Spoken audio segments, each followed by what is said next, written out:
On the very day of September 11, several commentators drew a parallel with the historical events of Pearl Harbor.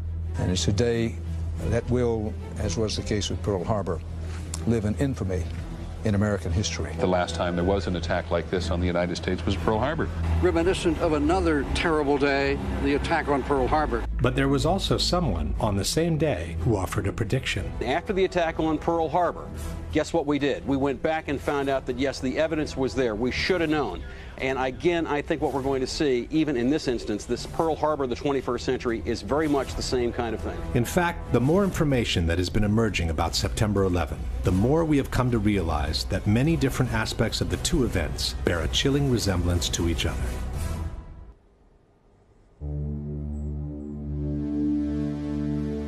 While both events were needed by the U.S. to go to war, in both cases, the ultimate goal was not the one initially stated. Roosevelt knew a surprise Japanese attack would enrage the public and jumpstart the American war machine. In this way, FDR would get backdoor entry into what he really wanted: war with Hitler. According to their own documents, before 9/11, the neocons knew that a surprise attack, like a new Pearl Harbor, would enrage the public and jumpstart the war machine against Afghanistan. In this way, they would get a backdoor entry into what they really wanted: the war with Saddam Hussein. From the very beginning, there was a conviction that Saddam Hussein was a bad person and that he needed to go. He says that going after Saddam Hussein was topic A 10 days after the inauguration, 8 months before September 11th. Before and during the war, the propaganda machine made a relentless effort to create a direct connection between Hitler and Japan. One poll taken immediately after Pearl Harbor showed that more than 60% of Americans believed that Germany was behind the attack. The Bush-Cheney propaganda machine made an even harder effort to create a direct association between Iraq and Osama bin Laden. By the end of 2003, nearly 70% of Americans believed that Saddam was implicated in the September 11 attacks. Top levels of the Roosevelt administration knew in advance that Pearl Harbor was going to be attacked. General Marshall and Admiral Stark, and indeed FDR, indeed knew that Pearl Harbor was being painted for a bombing run by the Japanese. Secretary of State Cordell Hull even knew the exact day of the attack, a week before it took place. Cordell Hull was Secretary of State, and he called me on Saturday morning and he started to relate that Pearl Harbor would be attacked on December the 7th. Before September 11, many in the intelligence community knew the attacks were on their way. There was so much discussion about this attack.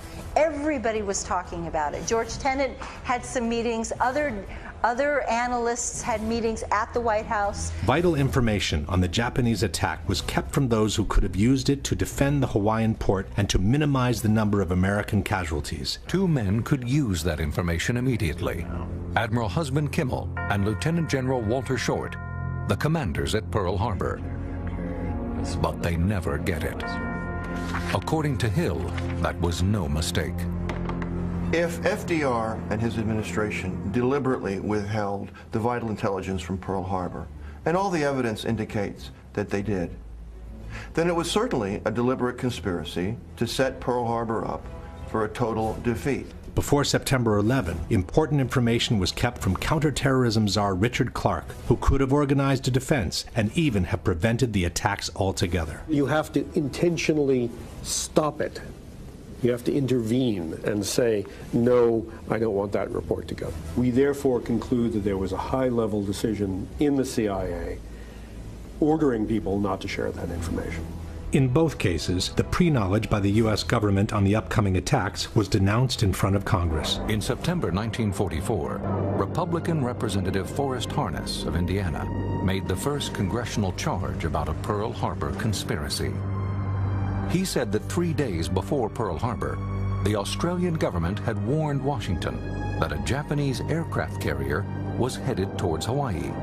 But, he said, that information was withheld from Kimmel and Short. After September 11, Republican Congressman Curt Weldon denounced the pre-knowledge of information on the upcoming attacks, which was intentionally withheld from the intelligence community. This is an attempt to prevent the American people from knowing the facts about how we could have prevented 9/11, and people are covering it up today. When honest officials stumbled on important information on the Japanese attack, they went straight to their superiors, only to see that information ignored, diverted, or suppressed altogether.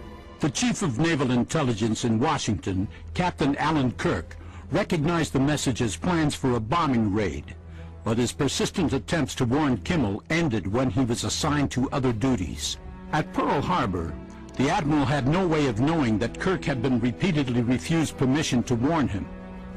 In August 2001, FBI agent Colleen Rowley discovered information that could have led to uncover the September 11 plot. But her memos never got past her superiors, while she was prevented from pursuing the investigation any further. Finally, it turns out they were not read by the lawyer in the FBI who had the duty to send those over to the Department of Justice. Hours before the Japanese strike, Roosevelt's chief of staff, George Marshall, became suddenly unavailable, delaying the process of communication within the chain of command.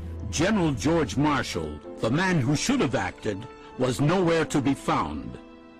Colonel Rufus Bratton was responsible for keeping Marshall supplied with such vital information. For Bratton, Marshall's sudden unavailability at a time when America was on the brink of war could not have been accidental.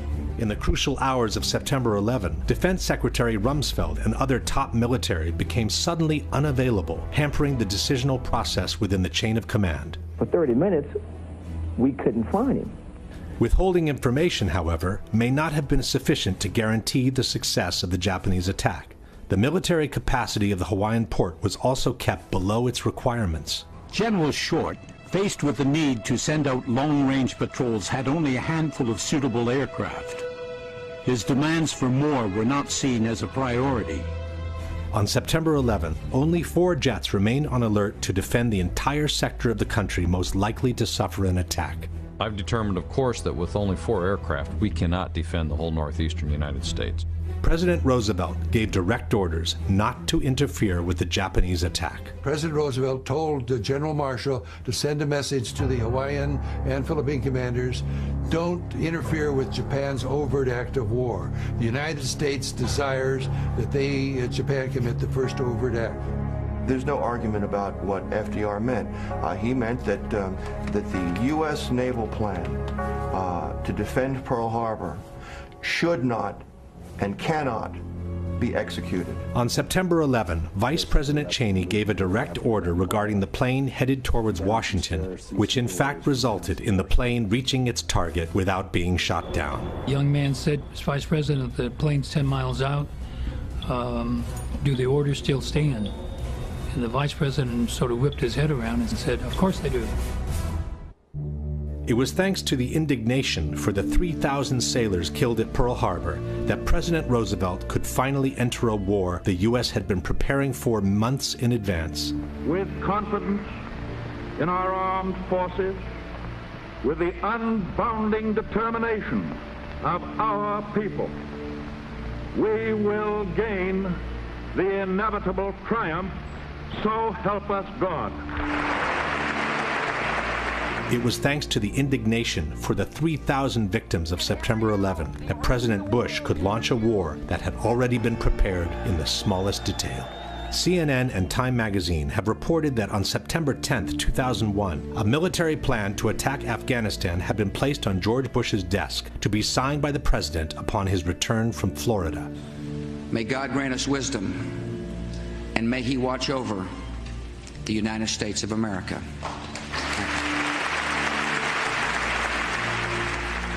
Then came the official commissions, which in both cases were tasked to find out whether there had been a conspiracy by the same authorities that were suspected of having participated in the conspiracy. Just 3 months after VJ Day, Senator Alvin Barkley of Kentucky convenes the Joint Congressional Committee on the investigation of the Pearl Harbor attack. The committee lays much of the blame on the commanders at Pearl Harbor and largely exonerates FDR and his top advisors. But its conclusions draw charges of cover-up and cronyism. gross negligence becomes high treason when the motive is discovered or understood. In July 2004, the Commission published its final report. 2.5 million pages of documents. We've interviewed over 1,200 individuals, including experts and officials past and present. However, the Commission report failed to meet many of the family's expectations and concluded that 9/11 was merely a failure of imagination. Published in 2004, the 9/11 Commission report has become the central focus of criticism by the 9/11 Truth Movement, a movement comprised of thousands of individuals and associations from all over the world, all connected through the Internet. The Commission's report is accused of having simply rubber-stamped the government's version of the events by ignoring all the evidence against it, while covering up its most conspicuous holes with a long series of omissions, distortions, and even plain falsehoods. Led by researcher David Ray Griffin, an international panel of 20 experts on 9/11 has compiled a list of the strongest evidence against the official version that has emerged to this day. This evidence is available to the public on their website in 4 different languages. Despite all the evidence that has emerged in the last decades, there are many who still reject the idea of a conspiracy at Pearl Harbor and prefer to reassert the much more simplistic explanation called the official version. There was no conspiracy. FDR did not know. Cordell Hull did not know. The American government did not know that the Japanese were going to attack Pearl Harbor on December 7th, 1941. It was what has been called a failure of imagination. Despite all the evidence presented in the last 10 years by the 9/11 Truth Movement, there are many who openly support the official version by the government and dismiss such evidence as irrelevant. These people are known as debunkers, as their stated intent is to debunk the evidence presented by the 9/11 Truth Movement against the official version. The most authoritative debunker in Italy is Paolo Attivissimo, a member of an organization called CICAP, which has openly declared war on the so-called conspiracy theorists.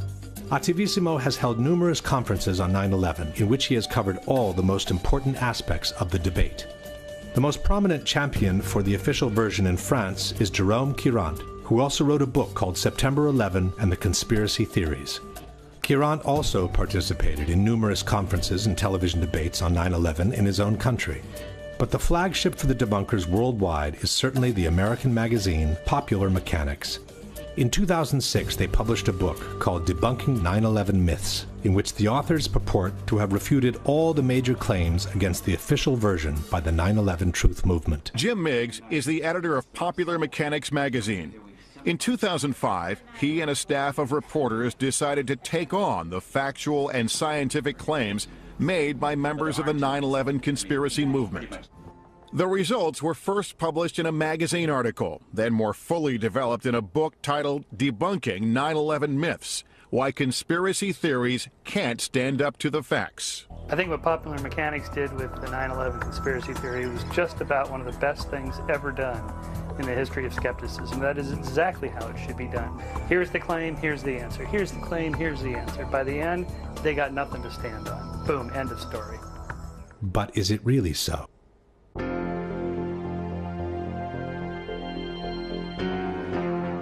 The debate on September 11 can roughly be divided into these areas of discussion.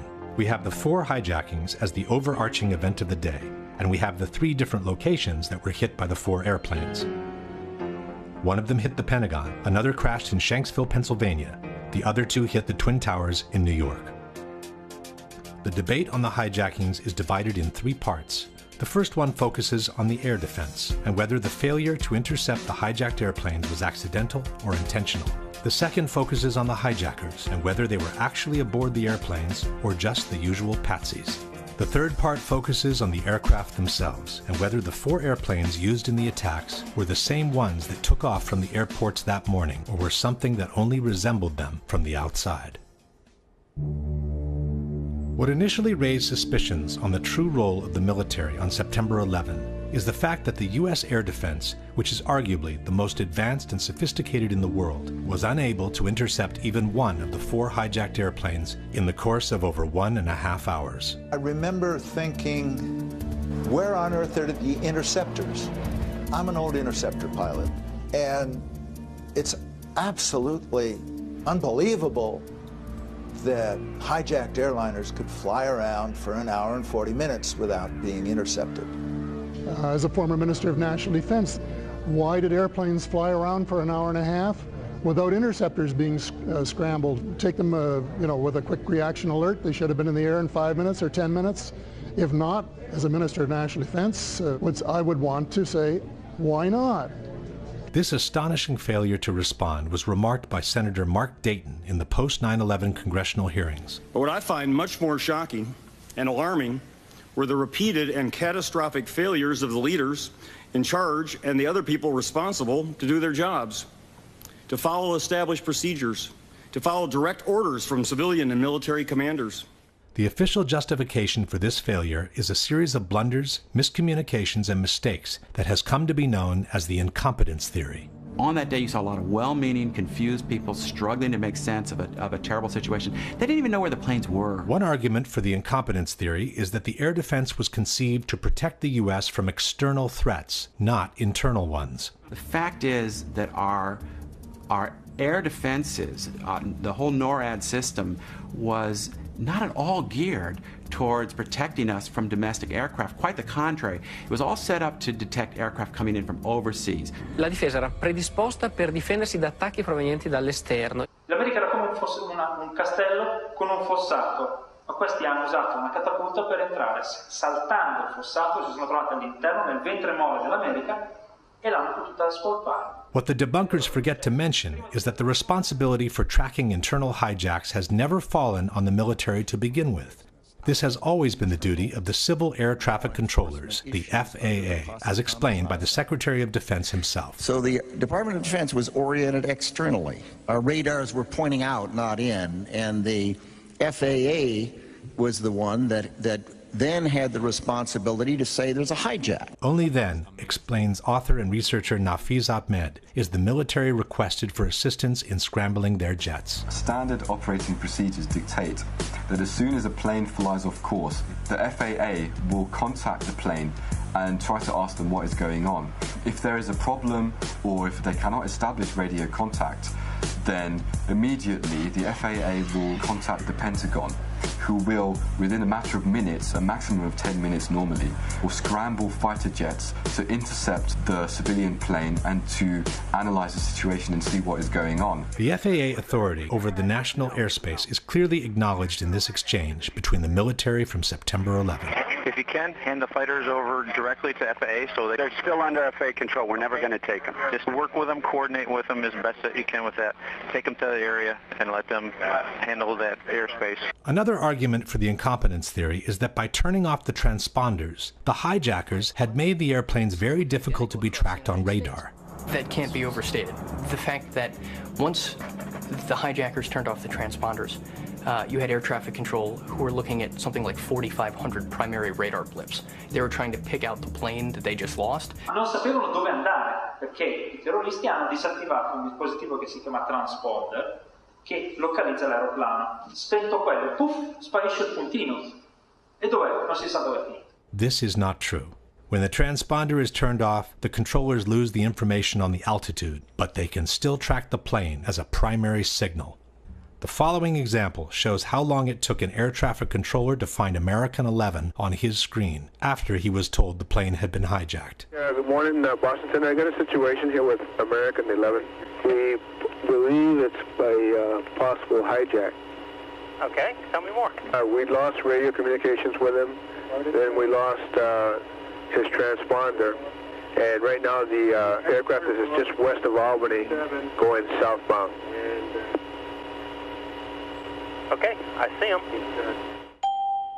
United 175 never turned the transponder off. It just switched codes. United 175 is 50 miles northwest of New York City when its transponder code is suddenly changed. As I look up, I notice that United 175's code has changed. I just turned around and radioed the pilot. My exact words were, United 175, recycle transponder squawk. Hijacker Al-Shehhi obviously intended to turn off that transponder, but because he just changed codes and didn't turn it off, he still left the controllers with a very clear indication of the normal return from an aircraft that was squawking, that's what we call it, with the altitude. According to the Secret Service, the plane that hit the Pentagon was tracked for at least 30 minutes before it reached Washington. Nelson Garabito was the Secret Service agent in charge of protecting the White House airspace. First thing I did is I picked up the phone to call my contact, the FAA. He said we have 4 planes outstanding. 2 have hit the towers, and 2 are headed to Washington, D.C. One of them approximately 30 minutes out, one of them approximately 45 minutes out. The one 30 minutes out turned out to be the plane that hit the Pentagon. As the one nearest us got closer and closer, 6 minutes out, 5 minutes out, we knew it was sort of over the CIA, and we thought, is that where it's going? But it kept coming.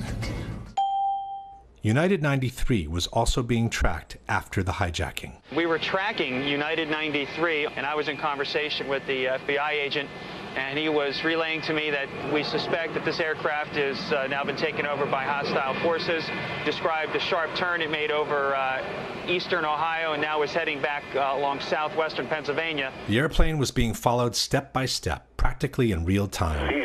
Right now, he is west of Johnstown still, 12 miles. At some point, it even turned the transponder back on, showing not only its position, but also the altitude. It looks like he's still turning. Hey, his transponder just came back on and it was showing 8,000 feet, 200. 8,200 feet? 8,200 feet, and he's on the same code that he was before. Save for some moments of confusion, the 4 airplanes were being tracked by air traffic controllers all along. The real reason for the failure to intercept the 4 aircraft seems to have been the high number of military exercises that were being run by NORAD on September 11 out of their base in Cheyenne Mountain, Colorado. As Webster Tarpley noted in his book 9/11 Synthetic Terror, staff exercises or command exercises are perfect for a rogue network, which is forced to conduct its operations using the same communications and computer systems used by other officers who are not necessarily party to the illegal operation. Interestingly enough, on the evening of September 10th, the security level for the NORAD computer system called Infocon had been dropped to normal, the lowest level. This made it easier for anyone to penetrate or compromise the computer networks of the air defense system. On September 11, between 4 and 10 military exercises had been scheduled, some of them involving false hijacks of commercial airplanes. This unusual number of exercises had 2 major consequences. 1, they moved a large number of fighters out to Canada and Alaska. 2, they created a major confusion in the system as soon as the real hijackings were reported. We have a hijacked aircraft headed towards New York, and we need someone to scramble some F-16s or something up there to help us out. Is this real world or exercise? No, this is not an exercise manifest. The process of authorization for scrambles was lengthy and complicated. Hey, I just talked to Otis here, and they said they needed a NEADS authorization. Confusion and pressure kept mounting. I don't know where I'm scrambling these guys to. I need a direction, destination. At times, communications were jammed. If you could do me a favor and have them call us, we cannot call out for some reason. Some in the military quickly realized the simulations were causing a problem. You know, let's get rid of this goddamn sim. Hey, turn the sim switches off. Get rid of that crap. I hope they cancel the exercise because this is ridiculous. But they were not canceled.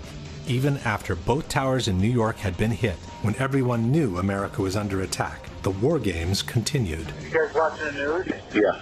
I wasn't sure. I've been watching it for about 10 minutes. They suspend the exercise now? Not at this time, no. Apparently, someone took advantage of the situation. While the plane headed for the Pentagon was quickly approaching from the west, an unknown source, which was never identified, reported that American 11 was headed towards the Capitol even though the plane had already crashed into the North Tower. I just had a report that American 11 is still in the air and it's heading towards Washington. American 11 is still in the air? This attracted all the attention towards the so-called Phantom plane. He's still airborne, he's still a hijack out there, but we can't get a position on him. The jets from Langley were prepared to intercept it. I don't know if they might want to alert some aircraft down there, though, too. We have Langley on battle stations right now. Okay. Then they were scrambled straight for Washington. Foxy, scramble Langley, head towards the Washington area. Roger that. But a different command post, called Giant Killer, sent the fighters out to the ocean. Say again where you want him? We want him in the Whiskey 386 area. This didn't sit well with the operations center. Freaking Giant Killer and their wisdom sent him out over the water when we scrambled him to Washington. By the time the plane headed for the Pentagon was circling the Capitol, it was too late for the Langley jets to intercept it. Even after the Pentagon was hit, the war games were not suspended. And again, while United 93 was being hijacked, another false alarm attracted the attention in the opposite direction.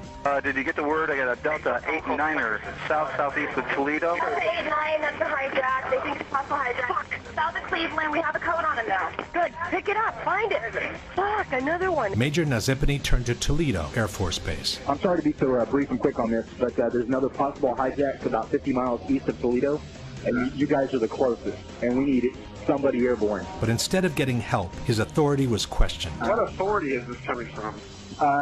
What authority is this coming from? The DO is the best I can tell you. Nazipany vented his frustration to his superior, Colonel Marr.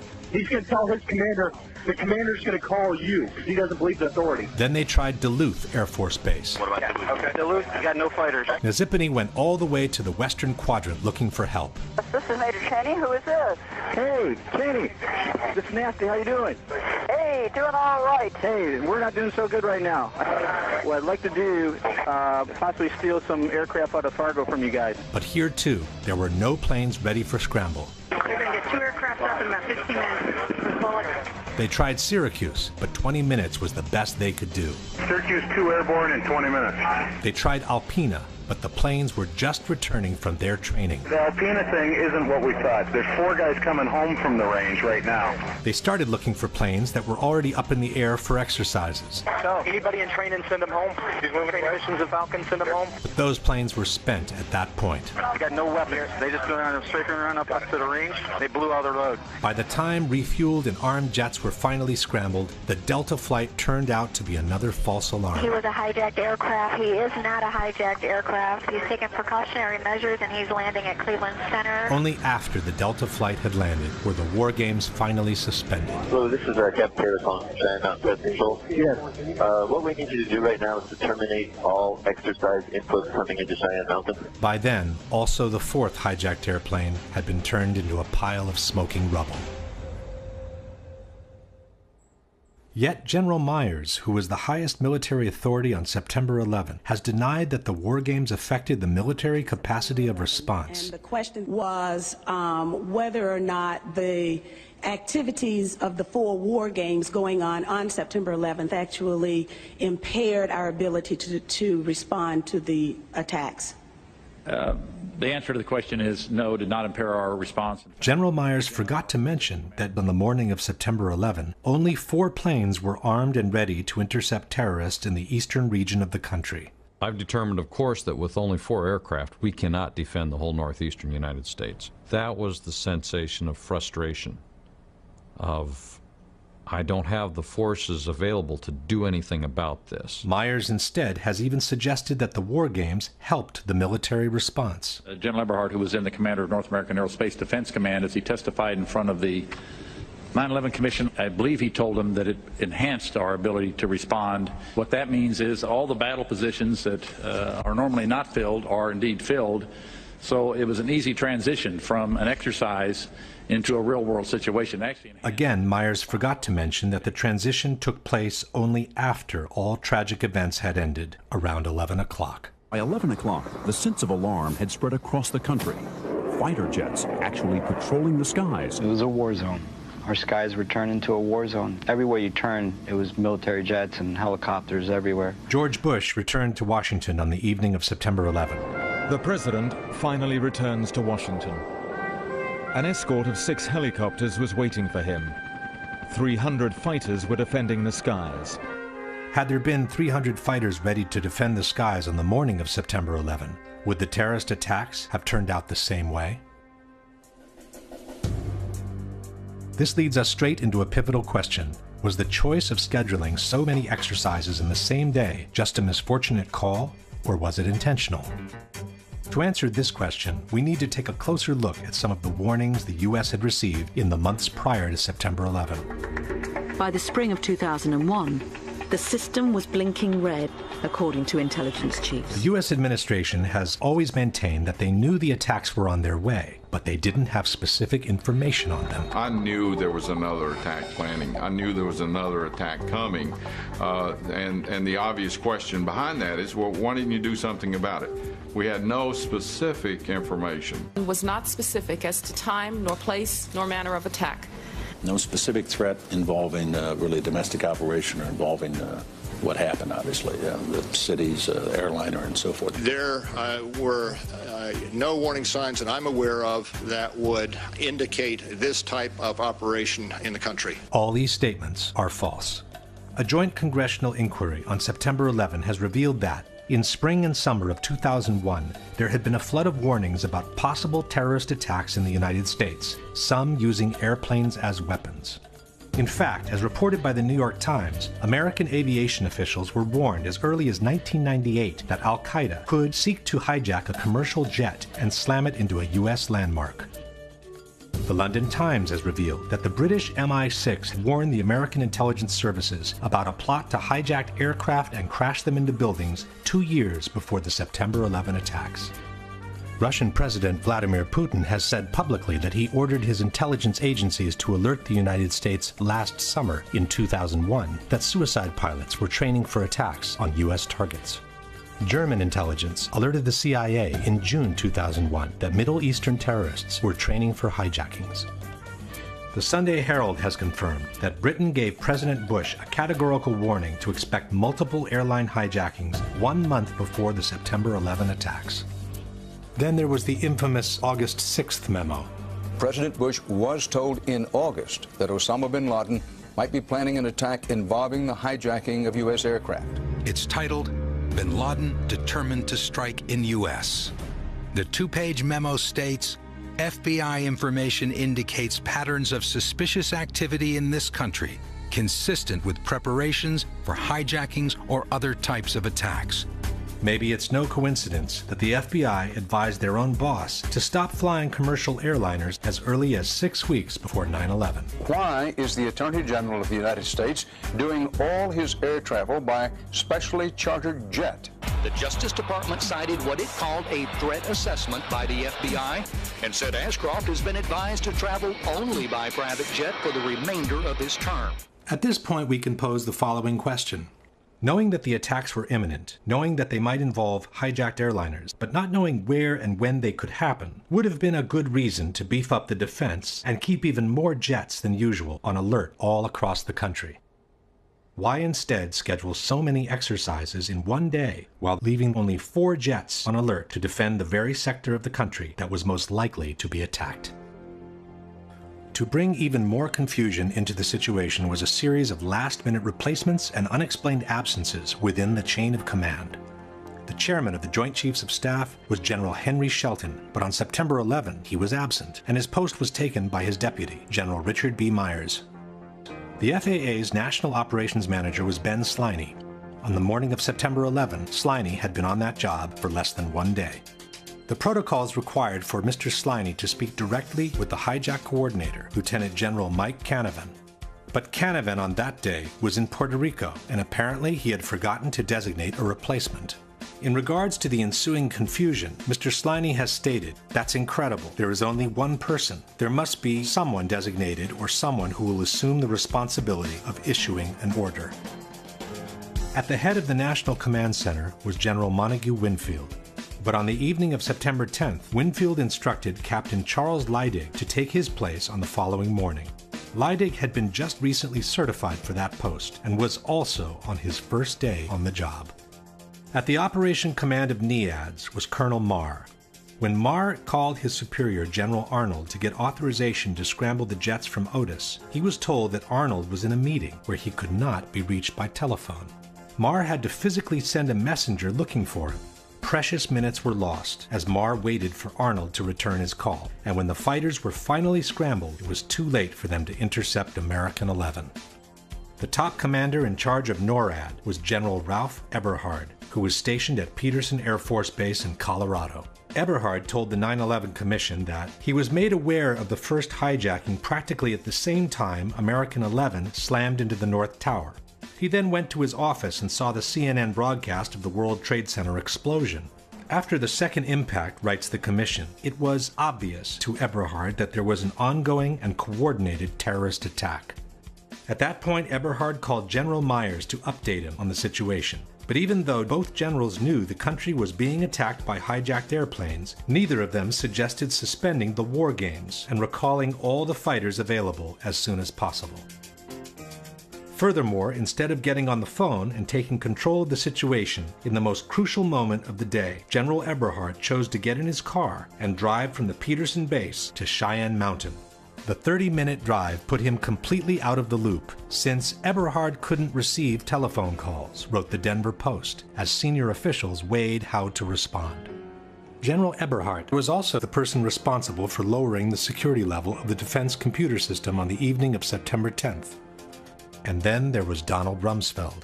As stated by the 9/11 Commission, procedures called for the hijack coordinator on duty to contact the National Military Command Center and to ask for a military escort aircraft to follow the flight.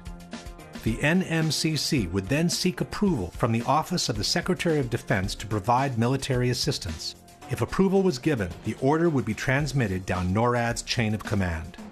But this kind of procedure becomes difficult to follow when the hijack coordinator is in Puerto Rico. No one knows who the replacement is. The military command is in the hands of a total rookie, and the Secretary of Defense is nowhere to be found.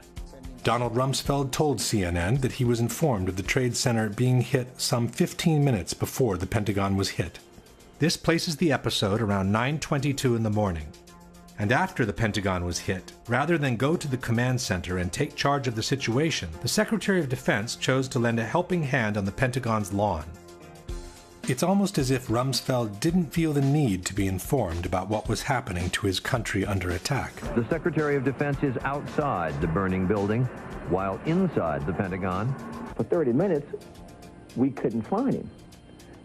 And just as we began to worry, he walked into the door of the National Military Command Center. By the time Rumsfeld walked into that door, all major events had ended. In fact, Rumsfeld told the 9/11 Commission that he was just gaining situational awareness when he spoke with the Vice President at 10:39. That's more than 1.5 hours after the whole world knew that America was under attack. Why would so many rookies be placed in key positions? And why would so many top officials be either absent or unavailable on a day when so many exercises were scheduled is a question that remains to be answered. Question.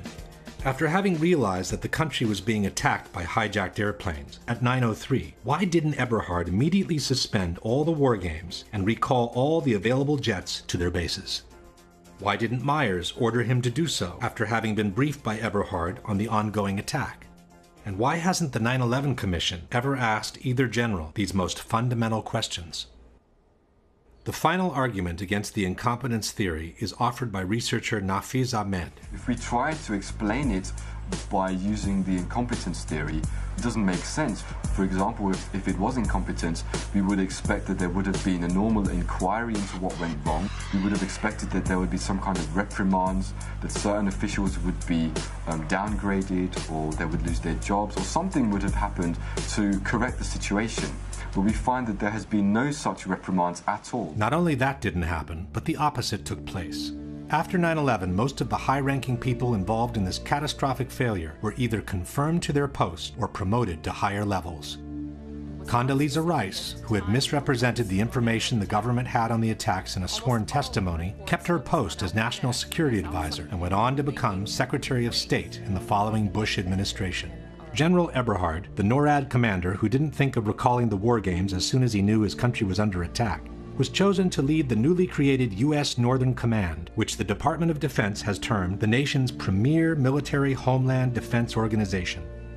Donald Rumsfeld, who acted more like an estranged passerby than the Secretary of Defense, kept his post at the Pentagon and began enjoying the largest increase in military spending after the Vietnam War. Richard B. Myers, despite the total breakdown under his leadership, was promoted to chairman of the Joint Chiefs of Staff, the highest military post in the country. On September 13, confirmation hearings were held for General Myers as if nothing ever happened, while people were still being pulled alive from the rubble at Ground Zero. While at the Pentagon, the military appeared completely aloof from the events unfolding. At the White House, the coordination activities seemed to be concentrating under the firm authority of Vice President Cheney. In fact, the so-called NORAD tapes have revealed that the White House had ground-to-air missiles of their own. Hello there, Washington approach. Make sure that the center does not have anything above our airspace also. The Secret Service is going to start shooting at anything in the air. I just got a call from Washington. They said that if there's anything above their airspace, the Secret Service is going to free fire. This exchange, which took place around 10 a.m., sheds a whole new light on one of the most controversial issues of 9/11. The sworn testimony by Secretary of Transportation Norman Mineta to the 9/11 Commission on May 2003. Mineta was being questioned about the events that took place in the PIAC, the underground bunker in the White House, from where Dick Cheney took charge of the situation after convincing President Bush to stay away from Washington for safety reasons. To fully understand the implications of this case, two things must be kept in mind. One is that according to the official version, Flight 77 crashed into the Pentagon at 9:37, while Flight United 93 crashed in Pennsylvania at 10:03. It's on this 26-minute window that hinges the whole credibility of the Vice President on his true role in the September 11 attacks. The second thing to keep in mind is that the order to shoot down civilian airliners came from the President through the Vice President only after the Pentagon had been hit. When the third plane hit the Pentagon, the magnitude of the attacks grew dramatically. We didn't know if there were other planes that had been hijacked. So the first decision I made on Air Force One was to give our Air Force orders to shoot down commercial aircraft that did not respond. This means that any order given before the Pentagon was hit could not have been a shoot-down order. However, as Chairman Hamilton was inquiring about the shoot-down order, something unexpected emerged from Mineta on the plane that hit the Pentagon. And we had that order given, I think it was by the President, that authorized the shooting down of commercial aircraft that were suspected to be controlled by terrorists. Were you there when that order was given? No, I was not. I was made aware of it during the time that the airplane coming in to the Pentagon, there was a young man who would come in and say to the Vice President, the plane is 50 miles out, the plane is 30 miles out. And when it got down to the plane is 10 miles out, the young man also said to the Vice President, do the orders still stand? And the Vice President turned and whipped his neck around and said, of course the orders still stand. Have you heard anything to the contrary? Well, at the time I didn't know what all that meant. And the flight you're referring to is the flight that came into the Pentagon. Yeah. Mineta's deposition posed a major problem. Since the shoot-down order was given only after the Pentagon was hit, Cheney's order sounded very much like one not to shoot down the plane. Hamilton immediately suggested that what Mineta had witnessed was also a shoot-down order. Let me see if I understand. The plane that was headed toward the Pentagon and was some miles away, there was an order to shoot that plane down. Well, I don't know that specifically. Commissioner Romer picked up where Hamilton left off. You said, if I understood you correctly, that you were not in the room when the decision was made to what you inferred was a decision made to attempt to shoot down Flight 77 before it crashed into the Pentagon. Is that correct? I didn't know about the shooting, the order to shoot down. Commissioner Romer then tried to suggest a different solution. Was there another line of communication between the Vice President and you said you saw Mr. Richard Clark on your way in? Was Clark running an operations center as well on that day? Dick was in the Situation Room. So there was a Situation Room making decisions about what was going to happen on shoot downs as well as the PIAC? I don't believe they were making any decisions. I think they were more information gathering from various agencies. Could it have been in the Situation Room where somebody in the Situation Room recommended the shoot down and the Vice President agreed to that? Commissioner Romer, I would assume that a decision of that nature would have had to be made at a much higher level than the people who were in the Situation Room. Unable to resolve the discrepancy, the 9/11 Commission took a series of dramatic steps. Firstly, they simply excluded Minetta's testimony from the final report. In the 560 pages of the report, Norman Minetta is mentioned only once, in an unrelated circumstance. His presence in the PIOC is never even acknowledged, and the video segment you have just seen has been removed from the Commission's official website, and it's no longer available. Secondly, the 9/11 Commission moved Dick Cheney's arrival in the PIOC to after the Pentagon had been hit. From the final report we read, the Vice President entered the underground tunnel leading to the shelter at 9:37, which is the same time the Pentagon was hit. The Commission stated that Dick Cheney remained in the tunnel for more than 20 minutes trying to complete a call to the President, and that he only entered the PIOC at 9:58. Why would the Vice President spend more than 20 minutes in a tunnel trying to make a phone call when the PIOC is fully equipped with all kinds of telephones has never been explained. As a third step, the Commission moved the exchange with the young man to after 10 o'clock and rewrote it in order to reconcile it with the official version. From the final report we read, at some time between 10:10 and 10:15, a military aide told the Vice President and others that the aircraft was 80 miles out. Vice President Cheney was asked for authority to engage the aircraft. The military aide returned a few minutes later and said the aircraft was 60 miles out. He again asked for authorization to engage. The Vice President again said yes. In summary, the window of time Minetta described as during the time of the plane coming into the Pentagon had become 10:10 to 10:15 in the Commission report. The 50 miles out reference by Minetta had become 80 and 60 miles out in the report. The 30 miles out and 10 miles out mentions by Minetta were removed, and the unspecified order by Dick Cheney to the young man had become a straightforward shoot-down order. And now that the episode had been moved to after 10 o'clock, the Commission could maintain that the exchange Minetta had witnessed was referring to Flight 93 when the shoot-down order was already in place, and not to the flight that hit the Pentagon.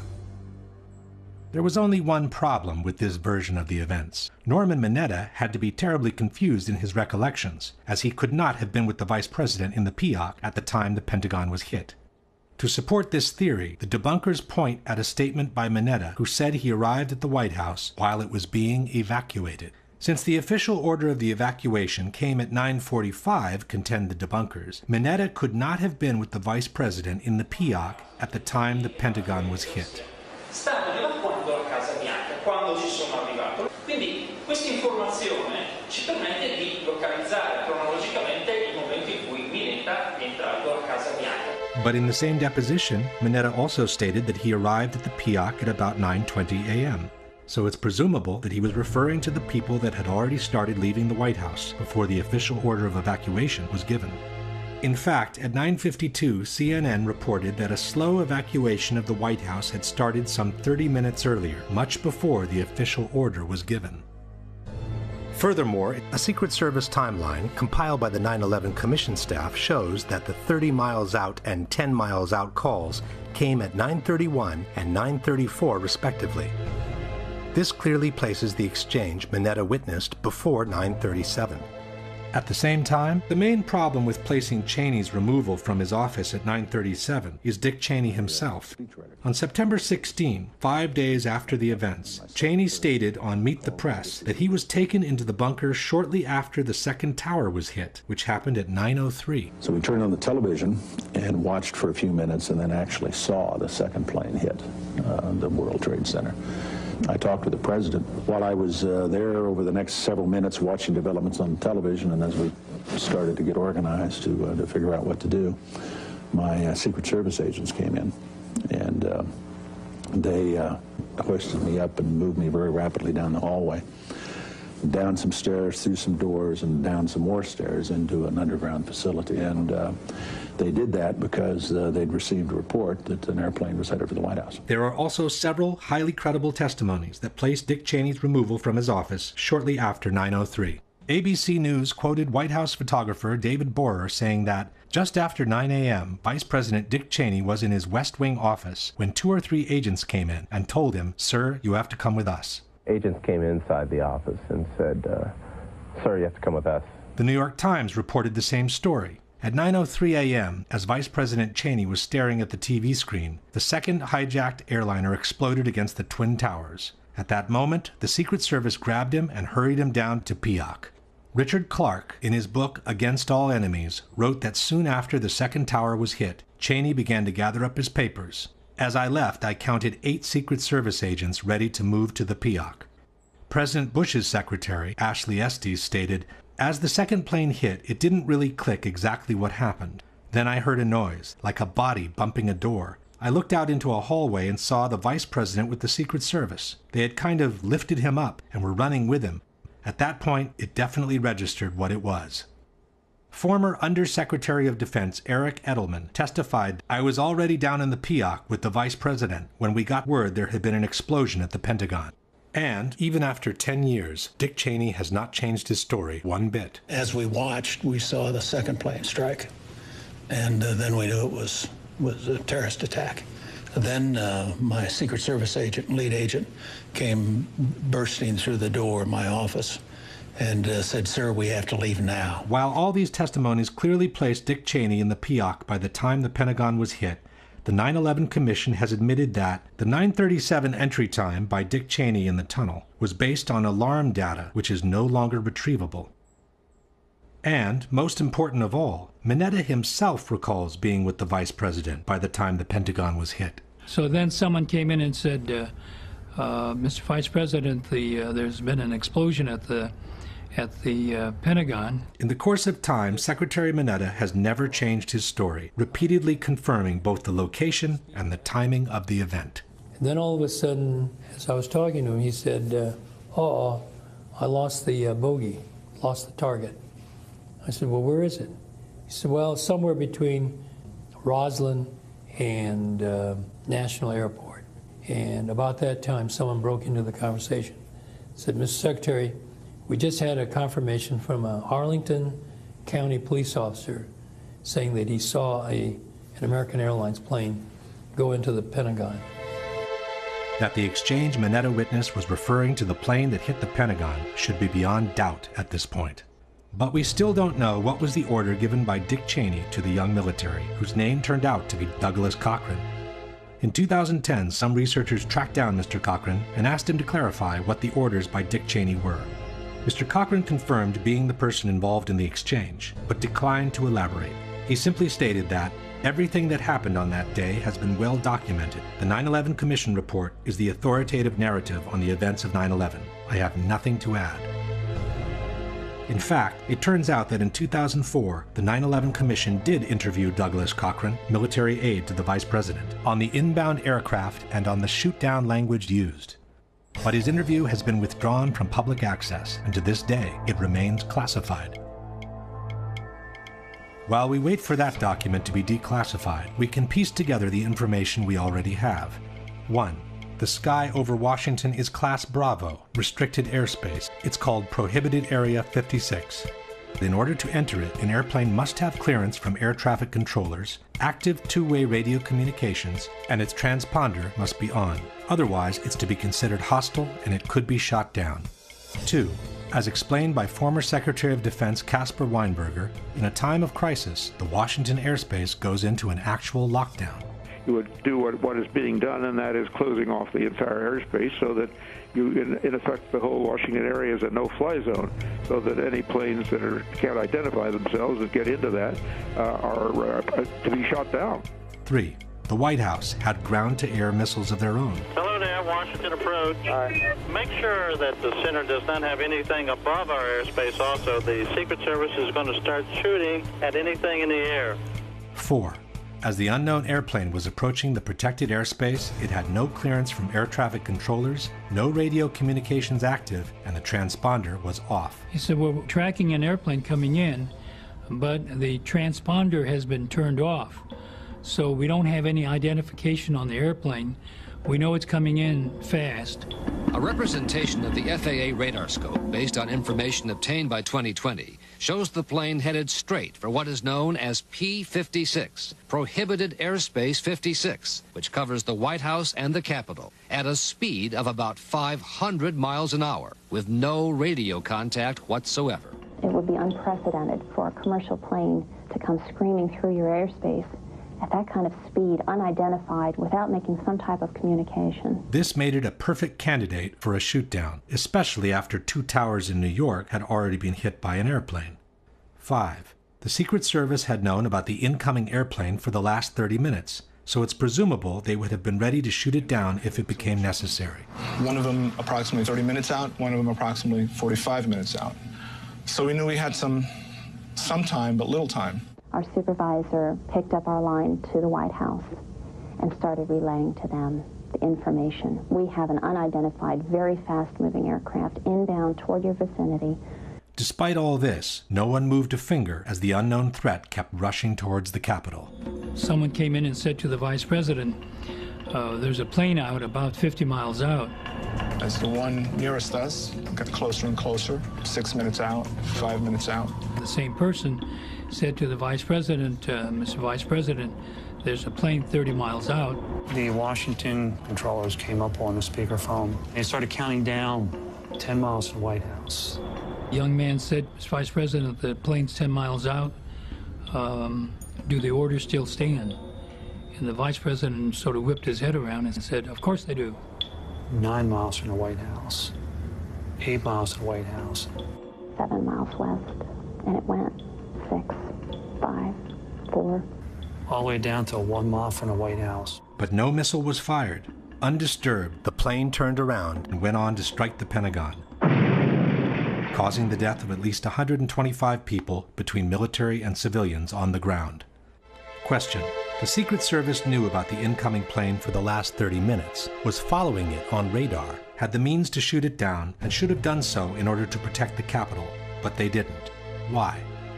In regards to the exchange between Cheney and the young man, can you suggest anything different from an order not to shoot down the plane as it was approaching Washington's protected airspace? While the military defense leaves many unanswered questions, even more doubts arise when taking a closer look at the 19 alleged terrorists.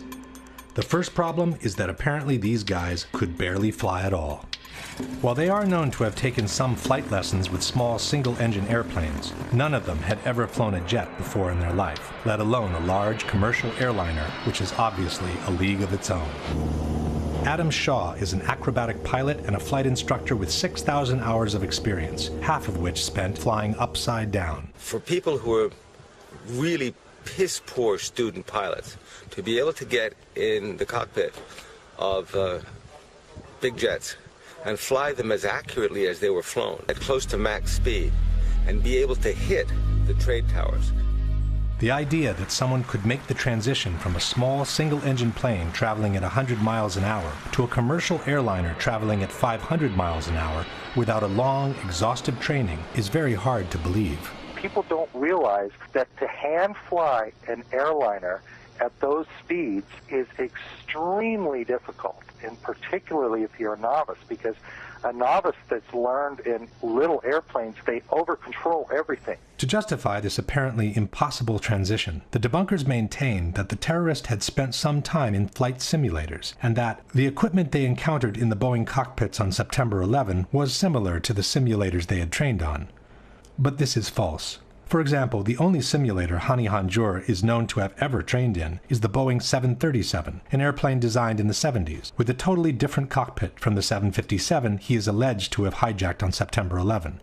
If anything, his training would have confused him, not helped him in any way. Another argument by the debunkers is that all the hijackers really had to do once in the cockpits was to set the automatic pilot in order to reach their targets. Perché è una banalità sconcertante, me lo sono fatto spiegare, è come fare un SMS sul telefonino. E l'aereo va automaticamente a raggiungere la destinazione richiesta. Quindi io faccio, non so, JFK e lui mi porta all'aeroporto Kennedy. Appena io sono in vista dell'aeroporto Kennedy, prendo in mano i comandi e mi schianto contro le torri. But this is hardly what happened on September 11. Dave Bottiglia is the air traffic controller who followed the hijacking of United 175. Now, as I'm watching, United 175 makes a hard left-hand turn and starts climbing. Not only did he make a sharp turn, but he also climbed 3,000 feet in a matter of approximately 1 minute, which is a very fast rate of climb. This is something that we have never seen before. After the sudden ascent, the plane started a breathtaking descent toward the ground. We were counting down the altitudes, and they were descending right at the end at 10,000 feet per minute. That is absolutely unheard of for a commercial jet. This is certainly not the way the automatic pilot would have taken you to Kennedy Airport. It is unbelievable for the passengers in the back to withstand that type of force as they're descending. They're actually nosing the airplane down and doing it what I would call a power dive.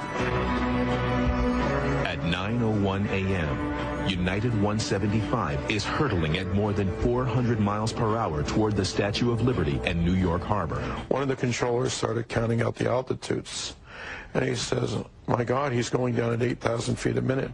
Now it's 10,000 feet a minute. And he counted off 8, 6, 4, and he says, my God, he's in the ground on the next hit. But he was not.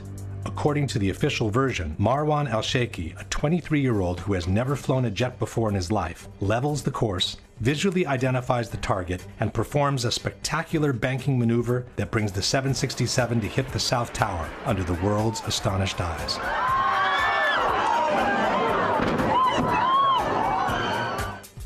Question: Marwan al-Sheikhi had never flown a jet before in his life, let alone a huge airliner. How was he able to perform ascents of 3,000 feet per minute and plunges of 10,000 feet per minute while keeping full control of the plane? And why would he want to take such unnecessary risks, including collisions with other airliners, instead of flying safely with the autopilot towards the intended target? Ziad Jarrah, the alleged hijacker of Flight 93, wasn't known for his piloting skills either.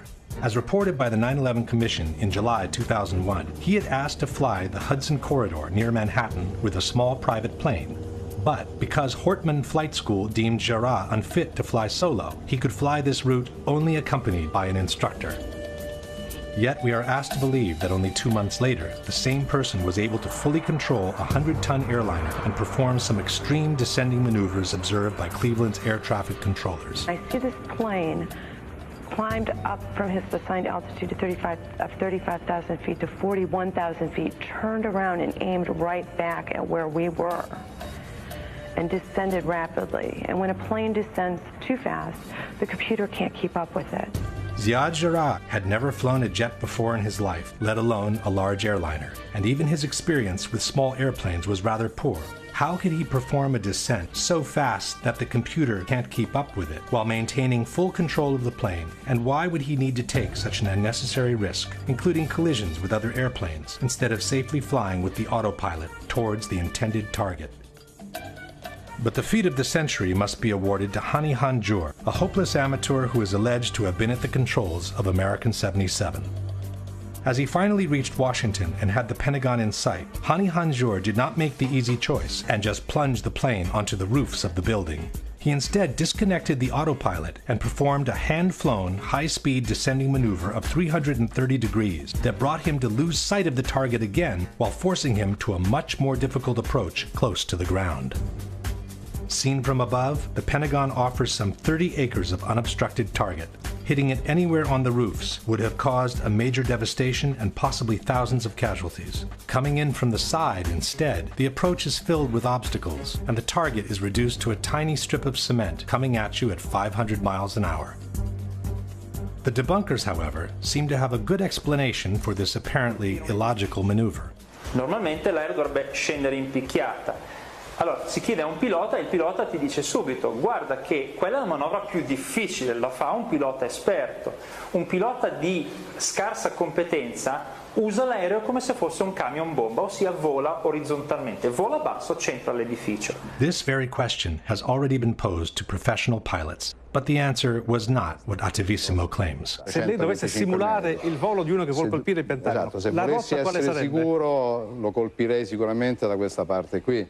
Cioè, per essere sicuro arriverebbe dall'alto così? Arrivando qui perché o si colpiscono questi edifici, diciamo i primi che vengono, oppure si colpiscono gli edifici che sono subito dopo e quindi si crea comunque un elevato danno. Flying a jet near the ground instead does require some major skills, even for the most seasoned pilot. Lei, che ha tante ore di esperienza di volo, riuscirebbe a portare questo aereo negli ultimi 500 metri, da qui a 850 km all'ora? E dovrei metterci veramente tanto impegno. La prima difficoltà sarebbe quella di volare attaccato a terra. Lo so per esperienza diretta, avendo fatto volo militare a bassa quota. Perché il terreno corre via. Certo, corre a una velocità incredibile. Quindi credo che chi ha fatto questa attività possa capire cosa vuol dire stare a 10 metri da terra, 5 metri da terra con un aeroplano che pesa 110-120 tonnellate lanciato a 900 km all'ora. Basta toccare la close e schizza via. Come si fa a pilotare un aereo a 530 miglia all'ora a rasoterra? È possibile? Come diceva il collega, è estremamente difficile, è complesso, anche perché un piccolissimo intervento sul piano verticale fa salire o scendere l'aeroplano, per cui anche un pilota abbastanza allenato avrebbe delle grosse difficoltà.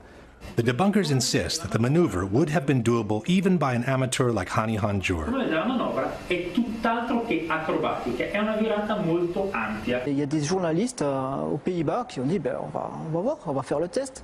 To prove their point, the debunkers refer to a documentary by Dutch television in which the Pentagon attack is replicated in a flight simulator. Waar waarschuwt het vliegtuig nu voor? Het vliegtuig waarschuwt dat de rolhoek iets te groot is, dus we hangen een klein beetje te schuin eigenlijk. Zijn we nu ook aan het dalen? Ja, we zijn vrij hard aan het dalen. Dat is sneller dan gebruikelijk. Iets harder dan normaal. En dit is de Pentagon, even hem vol vast. Nu gaan we crashen. En dan moet hij hier, ongeveer aan deze vleugel, moet hij erin gecrashed. But this simulation doesn't seem very accurate. First of all, the approach is made from a much higher angle, while the real plane came in so low that it clipped some of the light poles as it was flying at ground level. Secondly, the documentary doesn't offer precise indications on the speeds used during the simulation. In a more accurate simulation, done with a pilot with an experience similar to Hani Hanjour, the results were quite different. Okay, you're 311 knots. You want to go all the way around? Yeah, because I want to get back towards the city here. Yeah. You can feel it right now. You feel the G-forces? Yeah. Oh, yeah. All right, go for it. Go towards it. You're 360 knots. There we go. You're 424 knots. And again, your radius of turn is becoming so great. Yeah, you can't do hard. Keep it turning, keep it turning, keep it turning, keep it turning. Now go down, dive for it. Yeah. There's 500 knots. Keep it going. It's very touchy. I can understand. Now you're going on your back. You're going on your back. Keep it rolling. Keep it rolling. You hit something, but obviously it was not that building. 370 knots. Oh, come on. Hang on. I'm going to get him. 440 knots. You're going on your back. I missed again. There's no denying it's incredibly difficult, especially with that turn that the NTSB data said Flight 77 made. And then he levels off and then pretty much just guns it straight in. That straight path right in is really incredibly difficult. Correct. I couldn't do it. You couldn't do it. Not at that speed. Not at 500 knots. In fact, the air traffic controllers were so impressed with the speed of the maneuver, they thought they were looking at a military jet. But nobody knew that was a commercial flight at the time. Nobody knew that was American 77. What did you think? It was a military flight of some kind? I thought it was a military flight. It was really moving fast. It was moving very fast, like a military aircraft might move at a low altitude. Air traffic controller Danielle O'Brien stated, "The speed, the maneuverability, the way that he turned, we all thought in the radar room, all of us experienced air traffic controllers, that was a military plane. You don't fly a 757 in that manner. It's unsafe." Several military and civil pilots have expressed their skepticism about the maneuver. Commander Ralph Kolstad is a former fighter pilot, air flight instructor, and a retired commercial pilot with 27 years of experience. At the Pentagon, he stated, "The pilot of the Boeing 757 did quite a feat of flying. I have 6,000 hours of flying in Boeing 757s and 767s, and could not have flown in the way the flight path was described." Commander Ted Muga, former civil and military pilot. I just can't imagine an amateur even being able to come close to performing a maneuver of that nature. Captain Russ Wittenberg, a former fighter pilot and an airline pilot for 35 years. For a guy to just jump into the cockpit and fly like an ace is impossible. There is not one chance in 1,000. To expect the alleged airplane to run these maneuvers with a total amateur at the controls is simply ludicrous. To be able to fly that curving, descending, high airspeed trajectory into a very low building, you have to be Chuck Yeager to fly that trajectory. Not only was Hani Hanjour no Chuck Yeager, but apparently he was a terrible pilot with small planes as well. An instructor from one of his flight schools stated, Hani Hanjour was not someone cut out to be a pilot. He had no motivation, a poor understanding of the basic principles of aviation, and poor judgment, combined with poor technical skills. The debunkers contend that Hanjour had obtained a regular pilot's license, and therefore he had to be able to fly. But it is exactly because of that license that major suspicions on Hanjour kept emerging. In a 2002 article called A Trainee Noted for Incompetence, the New York Times wrote that Hanjour was reported to the aviation agency after the instructors had found his piloting skills so shoddy and his grasp of English so inadequate that they questioned whether his pilot's license was genuine. The article concludes quoting a former employee at the flight school who said, "I'm still to this day amazed that he could have flown into the Pentagon. He could not fly at all." The manager of another flight school in Phoenix said, "I couldn't believe he had a commercial license of any kind with the skills that he had." At yet another flight school in Maryland, instructors found he had trouble controlling and landing the single-engine Cessna 172. This was confirmed in this radio interview by Neela Sagadevan, a pilot and an aeronautical engineer. You know, I got to say something about Hani Hanjour. I've spoken with two of his flight instructors. This guy could not solo a Cessna 150. It's a little single-engine two-seat trainer. And what I mean by solo, it's a pilot's first time out without anyone else in the cockpit with him. It's the most simple, most fundamental flying exercise one can engage in. You're seated inside the aircraft, you hit the power, you take off, make a couple of 90-degree turns, maximum altitude of around 900 to 1,000 feet, come back and land. You're saying this alleged hijacker, Hani Hanjour, could not solo a 150? He could not solo. In fact, one of his flight instructors, and I quote him, he said, the man could not fly at all. How could an amateur who was deemed unable to fly solo in a Cessna 150, had a poor understanding of the basic principles of aviation, and had never sat once in the cockpit of a 757, suddenly become able to control such a large airliner flying at top speeds? And even assuming he was able to reach Washington with the autopilot, why would he want to disconnect it and hand fly the plane for another 8 long minutes, performing a totally unnecessary descending maneuver that A. would have drastically increased his chances of an unwanted crash, B. would have increased the danger of being intercepted, C. would have made him lose sight of the target again, D. would have forced him to a much more difficult approach near the ground, E. would have shrunk the target to a tiny strip of cement, F. would have limited the possible damage to the external rings only, when he could have maximized the damage and ensured the most spectacular outcome of the mission by plunging the plane onto the Pentagon's roofs from above.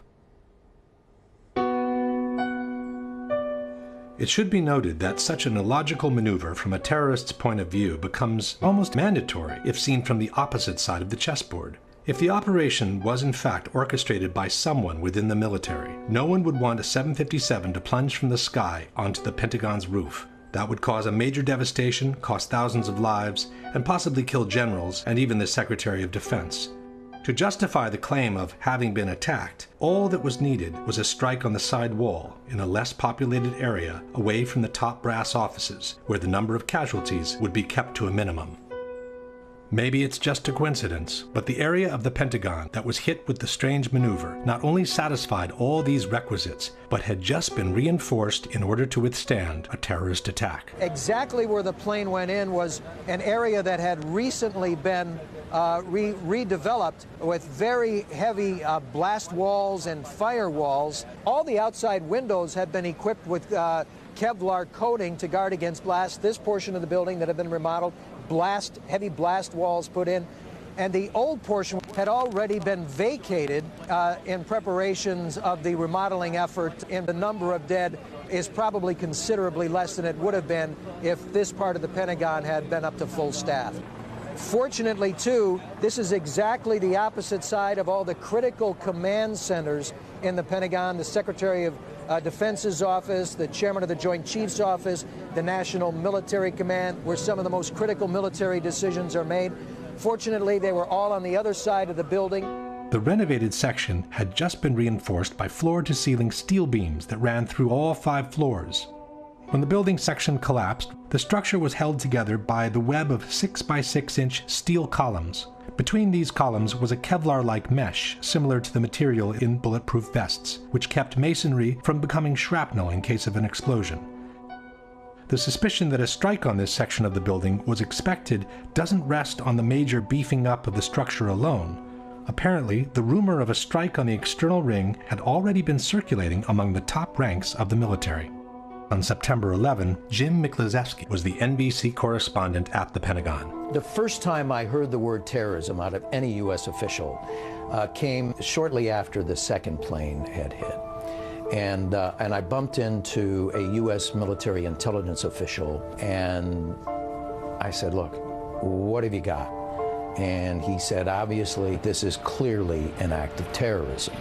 And then he got very close to me and almost silent for a few seconds, and he leaned in and he said, this attack was so well coordinated that if I were you, I would stay off the E-ring where our NBC office was, the outer ring of the Pentagon, the rest of the day, because we're next. Question. Even if someone could predict that the Pentagon would become a target, one would imagine a plane to plunge from the skies onto the roofs of the building. Why would anyone suggest to stay away from the external ring, in particular, unless he knew in advance what was going to happen? While we were asked to believe that 19 Islamic terrorists were responsible for the hijackings, no one has ever produced a single image of these alleged terrorists boarding the 4 hijacked airplanes. All major airports in the world have security cameras practically everywhere, covering every public area of the airport 24 hours a day. But the only image of the terrorists released after 9/11 was this shot from a security camera showing alleged hijackers Abdulaziz Al-Omari and Mohammed Atta going through a security checkpoint. The 2 men, however, are not boarding Flight American 11 from Boston to Los Angeles, but a previous connecting flight from Portland, Maine to Boston in the early hours of September 11. Only in 2005 were some images of the terrorists in one of the 3 airports released. They showed the group that allegedly hijacked Flight 77 passing through security checks at Washington Dulles.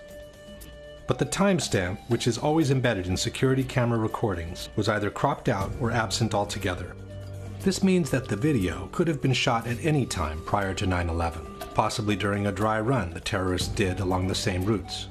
In fact, the 9/11 Commission has stated that many of the terrorists, including Atta, Sheikhi, Jarrah, Hanjour, Hazmi, took cross-country surveillance flights early in the summer. There is another element that makes these images suspicious. In 2001, most security cameras functioned as time-lapse photography, recording an average of 1 frame per second. This video instead is a continuous recording, similar to those obtained with regular consumer-type camcorders. In any case, the fact remains that in 10 years, we have never seen a single image proving that the 19 alleged terrorists boarded the hijacked airplanes.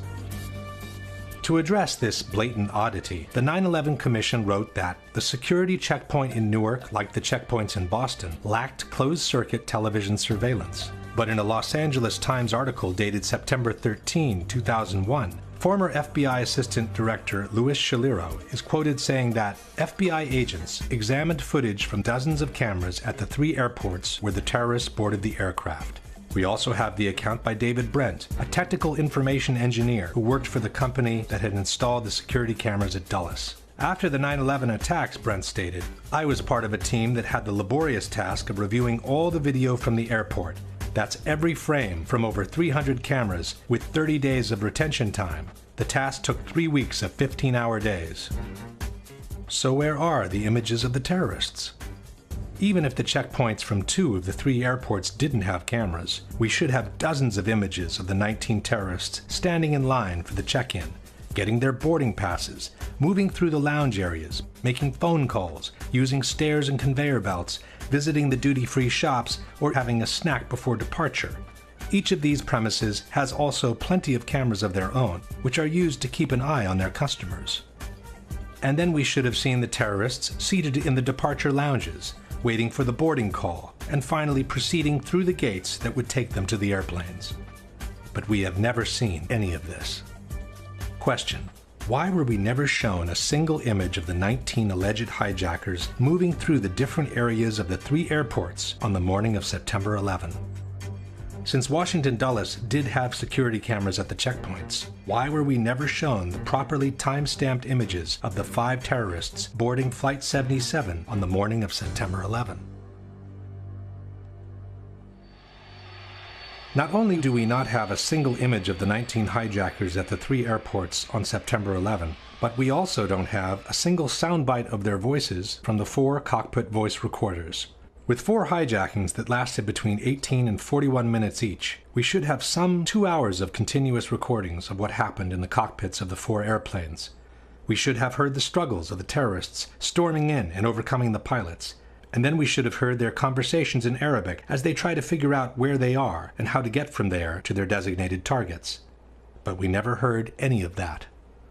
For American 11, the plane that hit the first tower, we were told that the cockpit voice recorder was never found. For United 175, the plane that hit the second tower, we were also told that the cockpit voice recorder was never found. For the flight that hit the Pentagon, we were told that the voice recorder was found, but it was damaged to the point that the contents were unusable. This is very curious, as black boxes are built specifically to withstand extremely high temperatures and the most violent of impacts. Planes have 2 so-called black boxes, actually painted orange to make them more visible. They're kept at the back of the plane. 2 shells of stainless steel and a heat-protective material shield the flight data recorder and the cockpit voice recorder. They can withstand pressure down to 6,000 meters and heat of 1,100 degrees centigrade. For United 93, the voice recorder was found, we were told, and was in good condition.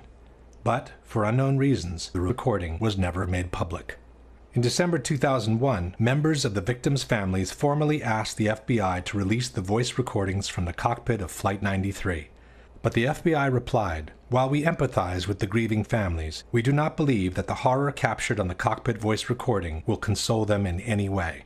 At the end of the day, the only sound bites from the alleged hijackers we ever heard are a couple of clips recorded by air traffic controllers on the ground as the terrorists apparently punched the wrong keys talking to their passengers. By the move, please, going back to the airport. Don't try to make any stupid moves. Curiously, the hijacker from another flight made the exact same mistake. Hi, the captain. I would like to remain seated. We're all aboard and are going to back to the airport and have our demand, so please remain quiet.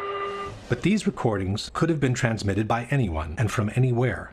They don't prove that the terrorists were actually aboard the planes. In fact, the opposite suspicion arises in this case. Just as the Portland images seem to be the perfect substitute for the complete lack of images of the 19 terrorists at the 3 airports, these short sound bites, apparently generated by mistake, seem to be the perfect substitute for the complete lack of conversations from the 4 cockpit voice recorders. The situation becomes even more implausible if we look at the actual flight data recorders, the devices that store the technical information from the plane during the flight. For the 2 airplanes that hit the towers, again, we are told that the flight data recorders were never found. In the months following the destruction of the Twin Towers, every ounce of rubble that left Ground Zero was meticulously combed through in the effort to recover every possible human remain. That's when we decided the very least that we can do. If we can't bring them home to their families alive, then we'll stick it out and bring them home to their families. There wasn't a piece of rubble that left that pit that wasn't gone over with a fine-tooth comb. This practice went on until the end of the removal operations. The big pile that you see in the background there is what remains of one of the towers. A tractor basically comes in, takes a shovel full of it, and then he feathers it out across the field out there. The guys take rakes, and they rake through it. It's very tedious, but we find bones constantly. As if that weren't enough, the same search was repeated at the Fresh Kills landfill in New Jersey. Every single piece of debris, having already been combed through at Ground Zero, went through 3 more passes under the careful eyes of officers and agents of the FBI and the NYPD. Yet we are asked to believe that not 1, but 4 bright orange, practically indestructible voice and data recorders eluded a search so meticulous that it was able to recover dozens of watches, banknotes, personal documents, and even buckets of coins. For the other 2 flights, the one that hit the Pentagon and the one that crashed in Pennsylvania, the flight data recorders were found, we were told, and were in good condition.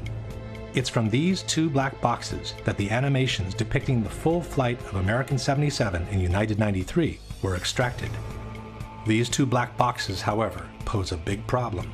Every flight data recorder carries a metal plaque indicating the exact model and serial number of that device. This allows a flight data recorder to always be matched to the plane it was mounted on, while providing some important technical information.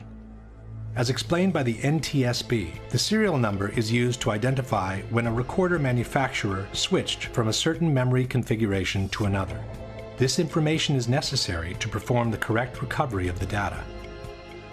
In virtually every accident report filed by the NTSB in the last 20 years, both the cockpit voice recorder and the flight data recorder's serial numbers are listed. But in the reports from Flight 77 and Flight 93, for some reason, they are not. An independent researcher has filed several Freedom of Information Act requests with the NTSB, the Federal Aviation Administration, and the FBI, requesting information on the missing serial numbers. But his requests were always denied. As no one has ever released the serial numbers of the 2 flight data recorders, it's impossible to know whether they came from Flight 77 and Flight 93, or from a totally different source. All in all, we have this paradoxical situation where the contents of 6 black boxes out of 8 were never released, while the other 2 cannot be verified as genuine both in origin and content. As far as we know, the 4 airplanes that crashed on September 11 could have been totally different machines from those that left the airports earlier that morning. The obvious inability by these amateurs to fly the 4 airplanes in the way they were flown, and the total lack of proof that they were even aboard those planes, poses a serious question. If not them, then who was piloting the planes? One thing everyone can agree on is that no professional pilot in the world would ever crash his own plane into a highly populated target like the Pentagon or the Twin Towers in New York.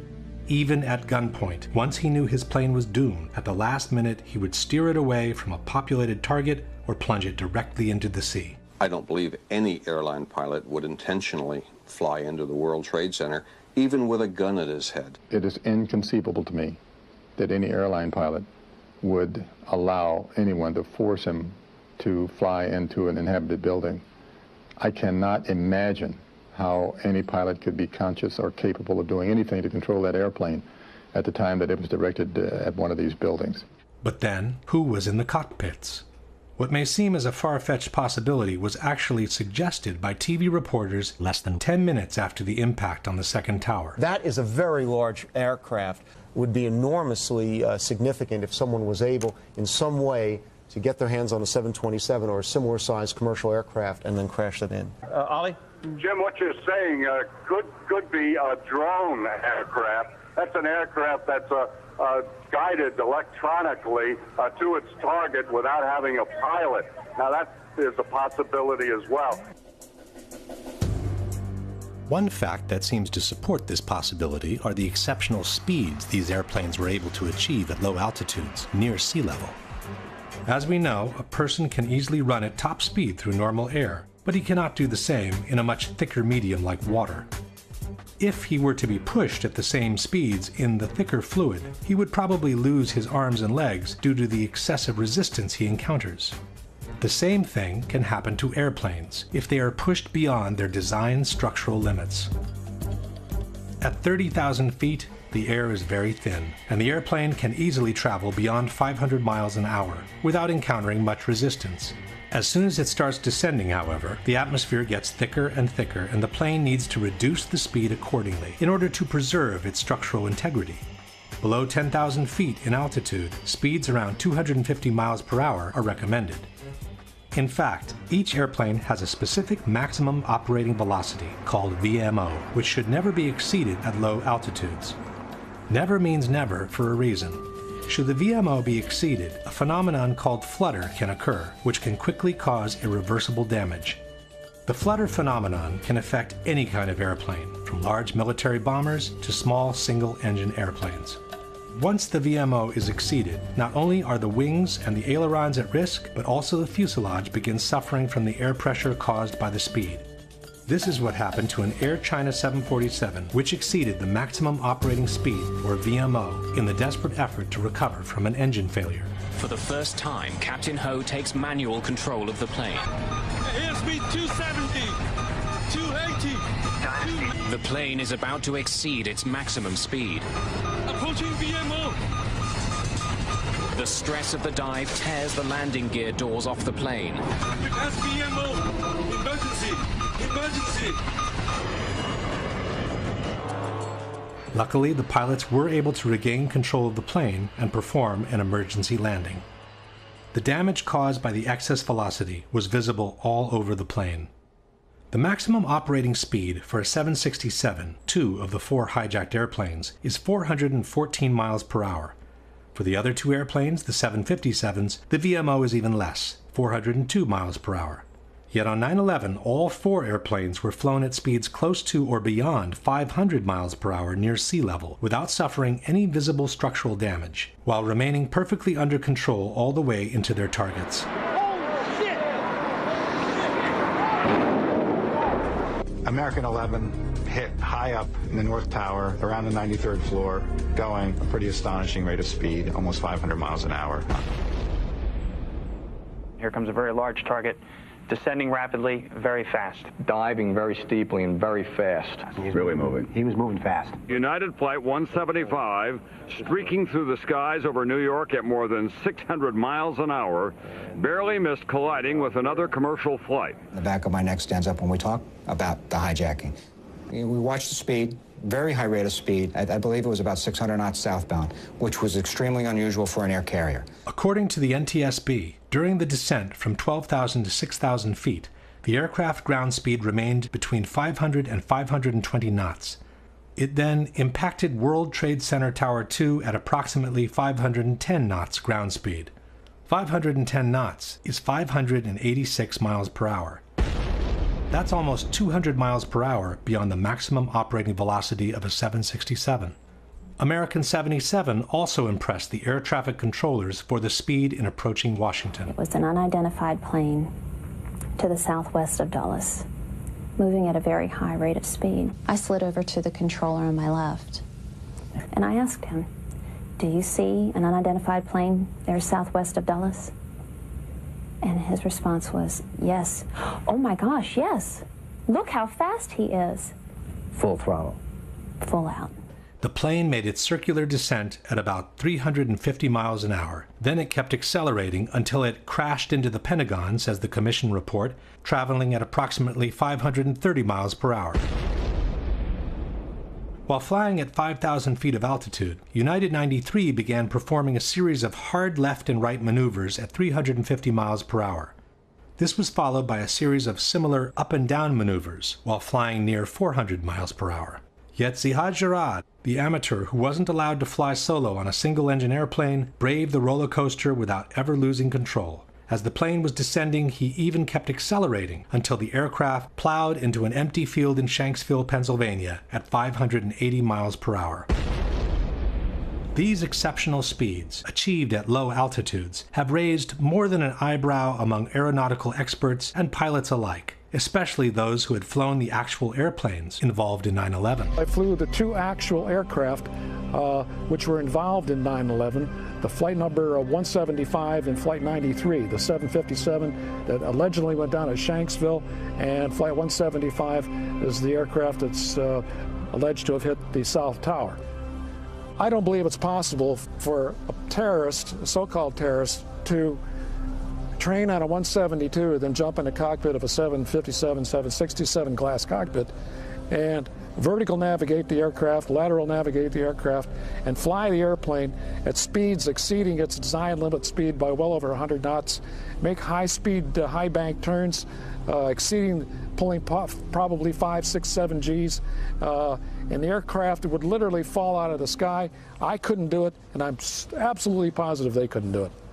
How do you feel about United 175 reaching 510 knots? Physically impossible. To have a clocked airspeed of 510 knots with a commercial airliner at sea level is physically impossible. Flight 175 that hit the second tower, they said it was going at roughly 560 miles an hour at sea level. No, that's impossible. You need so much power to push yourself through that air. So the engines have the right amount of horsepower for cruising at 30,000 feet at 500 plus miles an hour. To do that at ground level, you need 6 times that amount of power. Those engines can't put out 6 times more power. If you changed out the motors so they were motors that had 6 times the thrust, then theoretically you could, but then the structure is not strong enough. Under all circumstances, I'd say an absolute resounding no. To me, it's impossible. Any pilot that has been in a commercial jet would probably laugh at if you said 510 knots. Is it possible to fly over 500 miles an hour at sea level? No. It would be above the indicated airspeed would be greater than its maximum speed at sea level. Even, like, say if it was even in a shallow type of dive, would it be able to? Any airplane can be dive, of course, then you've got the assistance of gravity, right? But there comes a point where the drag of the air overcomes the aerodynamics of the airplane. For a final word, the same researcher has called Boeing Corporation. It has to do with the maximum speed of a 767-200 at 700 feet altitude. For 200? Yeah, 767-200, yeah. Like I had asked some people, and they assumed it would be about 250 miles an hour or something. That sounds pretty likely because at 35,000 feet it's 530 miles. So there's no way that it could be going 500 miles an hour at 700 feet altitude then. Not a chance. Not that fast. Question. Can you produce any evidence that a Boeing 767 equipped with regular engines can fly for almost 2 minutes beyond 500 miles per hour in the lower strata of the atmosphere without suffering any visible structural damage? Can you explain how amateur pilots who had never flown a jet before in their life could maintain full control of an airliner that has exceeded the VMO by almost 200 miles per hour? And why would some terrorists who have been lucky enough to get within reach of their target want to risk the entire operation by imposing such a stress on the airplane that it would almost certainly cause them to crash before they complete their mission? One question becomes inevitable at this point. If those were military drones and not regular airliners, what happened to the passengers? With certainty, no one can answer this question. One thing we do know, however, the CIA has been developing plans for covert operations that involve the in-flight swapping of commercial airliners with military drones since the 1960s. One such plan was called Operation Northwoods, and it detailed how to replace a civil airliner with a military drone in mid-air, unbeknownst to the air traffic controllers. After the swap, the airliner would be landed in a military base. The drone would continue to fly, appearing on radar as the original plane, and would be remotely guided all the way into the target. We don't know whether this is the actual end the passengers met, but one thing we can say for sure. Those who called their relatives from their cell phones could not have placed those calls from the airplanes in flight. Minutes after the fourth plane had crashed in Pennsylvania, news was already circulating that several passengers had made calls with their cell phones from the hijacked airplanes. "We are being hijacked. We are being hijacked." Those frightening words were uttered by a passenger aboard United Flight 93 who was able to call emergency personnel on his cell phone before the plane crashed in western Pennsylvania. And tonight we're getting reports of cell phone calls from at least 3 of those 4 flights. On the second flight that came out of Boston, that was the second flight of the day and also went into one of the Twin Towers of the World Trade Center, there was a businessman who got off 2 cell phone calls to his father. CNN commentator Barbara Olson, wife of U.S. Solicitor General Ted Olson. She reportedly called her husband twice on a mobile phone to tell him her plane was being hijacked. The problem is that in 2001, it was practically impossible to make a call with a cell phone from an airplane at cruising altitudes. The whole idea behind cellular phones is that they use low-power transmitters, both to keep the cost of the units down and to preserve battery life. It is up to the receiving towers on the ground to pick up and boost their signal before they route it through the system. It is commonly thought that beyond 10,000 feet in altitude, most cell phones become useless. Passenger planes normally cruise at 30,000 feet and beyond. The editors of Popular Mechanics, however, maintain that cell phones do work from cruising airplanes, even at maximum altitudes. David Dunbar. With regard to the cell phones, we did what any reporter would do. We talked to experts in the field, and in fact, cell phones do work at that altitude, up to 35,000 feet and higher. And in 2001? In 2001, and it might be instructive for you to talk to some of the cell phone experts. Instead of talking to experts, Japanese television decided to take matters into their own hands. In 2003, they conducted an on-camera experiment near Ontario, Canada, to verify the actual reach of cell phones from different altitudes. The cellular phone system used in the experiment in Canada is the one used in the United States. 3 cell phones, each from different telephone companies, were used. The experiment begins at 1,000 feet. Hello? Hello, I'm calling from cell phone A. 1,000 feet, quite happy trading sounds okay? The results were the same with the other 2. Next, we went up to 4,000 feet. Then, No, not on me. Company B's phone stopped working at 4,000 feet. And when the aircraft rose to 6,000 feet, Company A's phone also became useless. At 8,000 feet, none of the 3 cell phones worked anymore. No service on A, no service on B, no service on C. In other words, at an altitude of 35,000 feet, cell phones would have been totally useless. There is another problem besides altitude that makes calling from a cell phone unthinkable from a cruising airplane, and that is speed. Calling from an aircraft with a cell phone would be like calling from a car traveling at 500 miles per hour. The connection would continuously need to be transferred from one receiving station to the next, and then to the next, and again to the next. The transfer procedure between 2 receiving stations is called handoff, and it relies on continuous triangulations between the receiving towers in order to establish the exact position of the caller. As the mobile unit approaches the handoff zone, the first tower senses the weakening of the signal and prepares to transfer the call to the second. When the second tower senses the signal is strong enough to take over, the handoff procedure is initiated. If everything goes well, the call is rerouted into the system by the new receiving station. But the speed by which an airplane approaches and crosses over the handoff zone is so high that the towers wouldn't have the time to complete the handoff procedure. The call would be dropped, and the person would need to dial the number from scratch. If one considers the altitude and the speed problems combined, it should be clear that the chances of having an actual conversation with a cell phone from a cruising airplane are practically nil. Even after 2001, both altitude and speed problems remain. In 2005, the Washington Post wrote, "Most cell phones can't reach a station from beyond 10,000 feet. Another technical hurdle is to find a way that cell phone calls would be handed off from one cell tower to another on the ground when an aircraft is traveling at 500 miles an hour." And even 10 years after 9/11, people who try to use their cell phone from cruising altitudes are bound to get the same results. Once it became clear that the passengers could not have placed their calls from the cell phones on the airplanes, the official narrative on this issue became more and more ambiguous and non-committal. Theodore Olson, who had initially told the press he had received 2 cell phone calls from his wife Barbara, changed his story to calls made from an air phone. And by the time the 9/11 Commission published their final report, only one mention on the cell phone calls remained.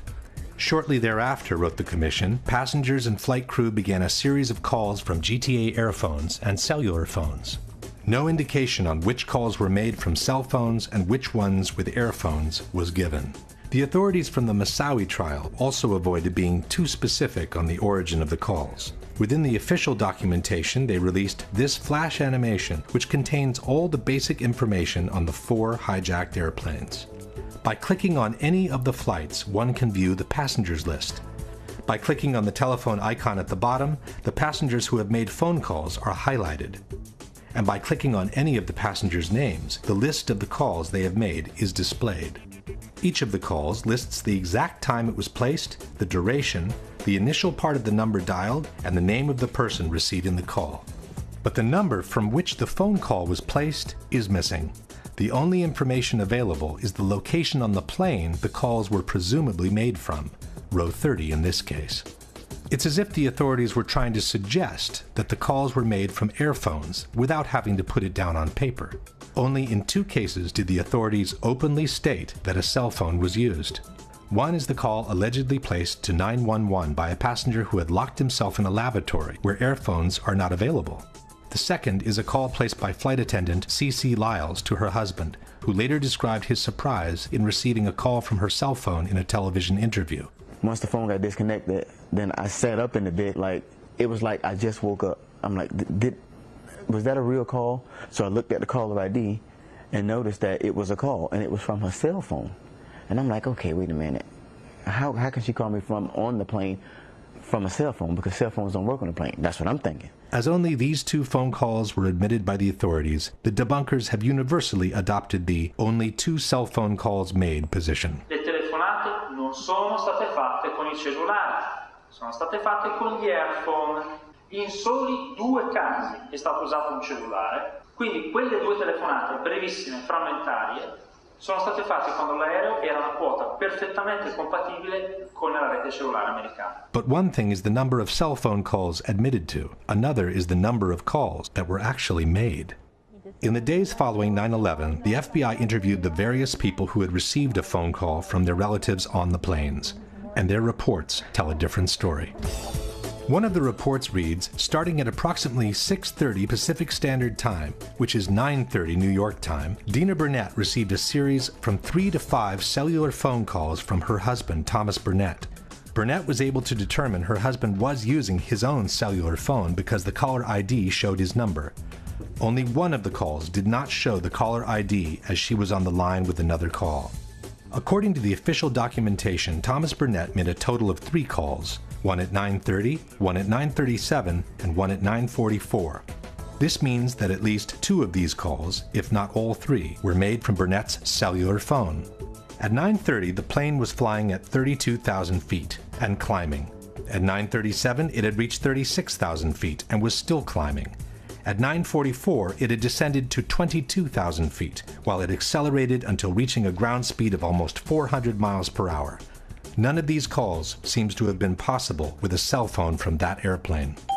According to another report, United 93 passenger Jeremy Glick saw hijackers on the plane, used a cell phone and called Makeley, his stepmother, to report the hijacking. He then asked to talk to his wife, Lisbeth. And he was on the phone and he had told me that his plane had been hijacked. According to the FBI, Glick's wife, Lisbeth, could not hear any unusual sounds in the background of the call, and the connection was extremely clear, as if he was calling from the next room. Cell phone communication was lost at 9:55. Glick placed the call at 9:37, which means the communication lasted uninterrupted for 18 minutes while the plane was flying between 39,000 and 10,000 feet at an average speed of almost 400 miles per hour. Only a miracle could have kept that connection open for all that time had the call truly been placed from the airplane in flight. Lauren Grancolas possessed a cellular phone and is believed to have allowed another passenger, Honor Wainio, to use the cellular phone. Wainio placed one call to her parents at 9:53, when the plane was at about 10,000 feet, traveling close to 400 miles per hour. Elsa Strong received a cell phone call from her sister, Lisa Gronlund, a passenger on United 93. Gronlund made the call to her sister at 9:46 when the plane was at 17,000 feet and traveling at almost 400 miles per hour. Marion Britton was also a passenger on United 93. Britton's live-in boyfriend received a cellular phone call from Britton during the hijacking. Britton told Fiumano, her boyfriend, that she had borrowed a cell phone from another passenger. Britton's call to Fiumano took place at 9:49 when United 93 was flying beyond 13,000 feet at a speed of 420 miles per hour. Peter Hansen, a passenger on United 175, contacted his mother on cell phone and said the flight had been hijacked. Peter's father, Lee, said that he resisted the temptation to call his son back because he didn't want to place him in more danger by having his cell phone ring on the plane. Peter Hansen called his parents twice, at 8:52 and at 9 a.m. At 8:52, the plane was at 30,000 feet and it was climbing. At 9 o'clock, it was flying at over 18,000 feet in altitude, while it accelerated towards the record-breaking speed of almost 600 miles per hour near sea level.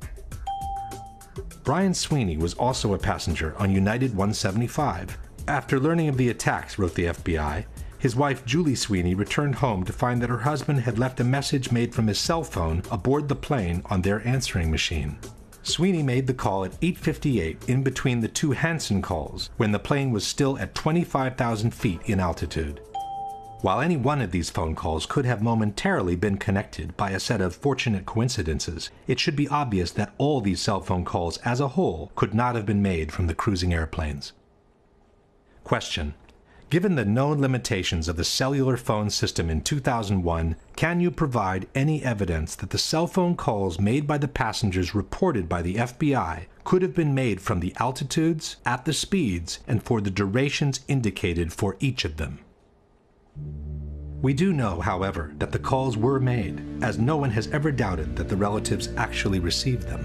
This opens the way to a disturbing possibility, which seems to support the in-flight swap hypothesis, that the passengers were forced to call their relatives under duress, pretending to be on the airplane, while in fact they had already been landed in some unknown location. In support of this hypothesis, we have different elements. One is the conversation passenger Todd Beamer had with a GTA airphone operator, Lisa Jefferson, during the hijack of Flight 93. It is through Lisa Jefferson that the whole world learned about the famous call to action, "Let's roll." When he told the guys, "Are you ready?" I assumed that they were waiting on his cue. Then they responded to him, and he said, "Okay, let's roll." The 9/11 Commission has established that the hijack took place at 9:28.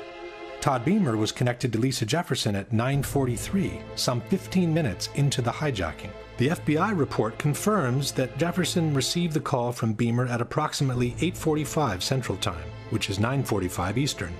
But the contents of the conversation are strikingly at odds with the official narrative. According to Jefferson, Beamer called to state that the plane was about to be hijacked. He stated that 3 individuals, 2 wielding knives, the third with a bomb strapped to his waist with a red belt, were preparing to take control of the flight. Jefferson estimated that she spoke to Beamer for 7 minutes before the 2 hijackers armed with knives entered the cockpit. This places the hijacking at around 9:52, while officially it took place at 9:28. This is no small discrepancy. How could Beamer be describing events that are supposed to be happening in front of his eyes when in fact they had already happened half an hour before? How could the terrorists be preparing to take control of the flight at 9:45 when they had already been in the cockpit for more than 15 minutes? The FBI also wrote that Jefferson noted that the call had an unusually low amount of background noise, the same thing Liz Glick had noticed.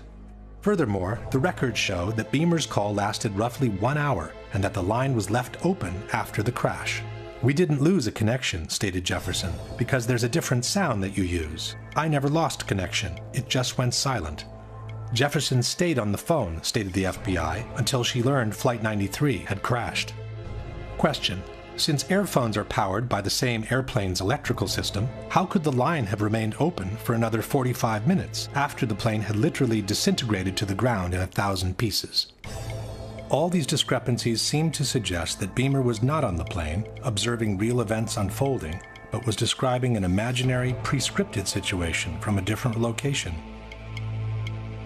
In support of this hypothesis, we also have the dramatic message left by flight attendant Cece Lyles in her husband's answering machine before briefly talking to him on her cell phone. As she herself is suggesting, we should listen very carefully. Tuesday, 9:47 a.m. Hi, baby. Baby, you have to listen to me carefully. I'm on a plane that's been hijacked. I'm on the plane. I'm calling from the plane. I want to tell you I love you. Please tell my children that. We too can notice the absence of the typical background noise heard inside a plane. I don't know what to say. There's 3 guys. They've hijacked the plane. I'm trying to be calm. After saying goodbye, she seems to fumble with the headset while she whispers a few more words into the mouthpiece. I hope to be able to see your face again, baby. I love you. Bye. End of message.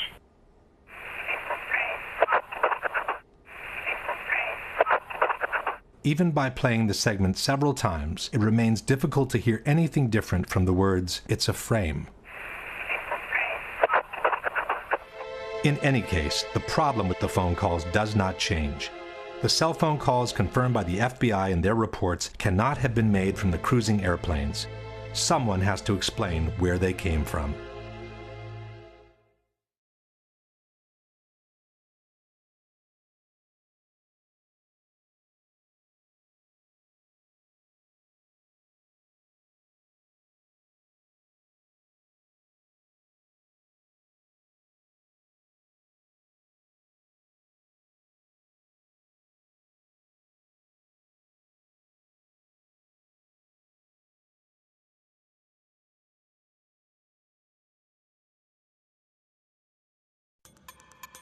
According to the 9/11 Commission, the airplane that appeared over Washington and went on to strike the Pentagon was Flight American 77, the same plane that had disappeared from radar screens over West Virginia almost 1 hour before.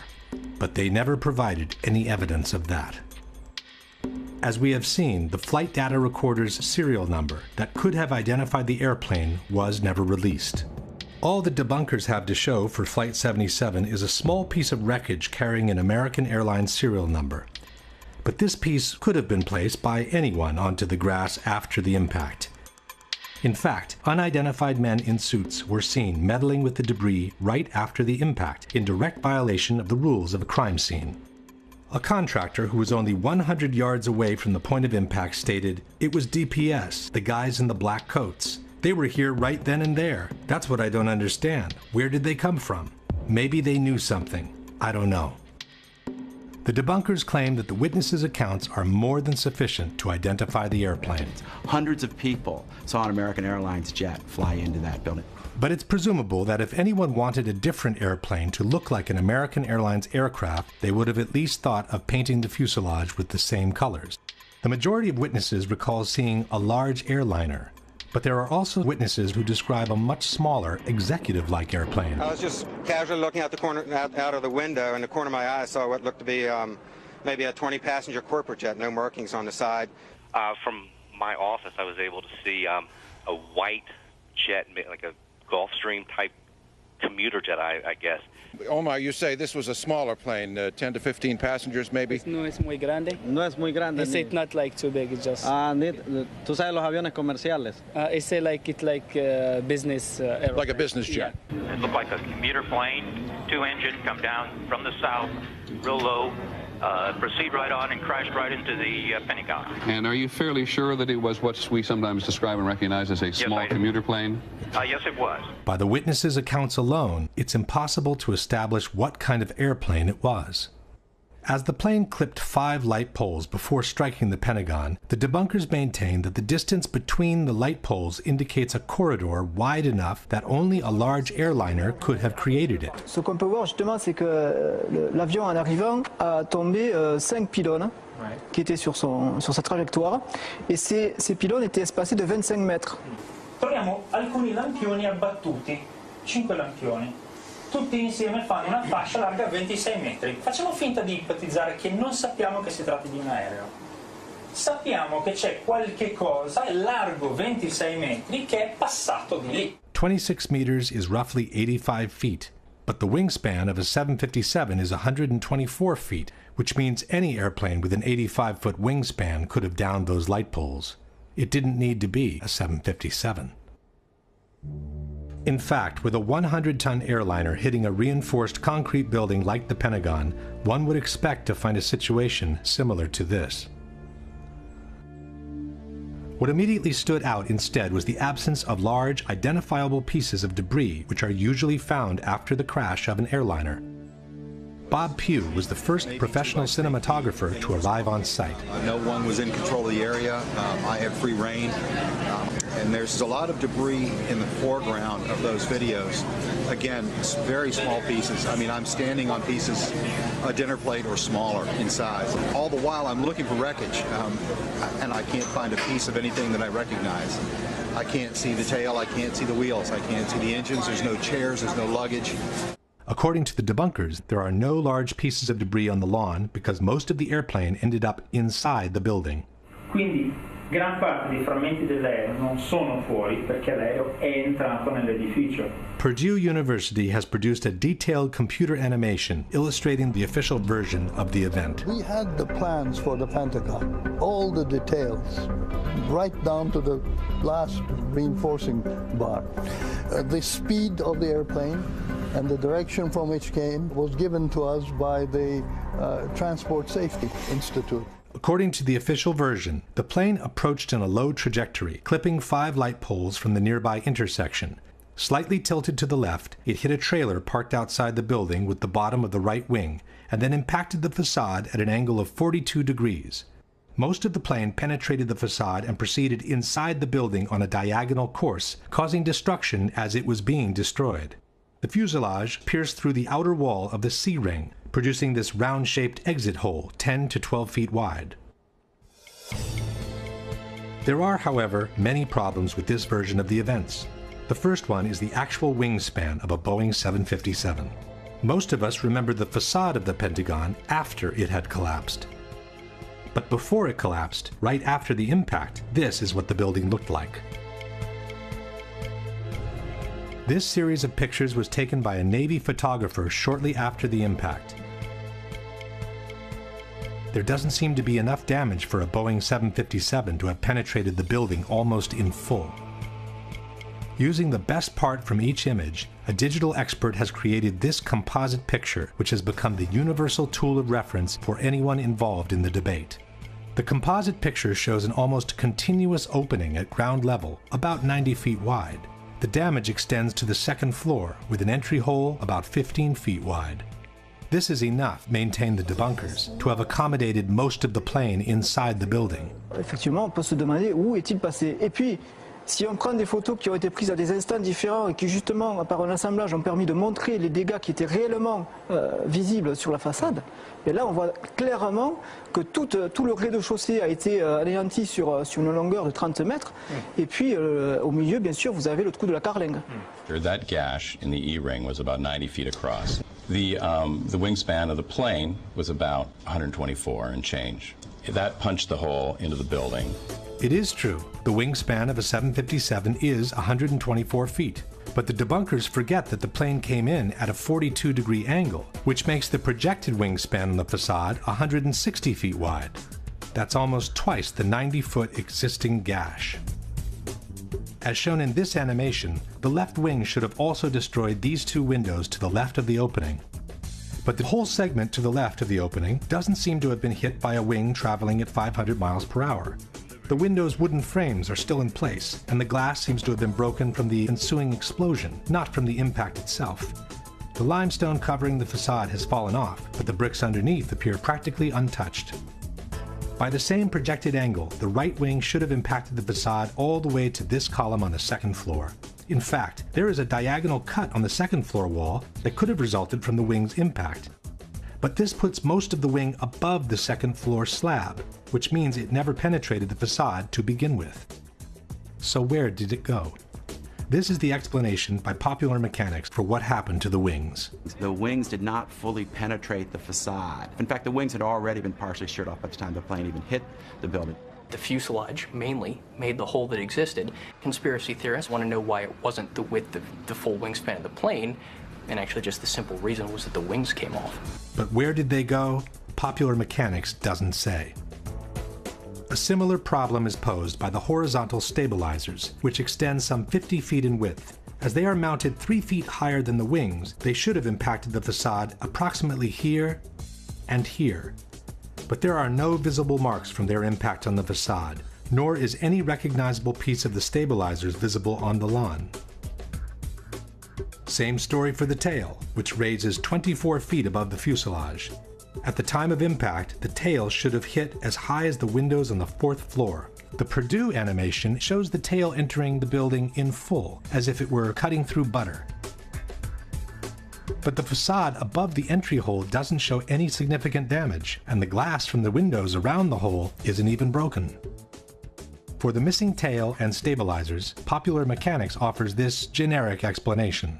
A plane flying 500 miles an hour hitting a concrete wall that is extremely reinforced, there's not going to be much left of it. You're not going to see it sitting on the lawn of the Pentagon in 1 or 2 or 3 pieces. But here is the problem. If part of the wings, the stabilizers, and the tail disintegrated against the facade, how could the fuselage penetrate it almost entirely? The fuselage is by far the weakest part of the plane, as it basically consists of an empty cylinder meant to carry the passengers and their belongings.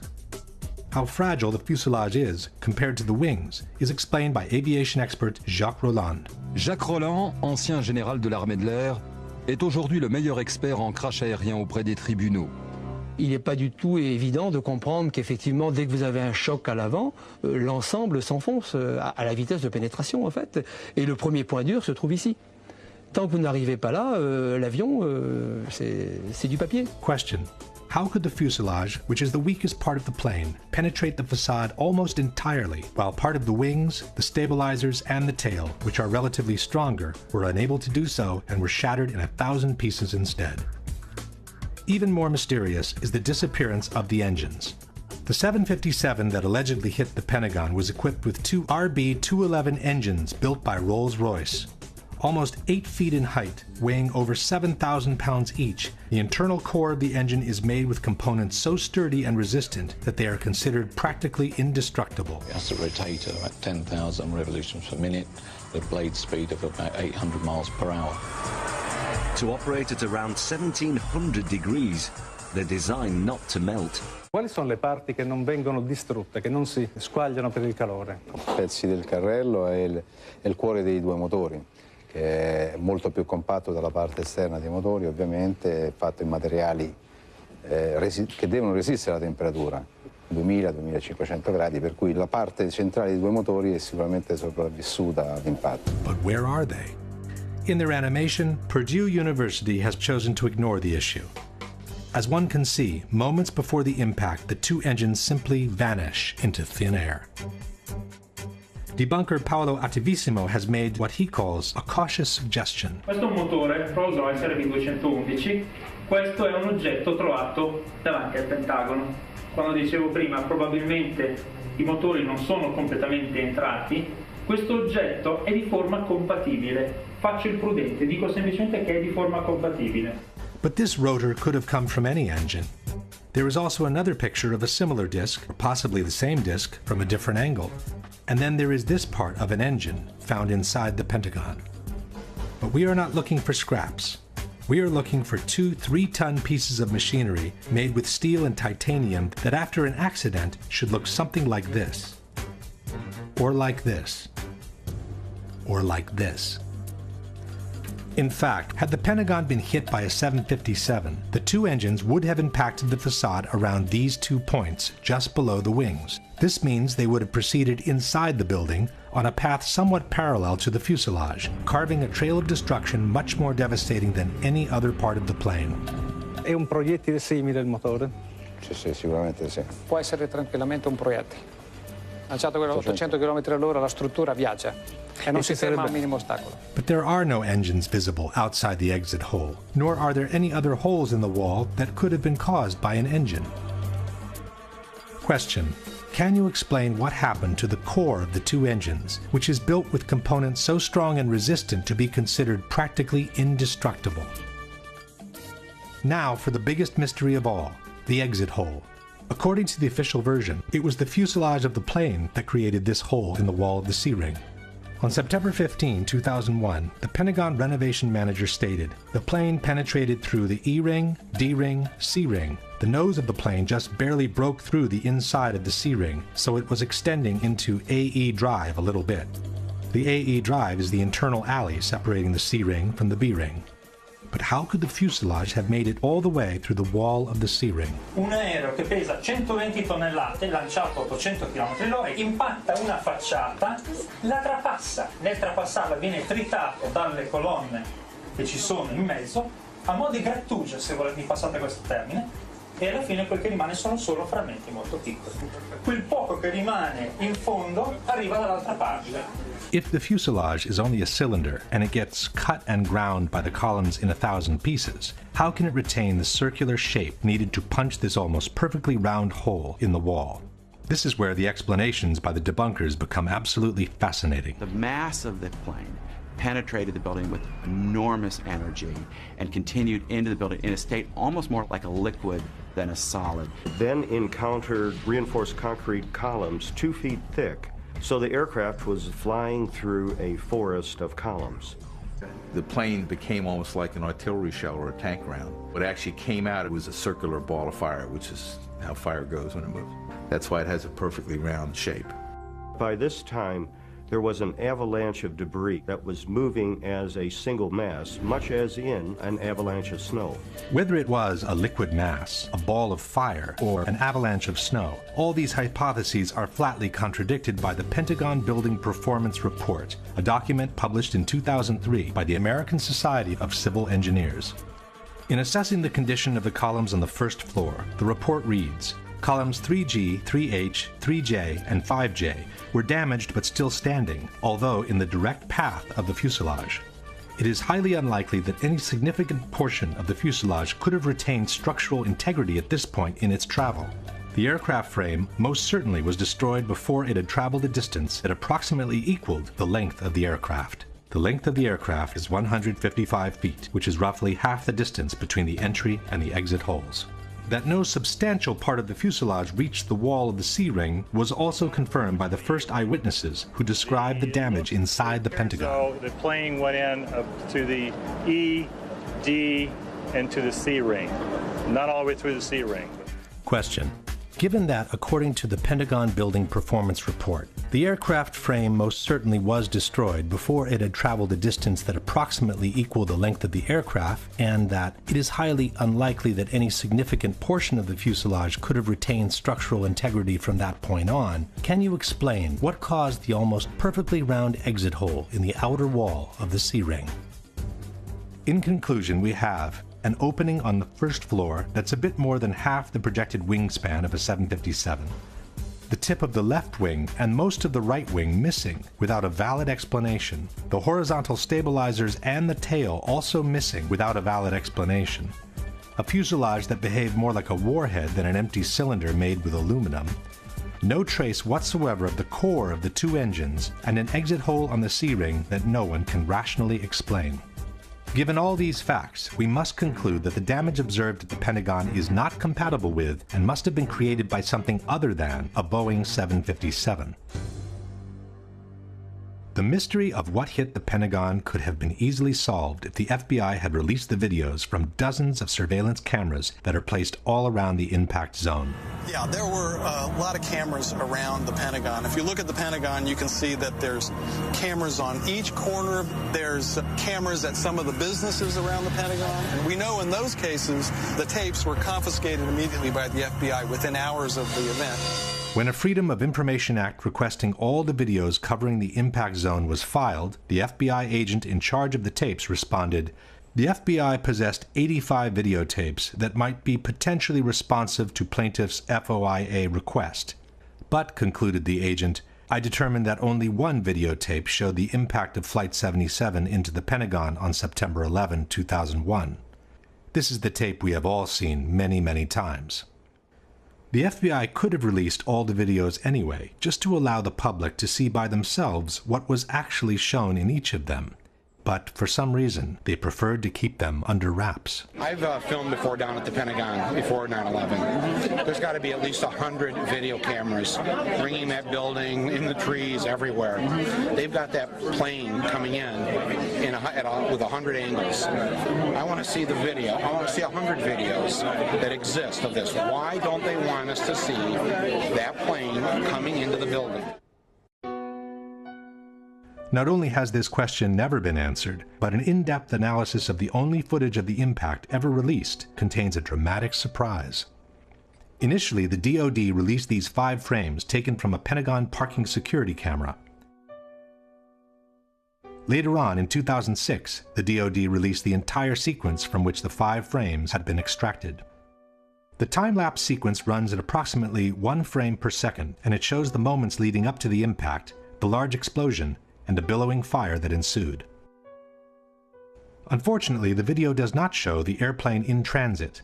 All we can see in the frame preceding the explosion is what appears to be the tail of an airplane followed by a trail of white smoke. But the body of the plane remains covered by this concrete column standing in the foreground. The Department of Defense also released a second video, taken by a different camera from the same parking lot. The second camera was actually located in the very column that obscured the view of the plane in the first video. This aerial shot of the Pentagon shows the actual location of the 2 cameras. The second camera faces in the same direction as the first, and it offers a clear, unobstructed view of the same field of action. By using the moment of the explosion, we can synchronize the 2 cameras with absolute frame-by-frame accuracy. By synchronizing the 2 cameras, we notice that the second video begins earlier than the first, while the first lasts longer than the second.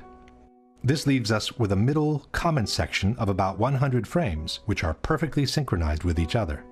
From the moment the police car moves on, the action proceeds in an identical manner both in the frames preceding the explosion and in those following the explosion.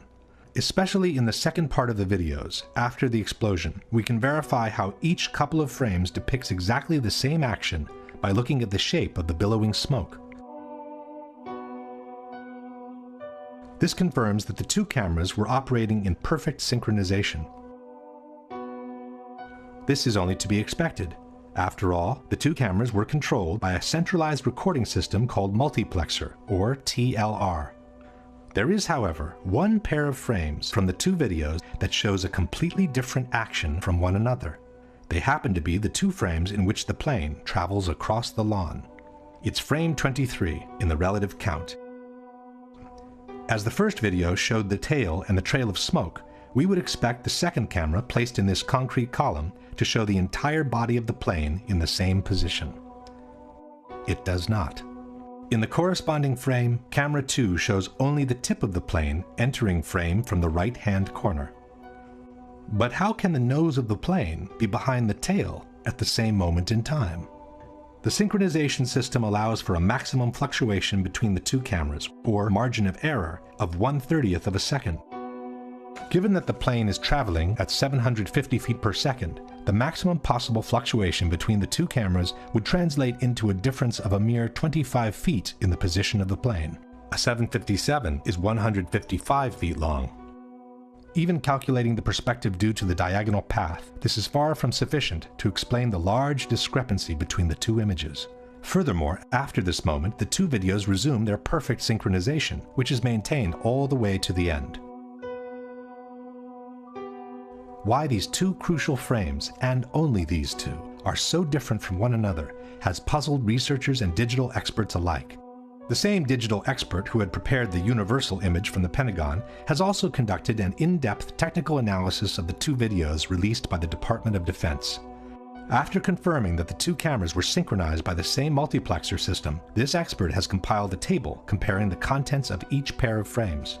As one can see, frame 23 is the only one showing a strong inconsistency between the 2 images. The expert has then proceeded to analyze the 2 frames with the most sophisticated digital tools and has obtained some astonishing results. A series of Boolean subtractions reveals that a small part of the image is actually present in both frames. What is said to be the nose of the airplane in camera 2 is also present as part of the smoke trail in camera 1. It seems in fact as if someone has retouched this area of the frame by means of cut and paste in order to cover the plane, while he has kept the end of the smoke trail to make it look like the nose of the plane entering frame. Question: given that the maximum fluctuation between the two cameras would translate in a difference of 25 feet in the position of the plane, can you provide a valid explanation for the large discrepancy between the two corresponding frames?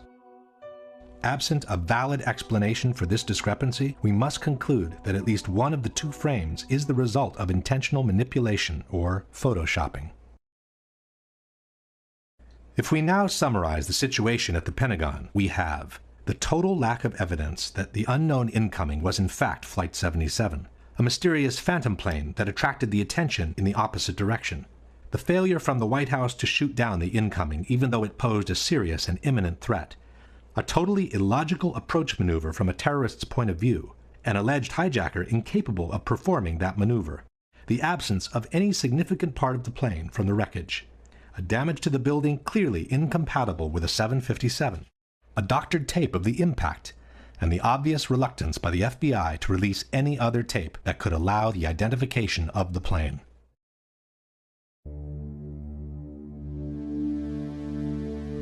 The whole issue of Flight 93 basically boils down to one question. If you just happened to drive by and someone told you that a Boeing 757 has just crashed into this hole and most of the 100-ton airliner is now buried under the ground, would you believe it or not? This is the kind of puzzlement the people from Shanksville experienced when they arrived on the crash site of Flight 93. We drove back that road, and where the road ended, that's where the plane was. And I mean, you know, the only thing I could tell, you know, I get out, you know, like I said, I heard this thing, you know, I felt the explosion, saw the fireball, and I get up there and I'm thinking, where is it, you know? Just debris, pieces, small pieces of debris, and you know, the trees were singed and burning, it was just smoldering. Nothing. It was just little pieces. There was nothing to actually, like a door or window or anything, you couldn't really, it was just little pieces of shrapnel everywhere. What's that right there? Over in here. TV reporters were also at a loss when faced with the idea that an actual plane had just crashed on that site. You know, at first I wasn't even sure that this was, that these were pieces of the plane. They're so small, and it's indistinguishable. You can't tell whether it's a piece of the fuselage or a piece of the seats. You don't know what it is. Chris Kanicki, he's a photographer. He was back there just a couple of minutes ago, and Chris, I've seen the pictures. It looks like there's nothing there except for a hole in the ground. Basically, that's right.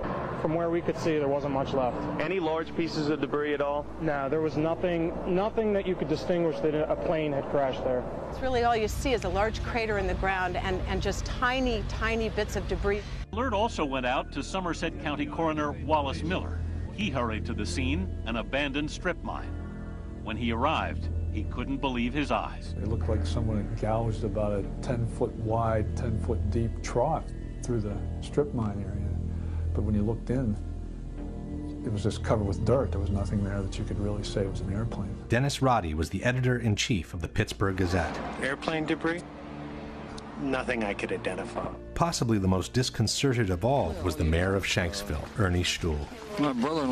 Ja, mein Schwager und ein guter Freund von mir waren die Ersten hier. Sie haben in Shanksville an einer Straßenecke gestanden und sich unterhalten. Ihr Wagen stand gleich in der Nähe und so waren sie die Ersten hier. Dann kam erst die Feuerwehr. Alle waren wie vor den Kopf gestoßen, weil sie zu einem Flugzeugabsturz gerufen wurden. Aber da war kein Flugzeug. Kein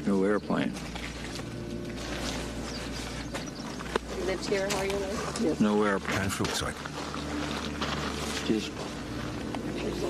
Sie wurden hier zu der Unfallstelle geschickt und da war kein Flugzeug? Nein, da war nichts. Nur dieses Loch. Das ist es, was Sie sahen. Ich dachte immer, das sei die Absturzstelle. Das ist sie, aber da ist nichts zu sehen. It's in that hole, says the FBI, that most of the airplane lays literally buried in the ground.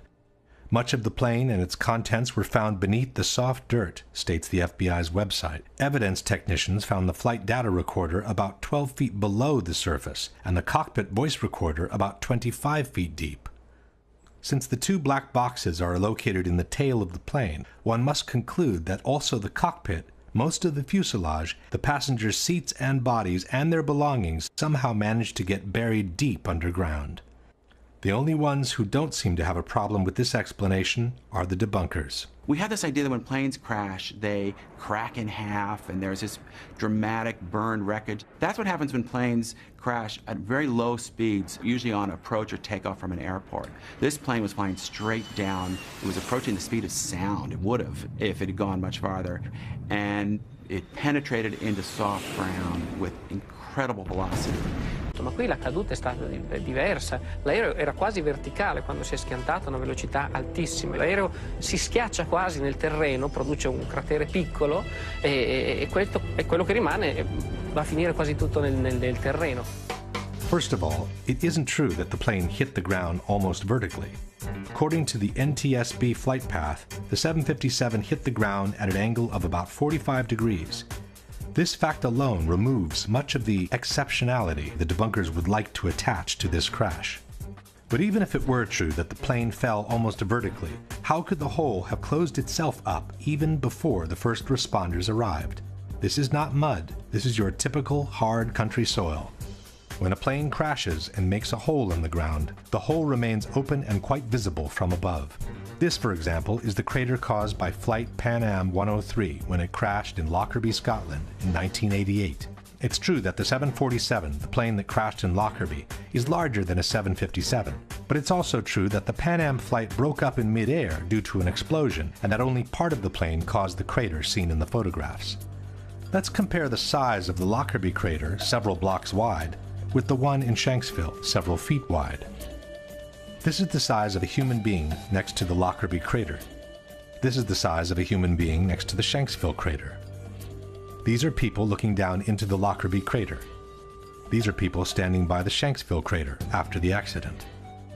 Compare the size of a car with the Lockerbie crater and the size of a small truck with the crater in Shanksville. This is the largest chunk of the Pan Am flight that was found near Lockerbie. It's almost half the front part of the fuselage and includes part of the cockpit.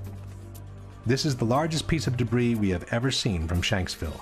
It's a piece of fuselage a bit wider than 2 passenger windows in a picture released 5 years after the event. This is an engine from Pan Am Flight 103 which plunged to the ground at a location near Lockerbie. This, we are told, is an engine from Flight 93 which was supposedly excavated from the hole in Shanksville. These are images from different crashes, showing that the tail of the plane almost always survives. It does so because it's normally the last part of the plane impacting the terrain, when most of the kinetic energy has already been dissipated to the ground. This is the mark on the ground that was supposedly left by the tail of Flight 93 before it vanished into thin air. These are the chunks of the wings that are normally found after a plane crash. These are the marks that the wings of the plane allegedly left on the ground in Shanksville before vanishing with everything else into thin air. And this is the center of the hole, which is supposed to have swallowed practically the whole fuselage. But this is where the official story of the crash becomes truly fascinating. According to the FBI, after 2 weeks of excavation in Shanksville, 95% of the plane had been recovered.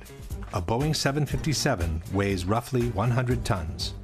A mid-sized car weighs about 2,500 pounds, a ton and a half. This means that, according to the FBI, the equivalent of at least 50 to 60 cars was actually excavated from the ground. Question: can you explain how most of an airplane weighing 100 tons could end up buried deep underground in a hole that closed itself up before the first responders arrived? But even if it were true that 95% of the plane has been recovered, where is it? Why have we never been shown it? When a controversial accident happens, all efforts are made to recover as many pieces of the plane as possible. These, for example, are the remains of the flight from Lockerbie, which have been pieced together in a hangar. These are the remains of TWA 800, the flight that crashed in the ocean near Long Island in July 1996. These are the remains of flight Itavia 870, which crashed in unclear circumstances near Ustica, Italy in 1980. Why wasn't the same thing done with United 93? Given the controversy on the absence of debris, coupled with the rumors of a possible shoot-down, it would have been the perfect way to put all the conspiracy theories to rest. Instead, we are told, all the recovered parts of the plane have been sequestered by the FBI, and no one has ever been able to see them. As far as we know, Flight 93 might have never crashed in Shanksville to begin with. There is another problem for those who support the official version. When an airplane crashes to the ground, normally a plume of thick black smoke rises to the sky and continues to burn until all the fuel is consumed. But instead of being faced by something like that, this is what the people in Shanksville saw. This is what we saw. Das ist das, was wir gesehen haben. Sieht fast aus wie ein Pilz. It looked like a mushroom cloud, he said, but under the cloud there is no plume of black smoke rising to the sky. And the mushroom shape is the classic result of a bomb explosion. The same local reporter also noticed the absence of smell from burnt jet fuel and the odor of scorched earth instead. And there's a very strong odor of the scorched earth. The only way I can describe it. It doesn't smell like jet fuel. It smells like...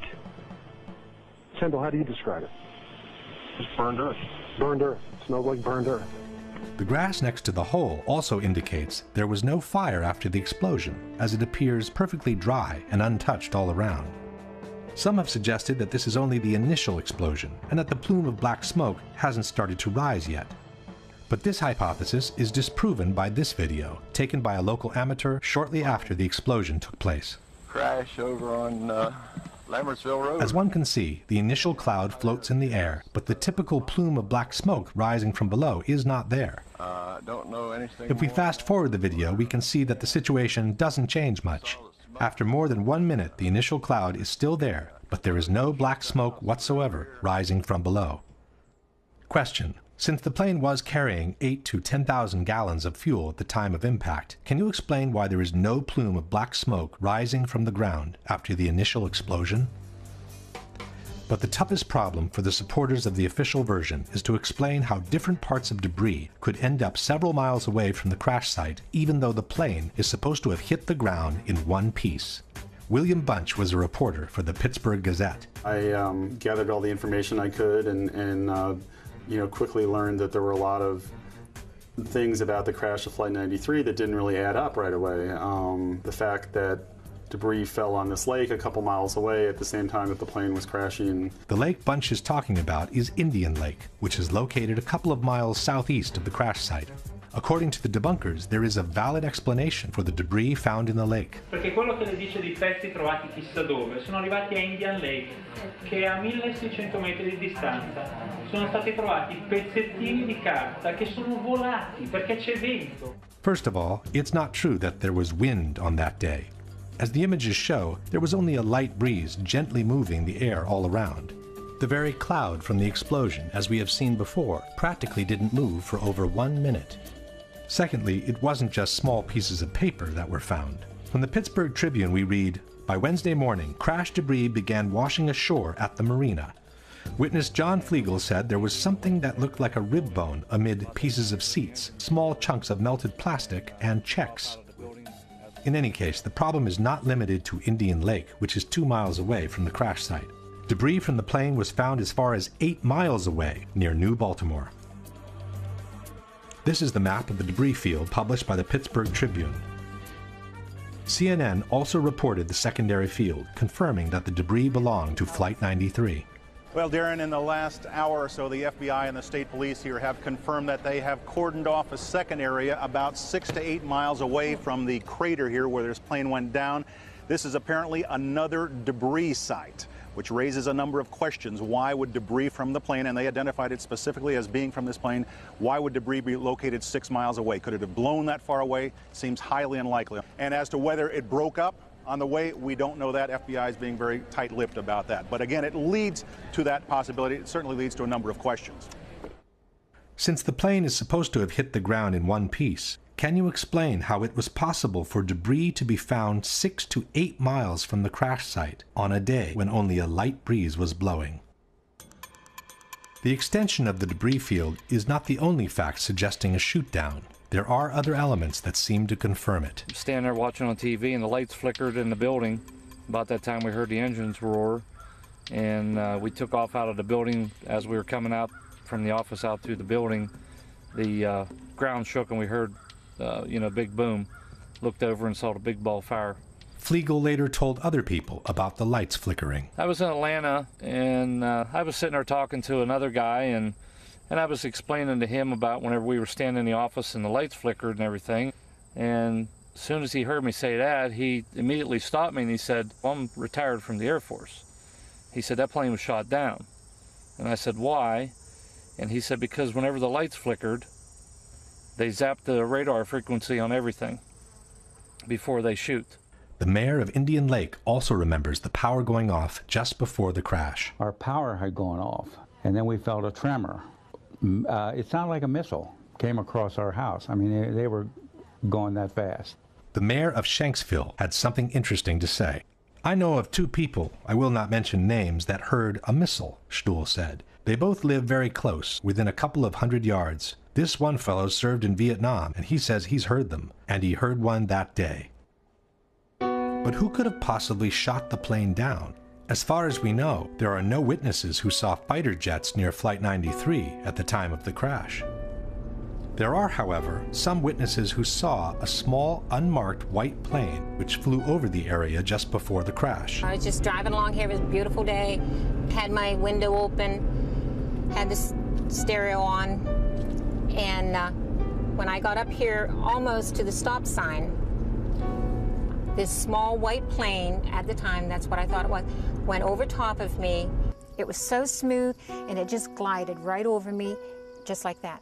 And then I ducked, and when I looked up again, then it just banked to the right and went over and went down behind those trees. Something caught my eye, and here was a white plane, and it was coming from the crash site area. The debunkers maintain that there is no mystery behind the white plane.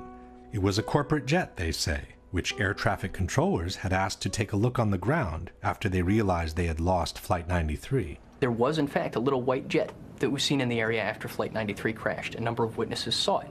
It was a little Dassault Falcon corporate jet that was flying to a nearby airport. And what happened is once air traffic control knew they had lost Flight 93, they asked the nearest aircraft to go over the area and actually radio back exact coordinates for the crash site. No. Susan McElwain, however, remembers seeing the white plane before the crash, not after. About 11:30 that night, the FBI came, wanted to talk to me. They kept asking me how big the plane was. I said the plane, you know, it was small, wasn't much bigger than my van that I saw, and that it went over top of me. And I said, you want to make sure maybe it was ours and not somebody else's. And then that's when he did seem to get a little nicer. Told me that it was a white Learjet, someone was taking pictures. I said, before the crash? And he says, well, we got to go. John Flegel also saw the mysterious plane. Since Flegel arrived on the spot within a minute from the crash, the corporate jet sent by the air traffic controllers would not have had time to descend over the area yet, while the mystery plane was already getting away from the spot into the blue sky. We got there, like I said, probably within 45 seconds or a minute of impact. We were there. We were there before any firemen, any paramedics, or anybody. We were on site. When we got there, there was a plane flying up above. And he was smart. He flew straight for the sun. So you couldn't look at it and see exactly what type of plane or if it was a fighter or what it was. But, you know, we caught a glimpse of it, and as he was swinging, he was basically traveling in the same direction as the plane. If the plane was actually shot down, one big question arises. What are we to make of the heroic gesture by the passengers who chose to force the plane to the ground, we are told, in order to save the lives of other fellow countrymen? In truth, this heroic gesture by the passengers has been refuted by the 9/11 Commission itself. It was the hijackers, wrote the commission, and not the passengers, who chose to intentionally crash the plane in Shanksville.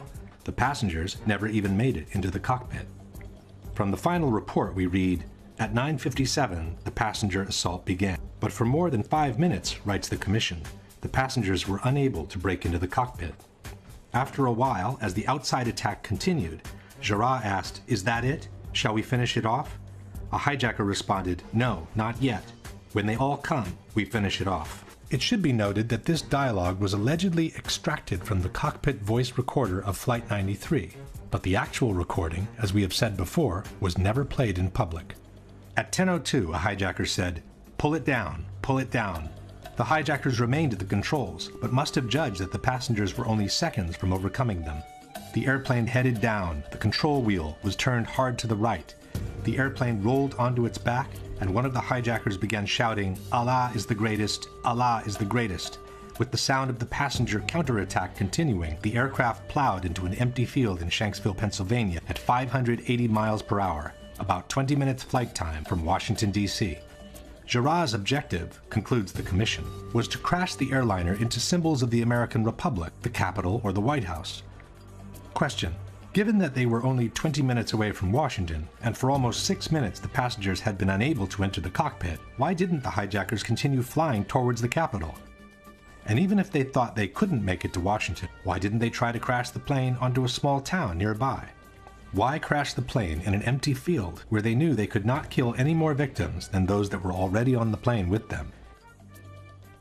Maybe a less fictional explanation for Flight 93 is the one offered by Vernon Gross, author and former NTSB investigator. The role the government plays in times of stress, how they view the public. Can the public stand the truth? Or shouldn't we, we need a legend at this point. We need a really neat story of reacting against such a dastardly act as was happening. So it's really nice and convenient to think of the Beamer story, let's roll, and that becomes just like the Alamo. And it's just one of those legends, and I think there'll be a lot of pressure to let the legend stay where it is. If we now summarize Flight 93, we have no proof whatsoever that the terrorists boarded the plane, nor that they were ever in the cockpit. An alleged hijacker who could not have flown an airliner in the way that Flight 93 was flown. A false, concurrent hijacking that called the attention away from the real one. No proof whatsoever that Flight 93 crashed in the field near Shanksville. An extended debris field which flatly disproves the official version of the crash and suggests that the plane broke up in mid-air instead. An unexplained small white jet leaving the area right after the impact. And the fact that the passengers who called from their cell phones could not have been on that plane to begin with, which strongly suggests their revolt was a scripted, fictional event intended to fuel a prefabricated legend.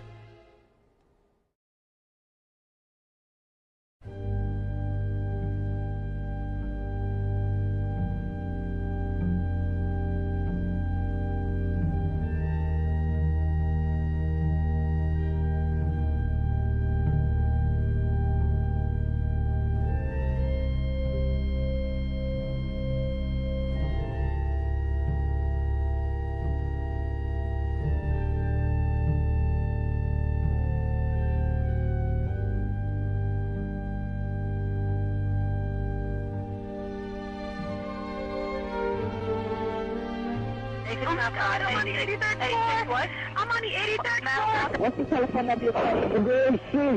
You can do anything 441-2623. Are they going to be able to get somebody up here? Well, of course, man. We're coming up for you. Three of us in this office. We're not ready to die, but it's getting bad. There's no one here yet, and the floor is completely engulfed. We're on the floor, and we can't breathe. Please hurry. No fire for now, and no smoke, right? Of course there's smoke. Where are you? Which way you guys up to? We're getting there. We're getting there. Doesn't feel like it, man. I got one too. It's very hot. I don't see any air anymore. Okay. All I see is smoke. Smoke rises to the roof there. We're on the floor. We're in a window. Can't see. Can you stay on the line with me, please? Yes, ma'am. I'm going to die, aren't I? No. I'm going to die. Ma'am, say your prayers. Thank God to blow you in from the left. Help! Ma'am? Help! What the hell happened? Oh, my God. Oh, God!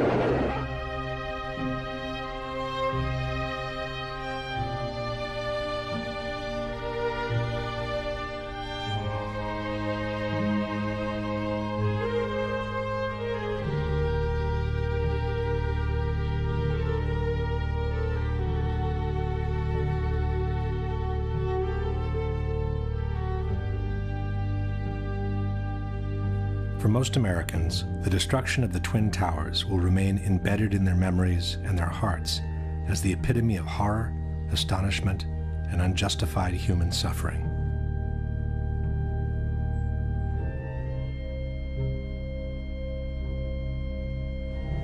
But for some, it may have represented the moment where large corporate interests of global reach and cynical economic greed found the perfect place for a secret encounter. common wisdom has it that the September 11 attacks destroyed two of the best jewels America has ever had. But exactly jewels, the Twin Towers, were not. While they sat on some of the most valuable real estate in the world, after 30 years the Twin Towers had become obsolete. With each of the floors built as an open space of almost 1 acre in size, the rising cost of energy had made it extremely expensive to keep the buildings warm in winter and cool in summer. General maintenance was also very expensive compared to buildings from more recent years. In his 1999 book on the Twin Towers, Divided We Stand, author Eric Darton wrote, "When the World Trade Center was bombed in February 1993, it was already passing its prime as office space, overtaken by a generation of more recent, cybernetically smart buildings with higher ceilings and greater built-in electrical capacity. To maintain the Trade Center as Class A office space commanding top rents, the Port Authority would have had to spend $800 million rebuilding its electrical, electronic communications, and cooling systems." Furthermore, after the 1993 bombing, the tenancy had dropped dramatically, and it had been very hard to bring it back to normal levels.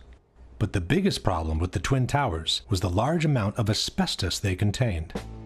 Built in a time when the use of asbestos was still allowed in civil construction, at least 400 tons of this extremely dangerous material had been used to fireproof the steel structure of the buildings and to insulate hundreds of miles of pipings for water, heating, and air conditioning.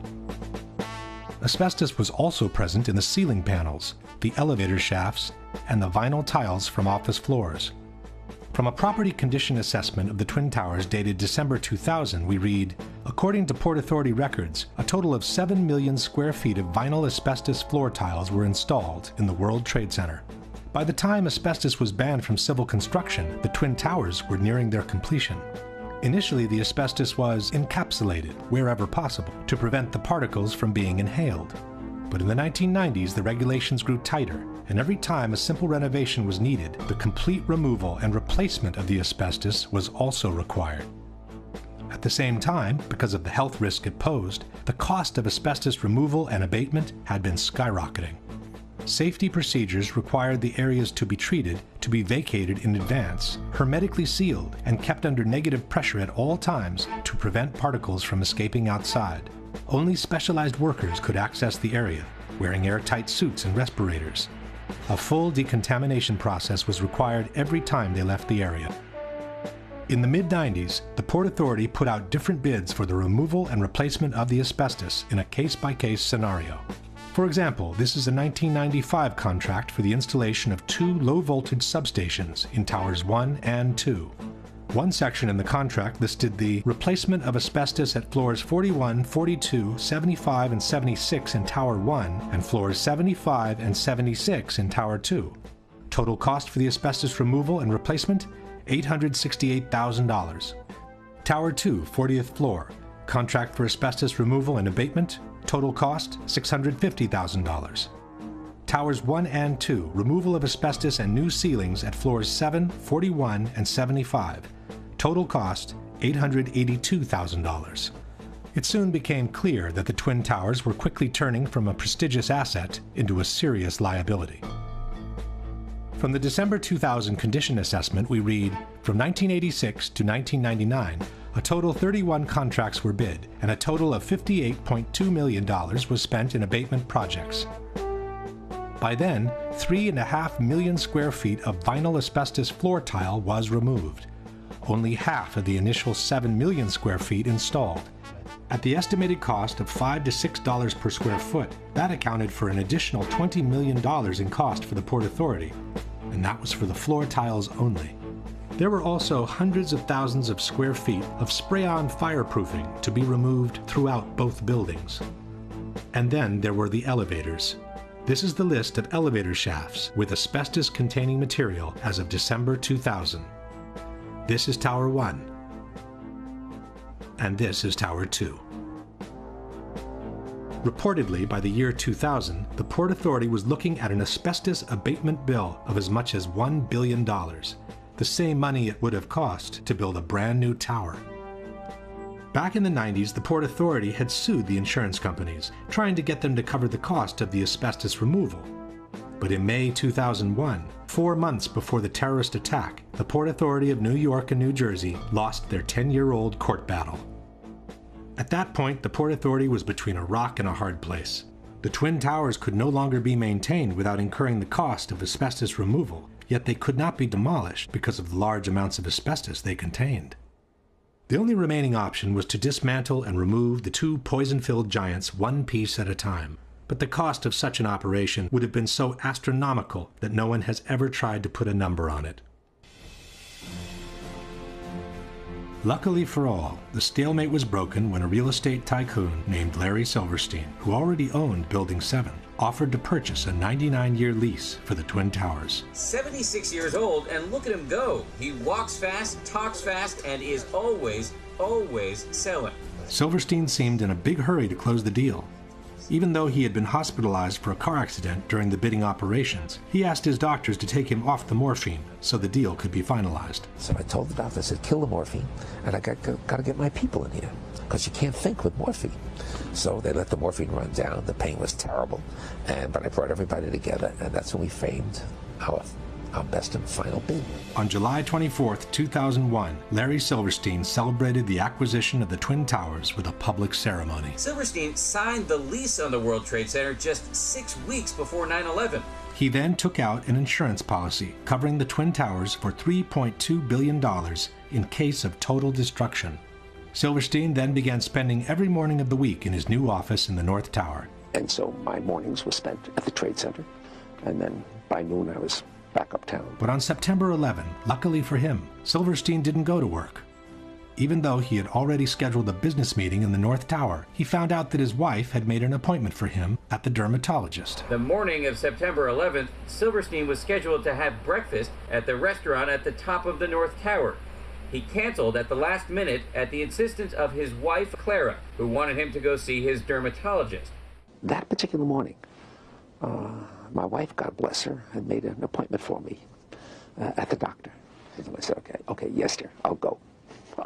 Everyone who was in that restaurant that morning perished.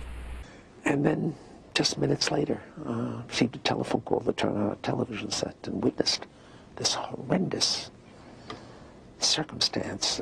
This is how, on the evening of September 11, Larry Silverstein found himself in control of some 12 million square feet of new office space to be built on some of the most valuable real estate in the world.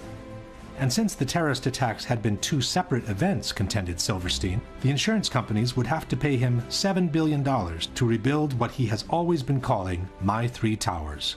I will spend $7 billion on My Three Towers. Eventually, a settlement was reached for $4.5 billion, which was still one-third more than the amount initially insured by Silverstein.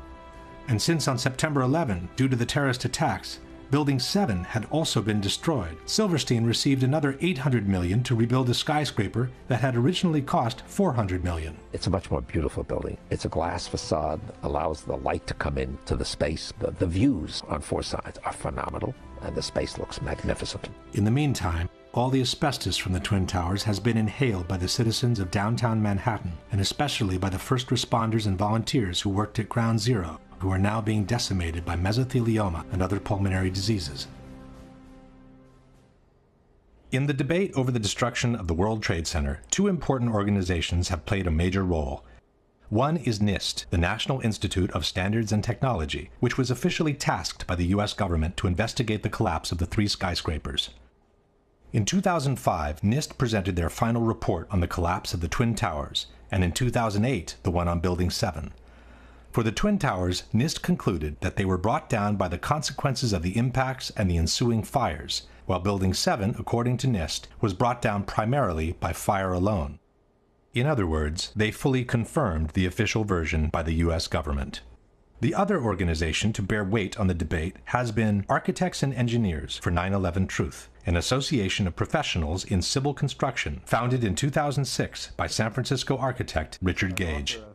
Architects and Engineers lists over 2,000 experts in structural engineering, science of materials, architectural design, fire protection, science of construction, metallurgy, and even experts in controlled demolitions.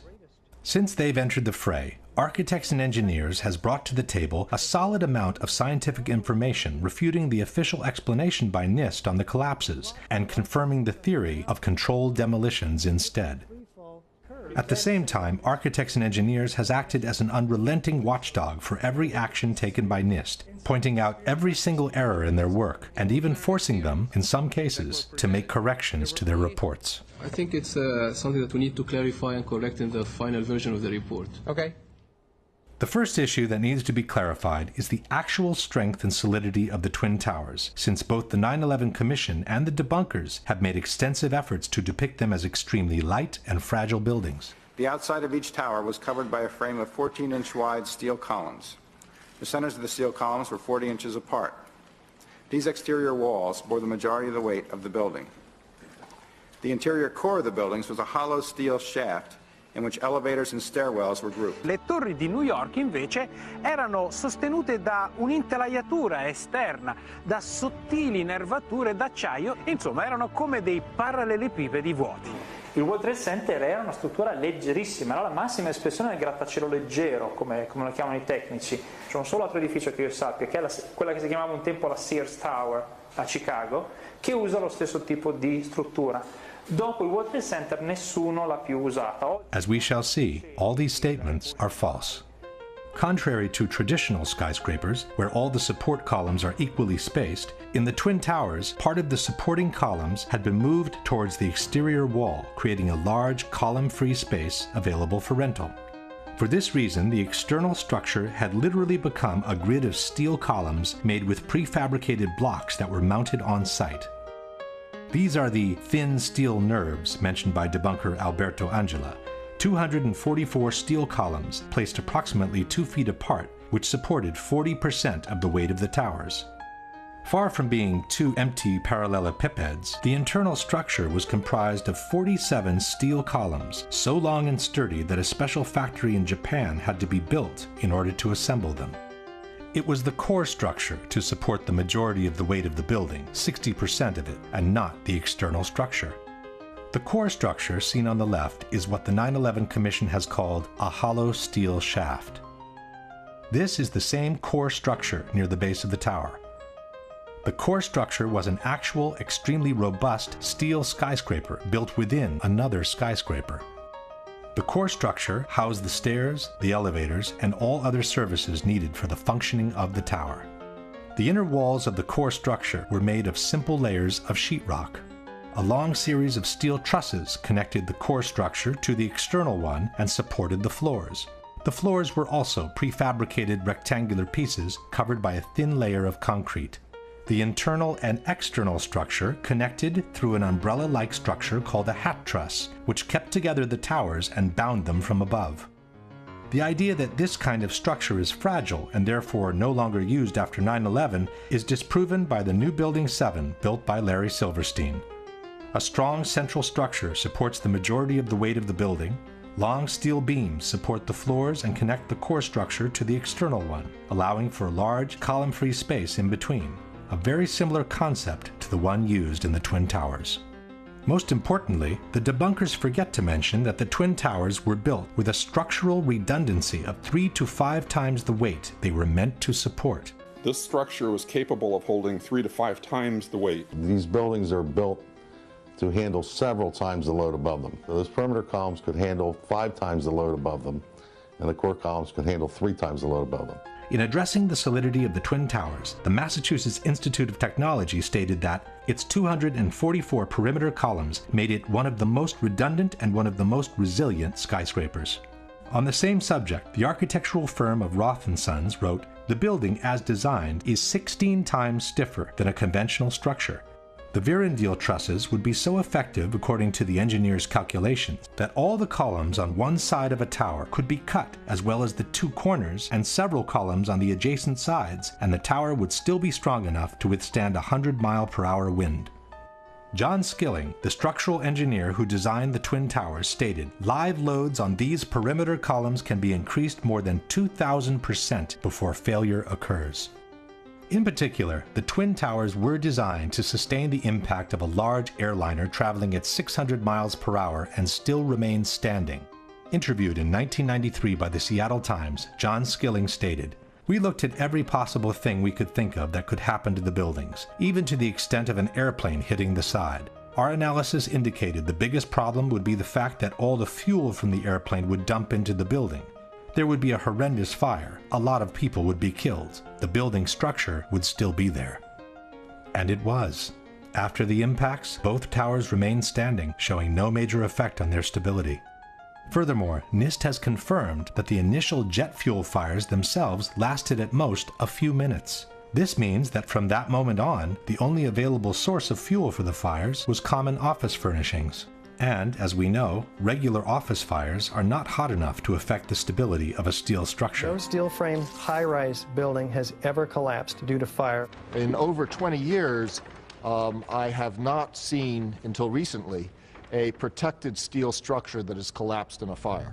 These kinds of designs have performed extraordinarily well over history. In fact, until this occurrence, no building had fallen down because of fire. Furthermore, NIST estimated the combustible fuel loading was somewhat lower than found in prior surveys of office spaces. The number of interior walls, and thus the minimal amount of combustible interior finish and limited bookshelf space account for much of the differences. There was no reason for the towers to collapse at that point. With a structure that had clearly withstood the impacts and with less than average office content to feed the fires, both buildings should have remained standing, allowing for the evacuation and rescue of everyone who had survived the initial impacts and the fires. Instead, both buildings suddenly collapsed from top to bottom, one 56 minutes after the impact, the other as much as 1 hour and 42 minutes after the impact of the plane. Why? The debate on the collapse of the Twin Towers centers around two major questions. One is what caused the initial collapse of the top section of the building onto the lower part of each tower. The second is what caused the complete destruction of the remaining healthy structure below, once the top section had collapsed on it. As far as what initiated the collapse, at first we were told that the heat of the fires had softened and melted the structure of the building. In 2002, NOVA depicted a scenario envisioned by many experts at the time, that the truss connections failed in the extreme heat, causing the floors to fall onto one another, precipitating the collapse. As the steel began to soften and melt, the interior core columns began to give. Then you had this sequential failure that took place where it all pancaked one after the other. In fact, it became known as the pancake theory. Donc ça a donné lieu à la théorie qu'on appelait la théorie du pancake. C'est-à-dire que, comme cette partie-là est tombée sur un plancher, ce plancher a cédé, puis en cascade, c'est tous les planchers qui ont cédé et qui sont tombés les uns sur les autres. C'est ça qu'on appelle la théorie du pancake. But the pancake theory had a major flaw. It forgot to explain why the core structure of the towers collapsed. Furthermore, experts pointed out that jet fuel produces barely half the heat needed to melt steel. It would not have been enough to disconnect the trusses from the external structure. At that point, the official explanation backtracked and settled for a more generic weakening of the steel due to the fires. You don't need to melt the steel columns, you just need to start weakening them. What we found is it doesn't take temperatures high enough to melt steel. It just has to heat up the steel so it expands and then softens and weakens the structure until it collapses. In the new explanation, the initial failure was no longer blamed on the rupture of the steel trusses, but on their sagging due to the heat. The trusses stayed connected to the columns, even as they sagged from the heat. They pulled on the columns, bowing them inward nearly 5 feet in some areas, until the columns reached the breaking point. Continua ad ardere, sta scaldando l'aria e scalda l'acciaio del solaio soprastante, che a questo punto comincia a flettersi, perde la propria resistenza ai carichi, si flette, tira in dentro le colonne, e a un certo punto le colonne della facciata, che sono portanti, portano circa il 40% del peso della struttura, si rompono. Suddenly the columns snapped, and as a result the entire top of the building came down pretty much in free fall because the kinetic energy that was unleashed was just huge. NIST also maintained that the impact of the airplanes widely dislodged the fireproofing from the trusses, hastening the process that eventually caused them to sag. It should be noted that NIST made the dislodgement of the fireproofing a necessary condition for the towers to collapse. The buildings would not have collapsed under the effects of the airplane impact and the jet fuel ignited multi-floor fires. And the reason it collapsed is because the fireproofing was dislodged. But the theory of the sagging trusses created even more problems than the one before. First of all, there is no proof whatsoever that the fireproofing from the steel had been widely dislodged by the impacts, as NIST has maintained. The steel structure of a skyscraper is elastic, not rigid, and it absorbs the impacts by slowly swaying back and forth, not by vibrating. The building swayed slowly one way toward the Hudson River to the west. And by the time it came back, I just jumped up and just had to get out of the elevator. In fact, there are good reasons to believe that the fireproofing from the steel was not dislodged at all, as in the following example. This is James Glanz for the New York Times. When the plane hit the North Tower between the 94th and the 98th floors, Steve McIntyre, an engineer for the American Bureau of Shipping, was reading his email on the 91st floor. The plane hit, and I think he described it as the biggest wham he'd ever heard, but there wasn't much shaking. His email was still there after the impact. He was still staring at a glowing screen.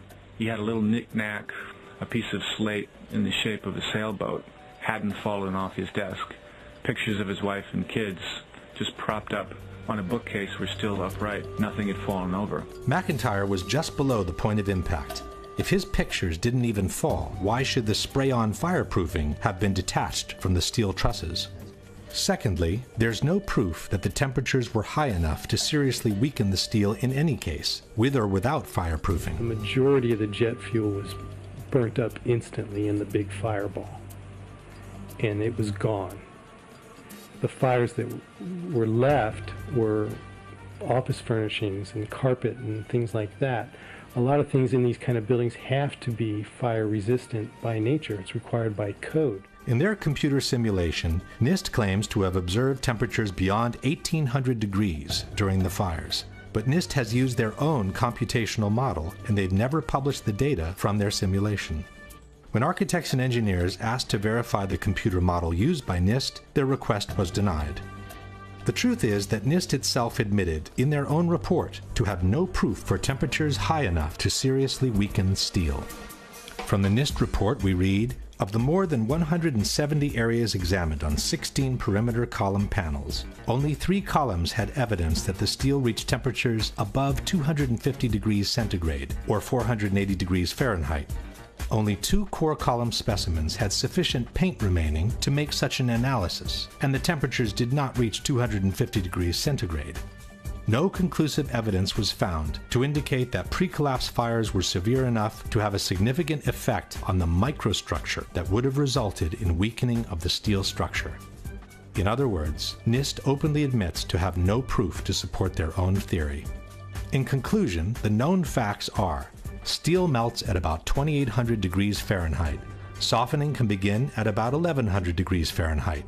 Except for 3 isolated spots, NIST admits to have found no proof of temperatures beyond 480 degrees Fahrenheit, which is less than half the temperatures needed to seriously weaken steel.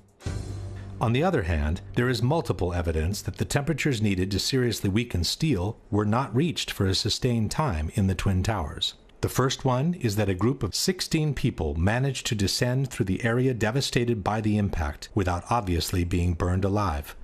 One of them is Brian Clark. And when we came to the 78th floor, the last layer was standing, but it was cracked, and there were flames licking up the other side of the wall like this. It wasn't a roaring inferno. I sensed that the flames were maybe starved for oxygen right there, you know, in the interior. We kept going, and we got onto the 74th floor. When we got down that far, normal conditions. The lights were on, fresh air coming up from below. Attivissimo has maintained that these people managed to survive because in that part of the building the stairwell runs on the side of the tower and not through the center. Quando sono passati di lì, sono passati attraverso una zona che era nell'angolo opposto rispetto agli incendi. Quindi è logico che non siano stati bruciati.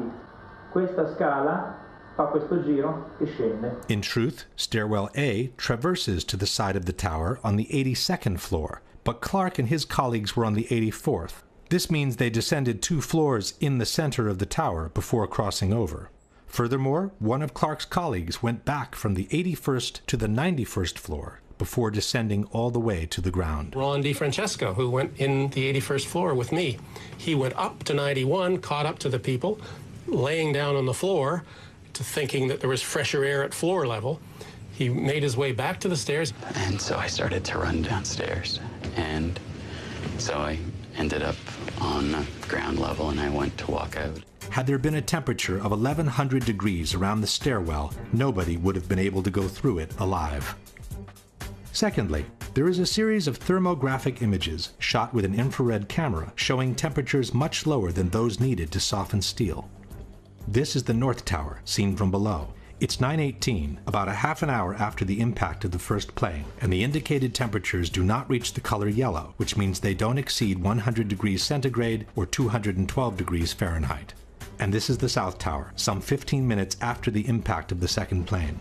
Here too, the indicated temperatures do not exceed 212 degrees Fahrenheit. But the major problem with the sagging trusses theory is that it doesn't make any sense from a mechanical point of view.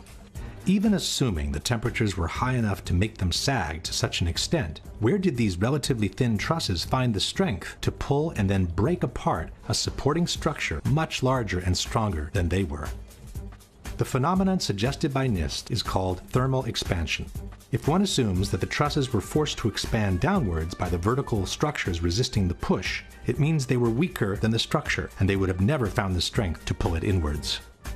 If instead the trusses sagged on their own, so weakened by fire to become unable to support their own weight, where would they find the strength to pull and break apart the same structure that had easily supported them when they were strong and healthy? In either case, the idea that the trusses alone would have been able to pull and break apart the external structure makes no sense. As we shall see, the external structure did bow inwards before the towers collapsed. But a much greater force than their own must have been applied to those trusses for them to be able to pull and break apart the structure they were attached to. Question: can you provide any evidence that the fireproofing from the steel trusses was widely dislodged by the impact of the planes, which NIST has made a necessary condition for the collapses to be caused by fire? Can you provide any evidence that the temperatures in the Twin Towers were high enough and lasted long enough to seriously weaken the steel in the areas where the initial collapses occurred? Can you explain how a sagging truss, weakened by heat, could pull and eventually break apart the structure it is attached to, with no external force being applied to it? If the explanation by NIST on what caused the initial collapse seems seriously flawed, their explanation on what caused the complete destruction of the towers does not exist. Within more than 10,000 pages filled with technical data of relative importance, in a footnote on page 82 of the NIST report we read, the focus of the investigation was on the sequence of events from the instant of aircraft impact to the initiation of collapse for each tower. For brevity of this report, the sequence is referred to as the probable collapse sequence, although it does not actually include the structural behavior of the tower after the conditions for collapse initiation were reached and collapse became inevitable. With the simple word inevitable, NIST purports to have explained the total destruction of 80,000 tons of a perfectly healthy steel structure upon itself. The area below the damage zone where the planes flew in and where the fire was, that area below that, those 80 or 90 stories, 80,000 tons of structural steel was not damaged in any way. Yet you stood there and watched it destroy itself, wiping out floor by floor all 287 structural columns as if they didn't exist underneath the damage zone. When a well-known debunking website wrote to NIST asking for a clarification on the sequence of the collapses, it received a similar answer. NIST did not describe the specific sequence of events after global collapse initiated. This astonishing statement has been repeated by NIST over and over again under the most surprising of justifications. Once the collapse initiated, the video evidence is rather clear. It was not stopped by the floors below, so there was no calculation that we did to demonstrate that, what is clear from the videos. This is tantamount to saying, once the Pearl Harbor attack initiated, the video evidence shows that the US fleet was quickly overwhelmed by the Japanese, so we didn't feel the need to find out why it happened. To make up for this embarrassing void, the debunkers often point at some independent studies which purport to explain the collapses by gravity alone. Ci sono opere tecniche come quelle che vedete citate qui che analizzano in estremo dettaglio la dinamica del crollo delle torri gemelle e non trovano niente di strano. The study most quoted by debunkers is called What Did and Did Not Cause the Collapse of the WTC Twin Towers in New York by Czech engineer Zdeněk Bazant. But in his own study, Mr. Bazant admits to have worked on a one-dimensional model, while he states, the high tilt seen on the South Tower top would call for a three-dimensional model of progressive collapse. In any case, it is not up to private studies to explain the collapse of the Twin Towers. NIST received $20 million of taxpayers' money to determine why and how World Trade Center 1 and World Trade Center 2 collapsed following the initial impacts of the aircraft, and to this day they have not done so. This is why Architects and Engineers has kept pressing NIST, asking them to publish their data in regards to the potential energy released during the downwards movement of the upper stories and the absorptive capacity of the intact structure below the collapsed zone. Structural engineers do this every day. This is not rocket science. You have the known weight of this building mass. You have what are known columns below it in order to resist it. You let it go in your models and you calculate what the resistance is. Why didn't they do it? Could it be because they knew darn well that it would not have collapsed at all? In fact, it could be suggested that NIST never explained the collapses by gravity alone because it would be impossible to do so without violating at least two of the most fundamental laws of physics. One is Newton's third law of motion, which states that for every action there is an equal and opposite reaction. This means that two opposing forces will neutralize each other. In a head-on collision, the two cars absorb each other's kinetic energy and transform it into physical deformation or damage. After that, the system comes to a rest, as there is no more energy to be dissipated. The top section, pushing on the bottom section, it's going to meet equal forces as it goes. Both sections are going to be demolished at the same rate. So by the time you've crushed up 15 stories below it, the top 15 stories are also going to be crushed. And so there's nothing left now to crush the rest of the building. Something of this kind is what we should have seen when the top section of the towers collapsed onto the lower one. The upper and lower sections should have mutually destroyed each other until all the energy is dissipated and the system comes to a rest. Alternatively, as shown in this experiment with two towers made of snow, the top section could have fallen off to the side after the initial collapse. What could not have happened is this. A little tiny chunk of the building can't possibly fall and crush the entire structure below it. This is such a simple, fundamental concept that architects and engineers were astonished in seeing it totally ignored by NIST. This is high school physics. And our whole society is being led to believe that these fundamental laws of physics, hard science, don't apply anymore. But even if we assume that the top section of the tower had enough potential energy to destroy the rest of the structure below, it could not have done so at the speed it did, which was near freefall speed. That would have violated an even more important principle in physics, known as the law of momentum conservation. This law states that the total energy within an isolated system must always remain the same. As we have seen, the energy can be transformed within the system, from motion to physical deformation. But for the deformation to begin, the velocity must decrease in order for one kind of energy to be transformed into the other. No new energy can be added to the system. One particular example of momentum conservation is freefall. Freefall happens when the only force applied on an object is gravity. This means that all the potential energy contained by the object is converted into vertical motion. As soon as the falling object hits an obstacle and breakage occurs, the speed must decrease because some of its energy needs now to be converted into physical breakage. It takes energy to break things apart, and that energy must come from within the system. Thus, the falling rock cannot keep falling at free fall speed and break apart at the same time because it doesn't have enough energy to do both. Let's go now to the Twin Towers and ask a simple question. Assuming that the top section on the left contains enough potential energy to destroy the rest of the tower, and assuming we dropped both upper sections at the same time, which one would hit the ground first? It would be the second, of course. As it finds no obstacles in its path, the section on the right would quickly accelerate to free fall speed and maintain it all the way to the ground. The section on the left instead needs to use some of its energy to destroy the structure below, so it could never achieve free fall speed. In the case of the Twin Towers, however, both upper sections fell with an acceleration close to free fall speed, as if their path had been practically free from obstacles. It took each tower between 10 and 12 seconds to collapse to the ground, while an absolute free fall time would have been 9.2 seconds.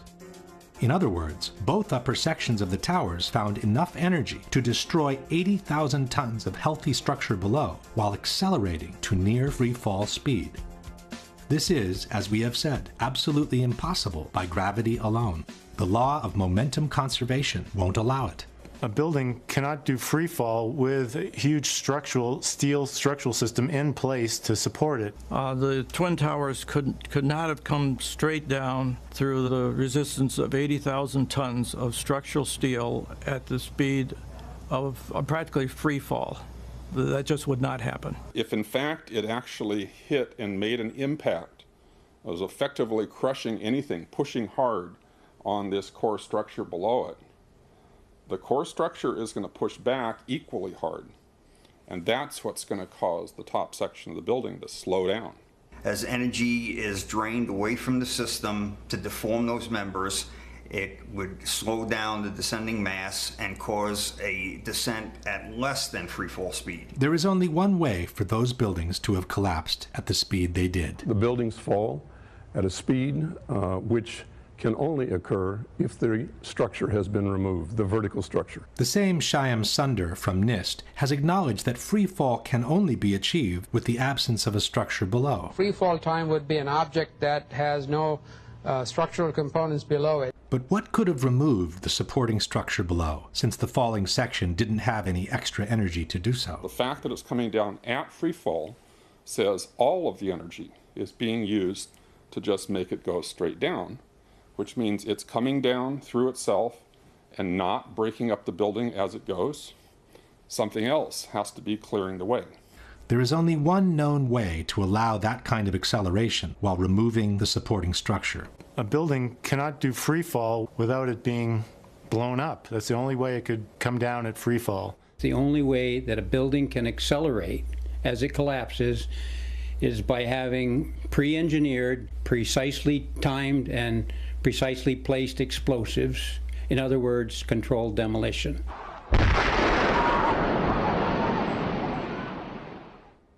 Since a near free-fall speed automatically means a controlled demolition, the debunkers have tried to deny that the Twin Towers fell in about 10 seconds each. Tempi di crollo, si parla di 10 secondi, tempo di caduta libera, esatto, ma i tempi di crollo delle torri gemelle non sono quelli di una caduta libera. Sono, sulla base dei video disponibili, di almeno 16 secondi. Basta ascoltare la durata del boato.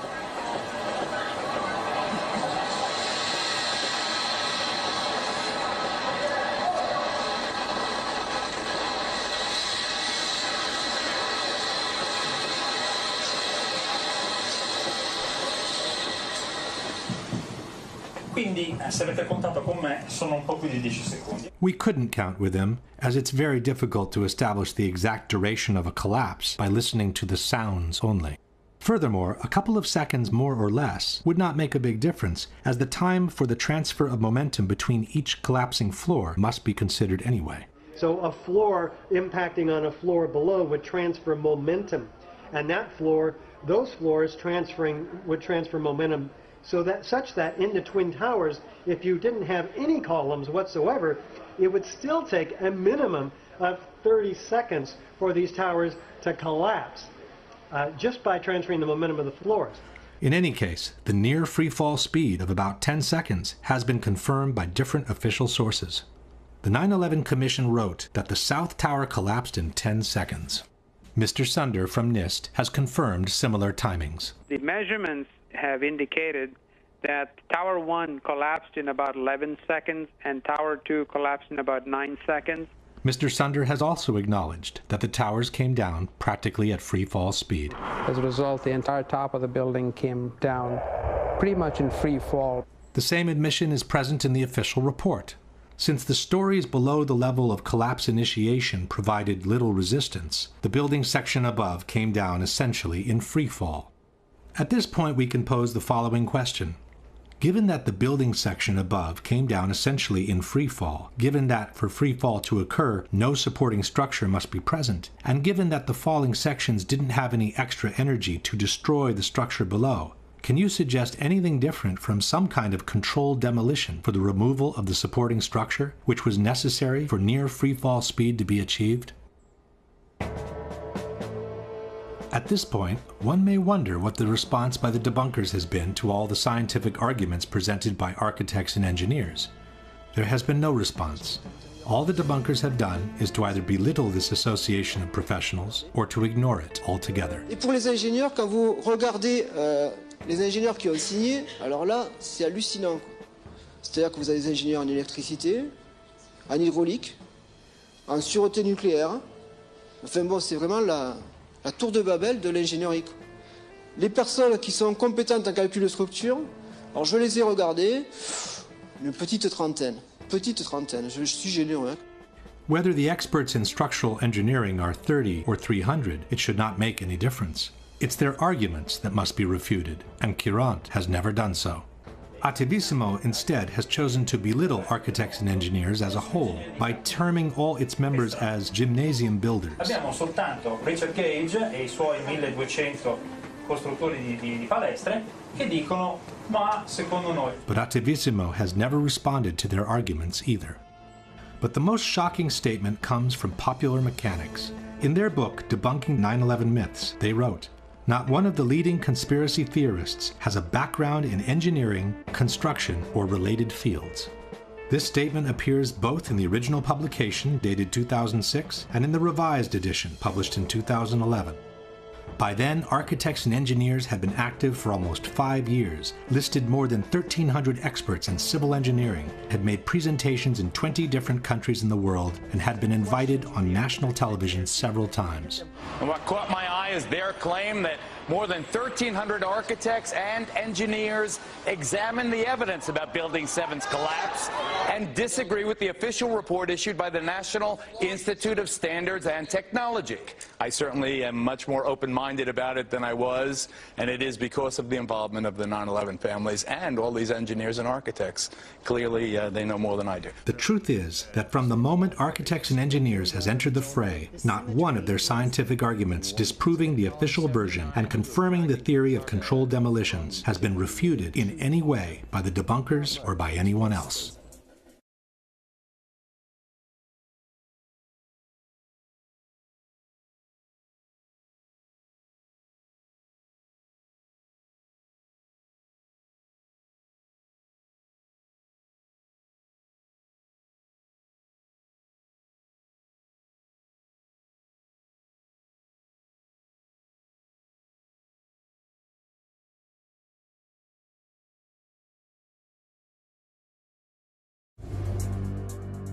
Let's now return to the previous question, which is still unanswered. What caused the initial collapse of the upper section of the towers onto the rest of the building? As we have seen, there was a bowing of the facade before the collapse, but the trusses didn't have any strength of their own to cause such a massive bending of the external structure. If explosives were used, however, and this part of the core structure was made to collapse first, then the trusses would have had enough strength to pull along the facade and to initiate the global collapse. In fact, it was observed that the antenna from the north tower begins dropping slightly before the top section of the building collapses, which indicates the central structure was destroyed first. Even though a controlled demolition seems the only valid explanation for the collapses, the debunkers have brought different arguments against this possibility. The first argument is that it would have been impossible to place the explosives under everyone's eyes. It would take an army of workers. It would take months. So this idea that, some crew dressed in black could sneak in the middle of the night and wire a building like that to be demolished is just, it's absurd. Ipotizziamo che siano veramente state minate. Come si fa? Entrano di nascosto delle persone? Portano dell'esplosivo, scusi sa, devo lasciare qui questa serie di zainetti, non ci faccia caso, poi spariscono. There are, however, different facts to be considered. The first one is that in the months previous to 9/11, a major renovation of the elevator system in both towers was undertaken. From the March 2001 issue of Elevator World, we read, Ace Elevator undertook what was perhaps one of the largest, most sophisticated elevator modernization programs in the industry's history at New York City's prestigious World Trade Center. No one is suggesting that this company had anything to do with the possible planting of explosives, but such an extensive renovation process would have certainly provided the cover for a special team to access the internal structure of the buildings at any given time.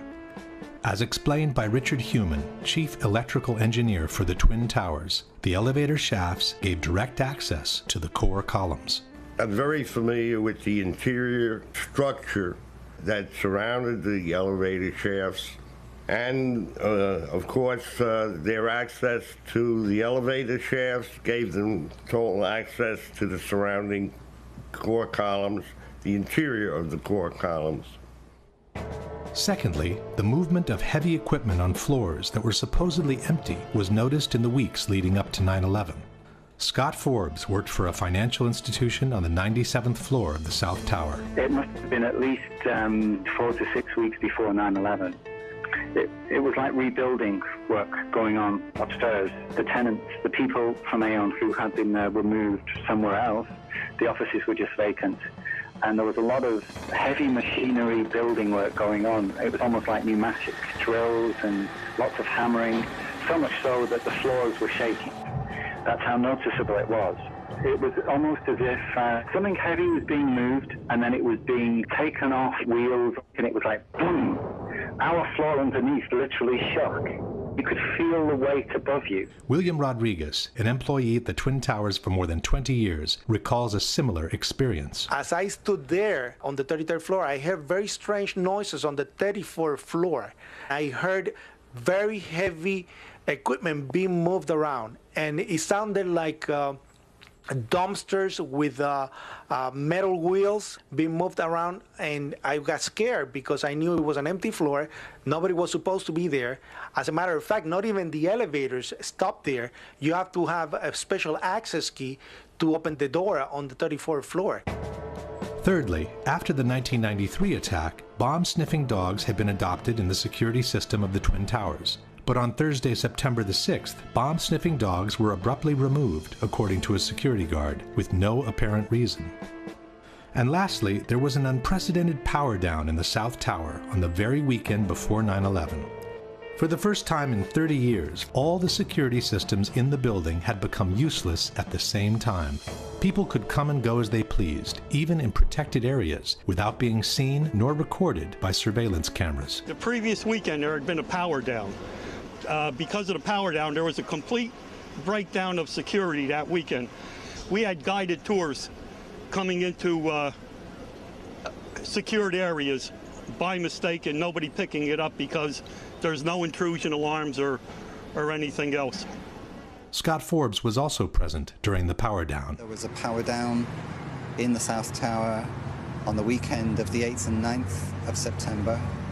And it wouldn't have just have affected camera security, it would have affected all the secure systems on doors for either key locks or security badges and so on. To undo them, they weren't working because they're all powered by electricity, so there was no power, there was no backup system, therefore they were all open. What again was the excuse that the Port Authority gave you, Scott, for this 36-hour period of the power being down in the South Tower? The explanation was that there was a recabling exercise to increase the bandwidth of networks that were available in the towers. But what I can recall is that there were plenty of toolboxes, there were plenty of spools of cable, there were men around wearing overalls. You know, they appeared to be like engineers. At the time, it seemed perfectly legitimate what they were doing because this was the story we were given, that there was a recabling exercise. The debunkers are right. It would have been very difficult to bring in the explosives without being noticed. But with the proper cover story, it could have been done under everyone's eyes, in full daylight, without anybody even questioning what was going on. Another argument by the debunkers is that controlled demolitions, they say, always begin from the bottom, while the destruction of the Twin Towers clearly started from the top. Controlled demolitions always begin from the bottom of a building. you cut the bottom columns and then the building falls. If you look at the World Trade Centers, both of them began at the impact wounds where the planes hit. Il crollo della torre parte dall'alto, mentre nelle esplosioni controllate parte sempre dal basso. Si demoliscono le fondamenta, poi si va su e la torre, il palazzo che deve essere demolito, crolla subito. But this is not true.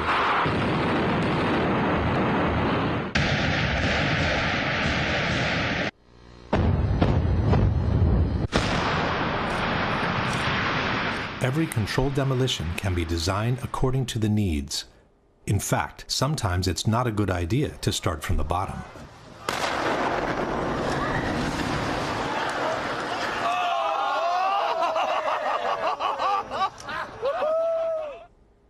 This brings us directly to the issue of explosions. In the same interview where he praised the solidity of the Twin Towers, John Skilling stated, "I'm not saying that properly applied explosives, shaped explosives of that magnitude could not do a tremendous amount of damage. I would imagine that if you took the top expert in that type of work and gave him the assignment of bringing these buildings down with explosives, I would bet that he could do it." On September 11, there were dozens and dozens of loud explosions reported by firefighters, policemen, journalists, and regular citizens both before and during the collapse of both towers. For all these explosions, however, the debunkers have a blanket explanation. The witnesses were confused. They were not real explosions. È interessante notare che tutti I testimoni che parlano di esplosioni le hanno sentite, nessuno le ha mai viste. There are things that happened inside the building, pieces coming loose as a result of the extreme impact, very well may have been interpreted as explosion. Molto spesso I profani parlano di explosion, ma non intendono strettamente la carica di dinamite che fa boom, parlano di botto, di boato, e il boato può essere dovuto a tante ragioni. What's an explosion sound like? Most people don't know because most people have never heard one. So any sharp, loud bang, that's probably an explosion. The fact is, most of the explosions were reported by firefighters and policemen, and no one knows how to recognize an explosion in a burning building better than they do. As we were getting our gear on and making our way to the stairway, there was a heavy-duty explosion. Everybody just started running for the door. Everybody was trapped. New York's bravest never had a chance. We really never even got to that close to the building. An explosion blew and it knocked everybody over. The whole time you're hearing boom, boom, boom, boom, boom. So I think I know an explosion when I hear it. In August 2005, the New York Times published 12,000 pages of oral histories, rendered in the voices of 503 firefighters and emergency personnel who were present at the Trade Center on September 11. Over 100 of them, 1/5 of the total, has reported explosions in the buildings prior or during the collapses. Regular citizens also seem quite capable of telling an explosion from a simple object falling to the ground. Something, either they blew the lobby up or something, because it blew the glass out of the doors and knocked us all down, and I got smoke and everything on me. I just feel a little shook up because I got blasted, you know. So. Before proceeding, one thing should be known about controlled demolitions. Just like the Twin Towers, most modern buildings are built with a high redundancy factor in terms of structural strength. For this reason, a series of preliminary explosions is normally needed in controlled demolitions to weaken the structure before the actual collapse can be induced.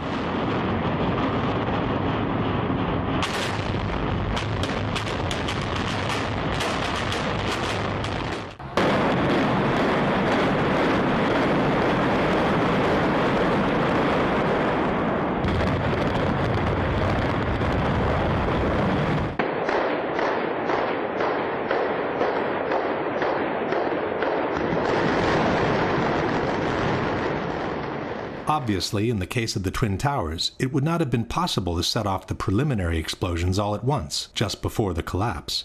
To make them less noticeable, it would have been wise to set them off at separate intervals, any time between the impacts of the planes and the collapse of the towers. For this reason, it's important to keep in mind the exact chronology of the events. 8:46, first impact into the North Tower. 9:03, second impact into the South Tower. 9:59, collapse of the South Tower. 10:28, collapse of the North Tower. 5:20 in the afternoon, collapse of Building 7. Witnesses normally call first explosion the one that came with the impact of the planes, while they call secondary explosions all those that took place in separate moments between the impacts of the planes and the collapse of the two towers. We got that first secondary explosion really got us spooked because we were in the building. Then there was those secondary explosions and then the subsequent collapses. We've heard reports of secondary explosions after the aircraft impacted. According to several witnesses, there was a secondary explosion that took place in the basement of the North Tower just before the plane hit the building. At 8:30, he says he was headed to level B4 in Tower 1, 4 stories below ground. I go downstairs, the foreman tells me to go to remove the containers. As I'm walking by the main freight car of the building, in the corridor, that's when I got blown. I mean, the impact of the explosion, of whatever happened, it threw me to the floor. Morelli then remembers a second explosion, separate from the first. I was racing, I was going towards the bathroom. All of a sudden, I opened the door, I didn't know it was a bathroom, and all of a sudden a big impact happened again. And all the ceiling tile was falling down, the light fixtures were falling. According to the 9/11 Commission, it was the jet fuel pouring down the elevator shafts that caused the explosion in the basement. From the final report we read, a jet fuel fireball erupted upon impact and shot down at least one bank of elevators. The fireball exploded onto numerous lower floors, including the B4 level, 4 stories below the ground. But the witnesses described an explosion that took place in the basement before the impact of the plane. Very strong. Boom! An explosion so hard that pushed us upwards. Upwards. And it came from the basement between the B2 level and the B3 level. And at that moment, I thought it was the mechanical room where they have all the pumps and the generators for the building, that maybe a generator just blew up on the basement. Now, 20 years in the building, you know something that comes from the bottom and something that comes from the top. And when I went to verbalize that it was a generator, we hear, boom, all the way on the top, the impact of the plane on the top. 2 different events, 2 different times. There are others who remember several explosions after the one from below. It came from, I believe, at first we believed that it came from the mechanical room. Then we heard a series of other explosions that sounded up on the above levels of the building. I was in the B4 level, and on my way, I heard a bomb. So I says, probably the transformer again blew up. So I stepped back, finished what I had to finish, and I started towards the door again.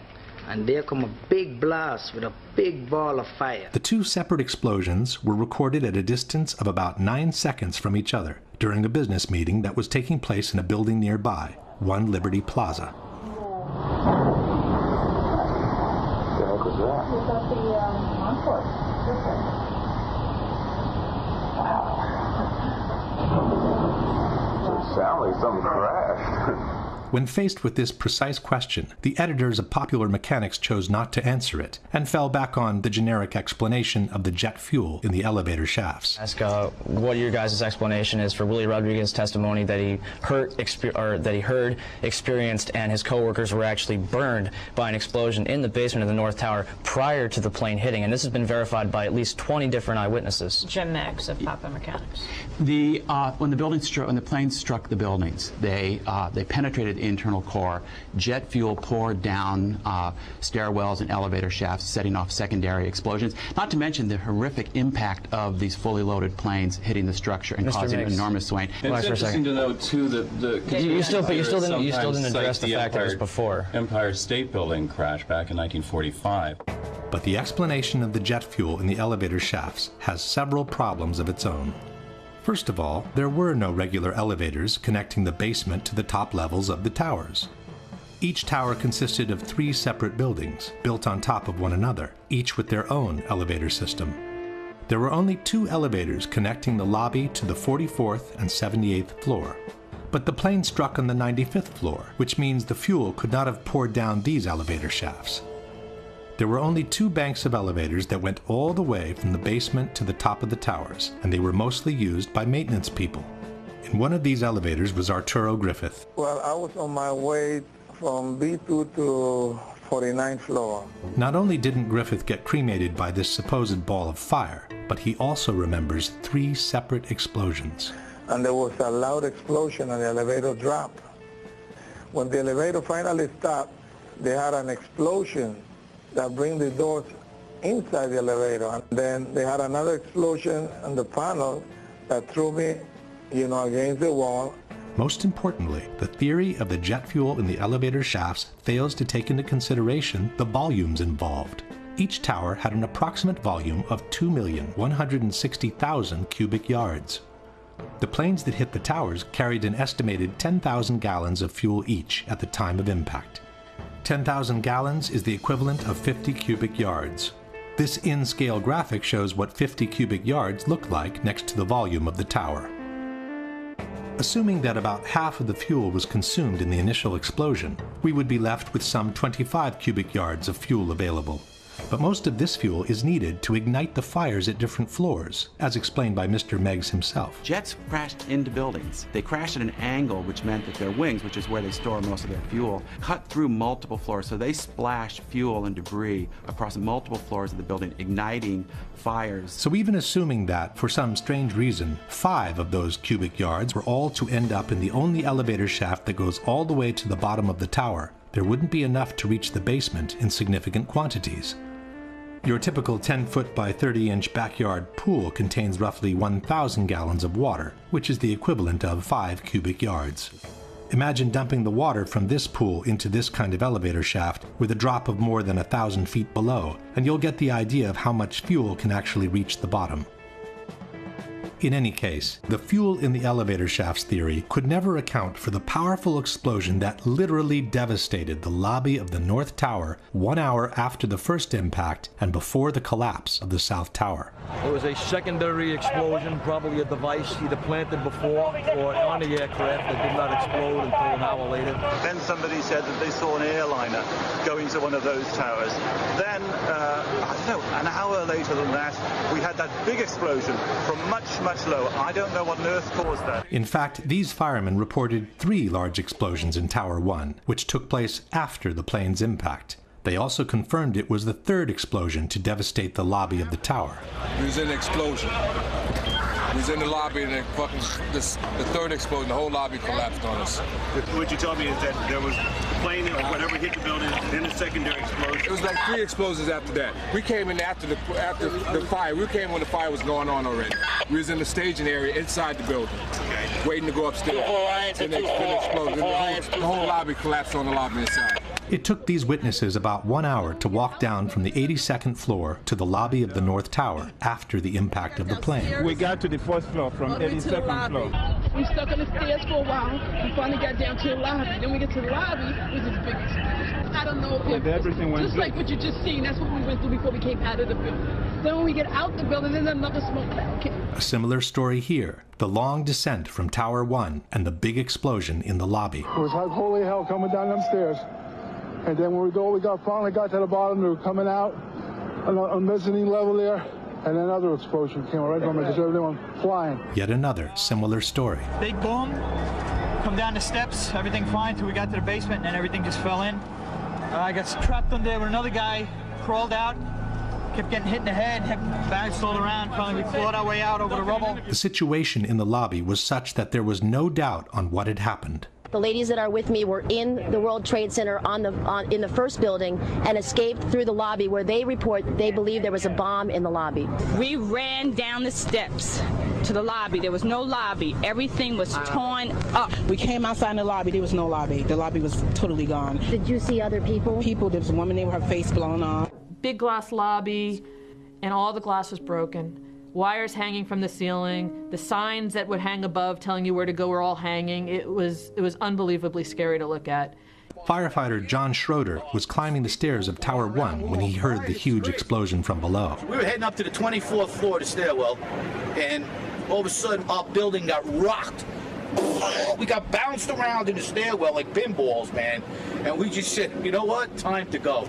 We came down, it looked like a bomb went off in the lobby. Everything was exploded, everything was gone. We're like, what is going on here? For every window in the lobby to be exploded. I mean, them windows were like as thick as forget it. They were 2-3-inch glasses, you know, come on. They exploded out of the lobby, you know, it wasn't from the jet fuel, no way. Then we have the accounts from those who heard explosions moments before the South Tower collapsed. John McLaughlin was a police officer for the Port Authority. Going into Tower 1, we heard a loud explosion coming from the area of Building 2, and at that point, Building 2 was collapsing. We saw the top begin to blow out in a plume of smoke, and we heard the noise associated with an implosion. I was about 5 blocks away when I heard explosions, 3 thuds, and turned around to see the building we just got out of, antenna tip over and fall in on itself. And then all of a sudden 3 tremendous explosions, and everything started coming down. Then there was a tight sequence of detonations during the collapse of the South Tower, which many described as firecrackers. You heard a big explosion before the building fell? I saw it as it was happening, and it sounded as if you had 100 of those little black cat firecrackers and you lit them all off at once. That's what it sounded like. It sounded like the finale of the 4th of July. As the first tower came down, there were a series of explosions. It was like boom, boom. You could hear the echoes of the explosions echoing off the different buildings. The detonation started, and they went boom, boom, boom. They were a little less than a second apart. Below the fire, I saw from the corner, boom, boom, boom, boom, boom, boom, boom, boom, boom. Just like 20 straight hits.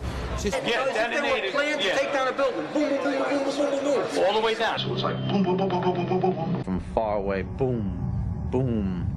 And you heard the boom, boom, boom, boom, boom, boom. The same kind of detonations were heard during the collapse of the North Tower. Second tower, number 1, the second tower collapsed. It was the exact same series of detonations. And then it started to sound like firecrackers. Crack, crack, crack, crack, crack. And we looked up, and the second tower was coming down. The debunkers doubt that there were explosions, they say, because no explosions were recorded in the videos from the collapses. Le demolizioni fanno rumore, fanno dei botti estremamente precisi, fortissimi come li avete sentiti. Come mai nelle immagini delle torri gemelle non ci sono le esplosioni, ma c'è un solo boato continuo? Lorsqu'il y a une explosion, on la ressent. On la ressent comme il faut. Ça se mesure, on l'enregistre. Aucune bande de son ne les enregistre. Aucune. First of all, the debunkers forget that most of the television shots were taken from a distance with long telephoto lenses, and they don't carry the actual sound from the towers. While in the videos shot by amateurs, the soundtrack is usually covered by the screams of those standing around the camera.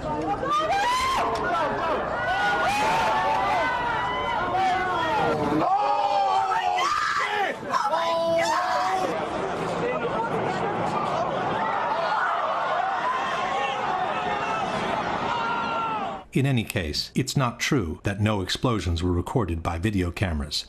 In this shot, for example, a series of loud concussions can be heard just before the collapse begins. On the left, covered by smoke, is the South Tower, moments before the collapse.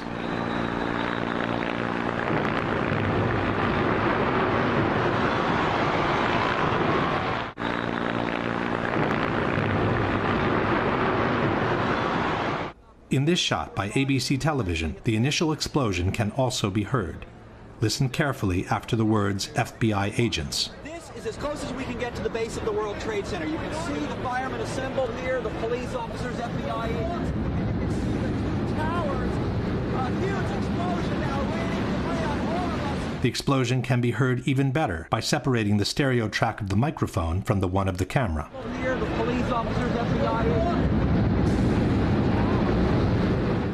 Here, the police officers, FBI agents.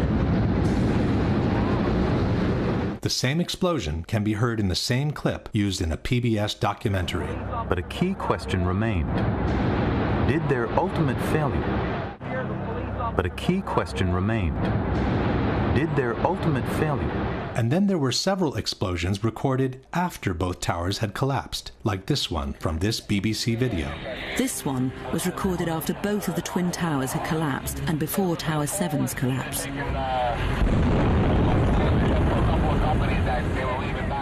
Amateurs also kept recording explosions after the collapse of both towers. It's now 11 o'clock. Still hear continuing explosions, but...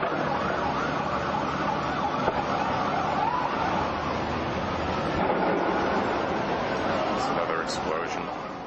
This recording was made between 10 and 11 o'clock, The explosion came from the direction of Building 7. You gotta get back from here. You know that. You gotta get back. All right. In fact, a big explosion in Building 7 was reported before either tower had collapsed. Sometime after 9 o'clock, Barry Jennings was descending the stairs of Building 7, trying to reach street level. Well, me and Mr. Hesh, the Corporation Counsel, were on the 23rd floor. I told him we got to get out of here. We started walking down the stairs. We made it to the 8th floor. Big explosion. Blew us back into the 8th floor. Jennings was trapped in the building for several hours, together with his colleague, Michael Hess. Mr. Hess! 8th floor, 7 World Trade. I passed the word! After they were rescued by the fire department, Mr. Hess confirmed the big explosion on the 8th floor. So, Mr. Hess, you were trapped in, I believe, 7 World Trade Center. Go ahead, sir. Yes, I was. I was up in the emergency management center on the 23rd floor. Another gentleman and I walked down to the 8th floor where there was an explosion. In a later interview, Jennings has confirmed the explosion took place before either tower had collapsed. Both buildings were still standing. I was trapped in there for several hours. I was trapped in there when both buildings came down. While he was trapped, Jennings kept hearing more explosions. All this time, I'm hearing all types of explosions. In fact, explosions near Building 7 were recorded up to a few minutes before the building collapsed.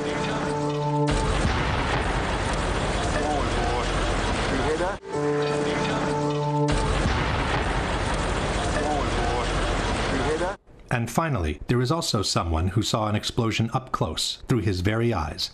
It's Ron DiFrancesco, the same person who had descended from the 91st floor of the South Tower all the way to the lobby.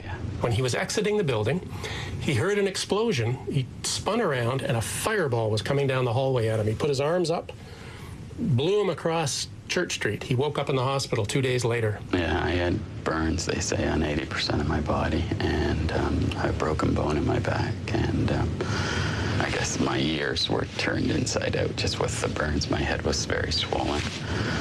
You know, I had my contacts in, so they were melted to my eyes, and... To doubt the content of all these accounts does not mean to have debunked the claims of explosions. It means to willfully ignore dozens and dozens of dramatic testimonies which describe a story of September 11 quite different from the one we have been told so far. Question. Given that after the initial explosion and the ensuing fires, there wouldn't have been enough jet fuel left to pour down the elevator shafts in substantial quantities, can you explain the at least 3 separate explosions reported by multiple witnesses at the time of the first impact in the North Tower? In particular, can you explain the huge explosion reported by multiple witnesses in the basement of the North Tower moments before the impact of the plane? Can you explain what caused the huge explosion that literally devastated the lobby of the North Tower, according to multiple witnesses, about 1 hour after the impact of the plane and before the collapse of Tower 2? Can you explain what caused the big explosion reported by Mr. Jennings and Mr. Hess on the 8th floor of Building 7 before either tower had collapsed? Can you explain what caused the multiple explosions recorded by different camera crews, including the BBC and CNN, after the towers had collapsed and before the collapse of Building 7? Can you explain how more than 100 witnesses, most of them firefighters and policemen, could have all been mistaken in reporting explosions at the Twin Towers on September 11? Another element suggesting controlled demolitions are the so-called squibs, the puffs of debris that were noticed on the sides of both towers as the collapses took place. Squibs occur in controlled demolitions when concrete is forcefully expelled from the building by the explosions occurring inside. The individual explosions that I noticed 20 and 30 and 40 stories below the collapsing structure, those are what we demolitions guys call squibs. And that's another characteristic that seems to be evident. But for the squibs in the Twin Towers, the debunkers have a different explanation. A building like that, it's like a giant accordion. It's full of air. When the top of that building comes down, all that air has to come out. And where it comes out the windows. It blows out the window. Quanto agli sbuffi, se pensiamo a questi piani che si schiacciano uno sull'altro, l'aria che esce, che porta polvere, fumo e detriti fuori, li spiega abbastanza bene. The debunkers forget that several squibs were observed 20, 30, or 40 floors below the level of the collapse, in an area where the floors above were still perfectly intact. There is no smoke or concrete to be pushed out here, when the collapse has only reached this level at this point.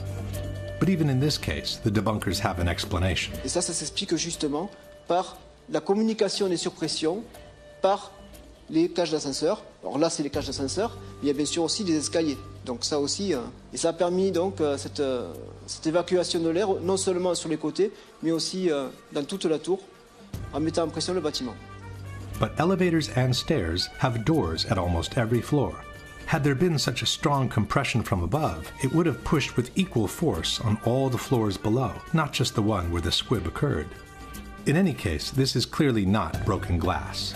Glass fragments from a window would not even be visible from such a distance. These are high-speed ejections of concrete and other solid debris, which can only be explained by a powerful explosion having occurred nearby. There is even one case in which the expulsion of material, and possibly a human being, takes place before the collapse has begun. You see that blowout?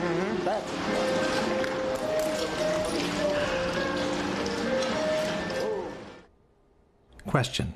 Given that what we see is clearly not glass from a broken window, but concrete and other debris, can you explain what caused the squibs observed 30 or 40 floors below the level of collapse? Technically speaking, squibs are just a particular case of explosions occurring below the level of collapse. But powerful ejections of concrete and other material have been observed throughout the entire collapse of both towers.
The result of such explosive force is the lateral ejection of large chunks of the external structure all around the towers. The spread of debris in a large radius around each tower, what we see is an outward explosion of material beyond the perimeters of each footprint.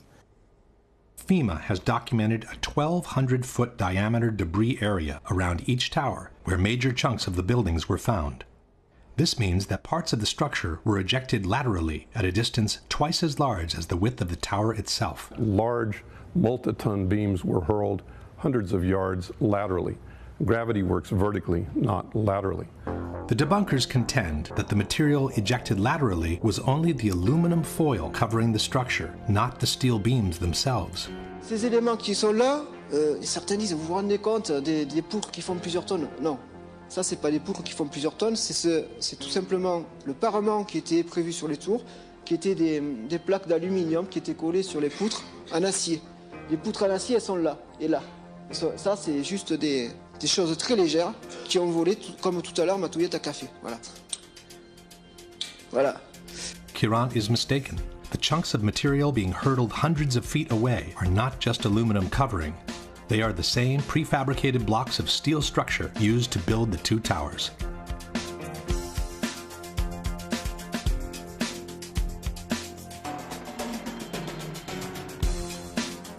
In this case, a person who has remained attached to a block of columns falling can give us an idea of the structural pieces being detached from the building. Several large chunks of structure ended up embedded in buildings nearby. David Chandler of Architects and Engineers has calculated the energy needed to hurtle some of these chunks of structure to such a distance from the buildings. Using special software, we can analyze motion on video clips frame by frame. I have placed markers on each frame so we can track a particular projectile. From the markers, we can get a data table and plot various graphs. The data here shows that the object we were tracking was shot horizontally at over 70 miles per hour. The energy needed to hurl a 4-ton girder at this speed is comparable to the energy needed to hurl a 200-pound cannonball 3 miles.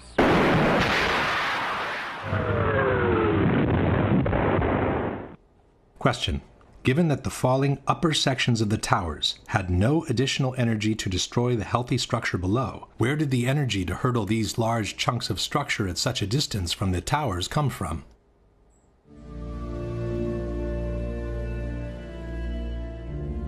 Once the smoke had settled and the recovery work commenced, more evidence pointing at controlled demolitions started to emerge.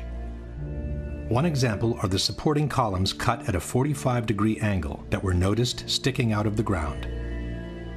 This kind of cut is typical of controlled demolitions and is obtained by placing linear charges on the columns at a 45-degree angle. Now this is a linear shaped charge, and it's wired in with the dynamite. When it cuts, it'll cut this column right on this angle, and then this piece will be deflected and displaced in that direction.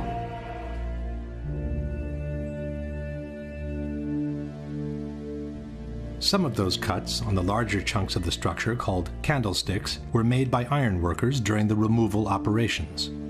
But cut columns were noticed on the very evening of September 11, far before the removal operations had started. You know, this is the first day in a pile. You know, actually, it was on the 11th. It was 8 o'clock at night, and we had a hunt for iron workers. But meanwhile, there was tons and tons of beams that were cut, with no acetylene to be had, nor iron workers to do the work. It's just physically not possible to cut that much steel in that amount of time, especially with no one to operate the equipment. It just didn't add up. When asked about the presence of columns cut at a 45-degree angle, Danilo Coppe, Italy's foremost expert in controlled demolitions, stated, "I'll confess, this is extremely curious from a technical point of view, as this is a very similar result to the one obtained with cutting charges." Another kind of cut commonly used in controlled demolitions is the so-called V-cut. This little V here gives it a place to slide off. That's all it does. And by putting them on at this diagonal, we're trying to fill this structure in this direction. A large V-cut is visible on this chunk of structure from Building 7. The same chunk exhibits also a 45-degree angle diagonal cut on the crossbeam, with a lighter V-cut at the end of the other beam. Can you suggest a good reason why iron workers would need to perform V-cuts and a 45-degree cut on this piece of structure just to remove it from the rubble? Another element suggesting the use of explosives is the complete disappearance of the hat trusses, the large steel structures that connected and bound the towers from above. The hat trusses covered an area of 1 acre in size and sat on the very top of each building. There was nothing above that could have crushed them except for the antenna on the north tower, which in fact was supported by the hat truss. If a simple gravitational collapse had occurred, one would expect to find the hat trusses sitting on top of the rubble, partially deformed maybe, but still recognizable. Instead, both steel structures, each 1 acre in size, seem to have vanished into thin air. From the hundreds of pictures taken at Ground Zero, including the aerial shots, no recognizable section of the hat trusses seems to be visible. Curiously, the antenna from the north tower was found, deformed but still recognizable. But the hat trusses which bound the towers together and supported the antenna seem to have vanished completely. Possibly the most important unexplained phenomenon at Ground Zero are the extremely high temperatures registered under the rubble for many weeks after the collapses. On September 16, NASA shot these thermographic images of Ground Zero, indicating unusually high temperatures at the base of the 3 collapsed buildings. Despite the heavy rains of September 14th, the hotspots registered peak temperatures of more than 1,300 degrees under the rubble. 10 days later, the fires kept burning. What's to explain, Governor, the smoke that still comes out? There's still fire down below. There is such an incredibly deep pile of rubble, and the tower goes down 5-6 stories underground. But we had ABC crews come back just in the last few minutes and telling us there are still flames coming out of the base of the trade towers. For the rescue workers, this became an additional burden on their already gruesome task. Out still on the rubble, it's still, I believe, 1,100 degrees. The guy's boots just melt within a few hours. On October 8th, the hotspots under the 3 collapsed buildings remained clearly visible. 6 weeks later, as the excavations progressed, the situation seemed only to get worse. Oh, it's unbelievable. And this is 6 weeks later, almost 6 weeks later. And as we get closer to the center of this, it gets hotter and hotter. It's probably 1,500 degrees. We've had some small windows into what we thought was a core at some point, and it looked like an oven. You know, it was just roaring inside. And it was just a bright reddish-orange color. The consequences of such extreme temperatures were quite visible on the steel that was being extracted from the rubble. Where the grapplers were pulling stuff out, big sections of iron that were literally on fire on the other end. They would hit the air and burst into flames, which was pretty spooky to see. You would create an air pocket by moving steel, fueling the fires underground. But, you know, these underground fires were just like the fires of hell. If you could make a video of what you perceive hell to look like, from fire shooting up at times, that's what would happen. You would be in the middle of what would look like steel, and then fire just would pop up. Firemen were coming out and ironworkers with their boots literally melted. And then the hose would come over and they would try to put that part out. I got there. Charlie Vichers was a supervisor of removal operations at Ground Zero. From PBS's America Rebuilds page, we read, Vichers' crew picked up 40 to 60-foot-long pieces of steel impaled in the pile, where the bottom 20 feet would be glowing red hot. Vichers said, trucks loaded with steel would pass by and you could feel the back of your neck burning standing 20 feet away. In an article called A Dangerous Worksite, the U.S. Department of Labor wrote, underground fires burned at temperatures of 2,000 degrees Fahrenheit. This was confirmed by Mayor Giuliani. There were fires of 2,000 degrees Fahrenheit below the ground. The Journal of the American Society of Safety Engineers wrote, thermal measurements taken by helicopter each day showed underground temperatures ranging from 400 to more than 2,800 degrees Fahrenheit. 8 weeks later, and the fires still had not subsided. You see how this debris is still smoking? That's from the fires that are still burning. 8 weeks later, we still got fires burning. So, I mean, these things are burning. At one point, I think they were about 2,800 degrees. 11 weeks later, and the fires kept burning. As recently as the end of November, it was still 1,100 degrees down underneath the rubble. As November turned into December, ice was noticed in the mornings above the ground, but the debris underneath was still smoldering. The weird thing was it was very cold when we were up there. I believe it was in the middle of the winter, but the ground wasn't frozen. The ground kind of like bubbled underneath your feet, which was kind of strange to me. It took until December 19, more than 3 months after the collapses, for the last underground fire to be extinguished. The debunkers have suggested different possibilities for this unexplained phenomenon. Ad esempio, può essere il fatto che all'interno sotto c'erano dei piani interrati, all'interno c'è un parcheggio con le automobili. Nei piani interrati ci sono i generatori delle torri gemelle. Quindi ci sono molti materiali combustibili. Neither of these, however, seems to be a valid answer. In regards to the gasoline, the American Society of Safety Engineers wrote, 3 underground floors had been used as a parking garage with a total capacity of 2,000 cars. The cars were eventually located and removed. Some had exploded and were completely burned out, while others were in pristine drivable condition. The gasoline in a car either explodes or it remains inside the tank. It does not leak out and go looking for fires to be fueled. In regards to the generator tank, the Society of Safety Engineers wrote, 72,000 gallons of diesel fuel were stored in a tank on basement level 7. The tank was eventually located and inspected.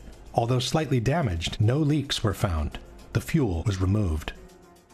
Another proof of extremely high temperatures reached during the collapses are the twisted and mangled steel beams found at Ground Zero. Architects, engineers, people who work with steel, welders have just never seen the level of destruction and the level of deformation of this material in our lives. You saw steel, some of the thickest steel I've ever seen, bent like a pretzel.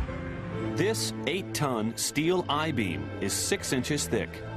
It was selected to be preserved for future generations for the near-perfect horseshoe-like bend formed during the collapse. I found it hard to believe that it actually bent because of the size of it and how there's no cracks in the iron. It bent without almost a single crack in it.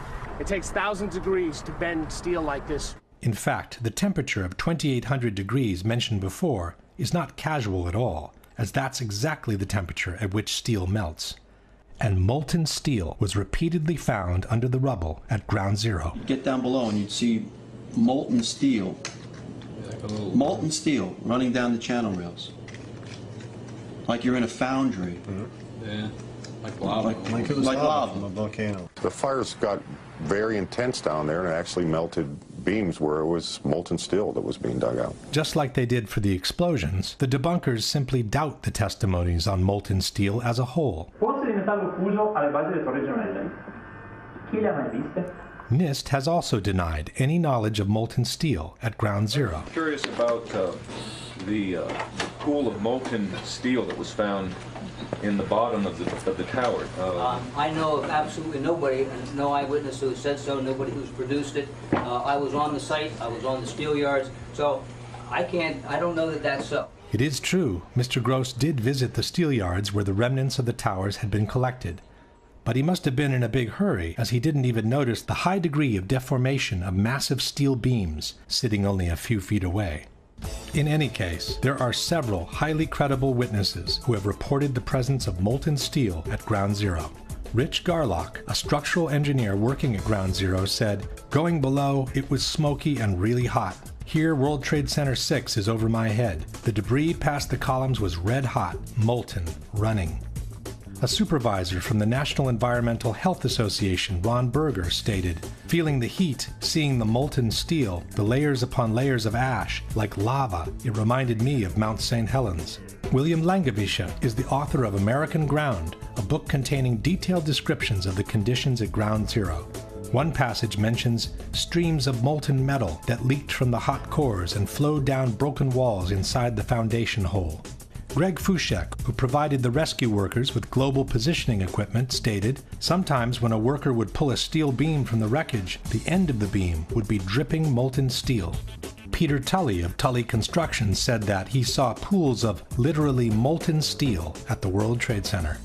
Marc Loiseau, president of Controlled Demolitions Inc., was told by contractors at Ground Zero about hot spots of molten steel in the basements at the bottoms of the elevator shafts of the main towers. Dr. Abalassan Astane, a professor of civil engineering at Berkeley University, examined the remains of the Twin Towers. He said, "I saw melting of girders at World Trade Center. If you remember the Salvador Dali paintings with the clocks that are kind of melted, it's kind of like that. That could only happen if you get steel yellow hot or white hot, perhaps around 2,000 degrees.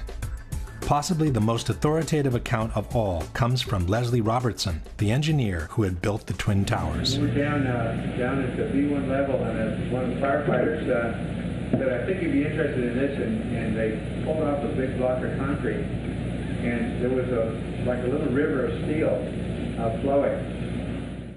Again, ignoring all these testimonies does not mean to have debunked the presence of molten steel below the rubble. It just means turning a blind eye to what the actual situation at Ground Zero was after the collapse of the Twin Towers. And there's more. Concrete normally doesn't melt in regular fires. In fact, one of the reasons it's used in civil construction is its resilience to high temperatures. Yet molten concrete was found at Ground Zero. Preserved at the New York Police Museum, this artifact caption reads, "During recovery efforts, several handguns were found at Ground Zero, including these 2 cylindrical gun casing remains and a revolver embedded in concrete. Fire temperatures were so intense that concrete melted like lava around anything in its path. Some debunkers have argued that this cannot be molten concrete, as the higher melting point of concrete would have also melted the steel from the gun. But the molten concrete could have already been cooling off by the time it encountered the guns, in which case it would not have melted them instantly. Here, for example, is flowing lava from a volcano, which is in the process of cooling off after having reached the melting point. As one can see, the lava surrounds the base of the trees without necessarily incinerating them at once. In a hangar near Kennedy Airport sits another artifact attesting to the extreme temperatures reached during the collapses. This formation is really 4 separate stories of the World Trade Center, compressed, compacted, incinerated, exposed to temperatures as hot as the inner Earth.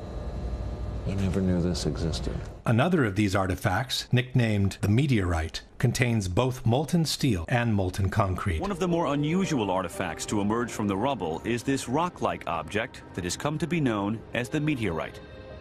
It's this fused element of steel, molten steel and concrete and all of these things all fused by the heat into one single element. As we know, for concrete to melt, a temperature of several thousand degrees is needed, and the result will be much the same as the lava that comes out of volcanoes.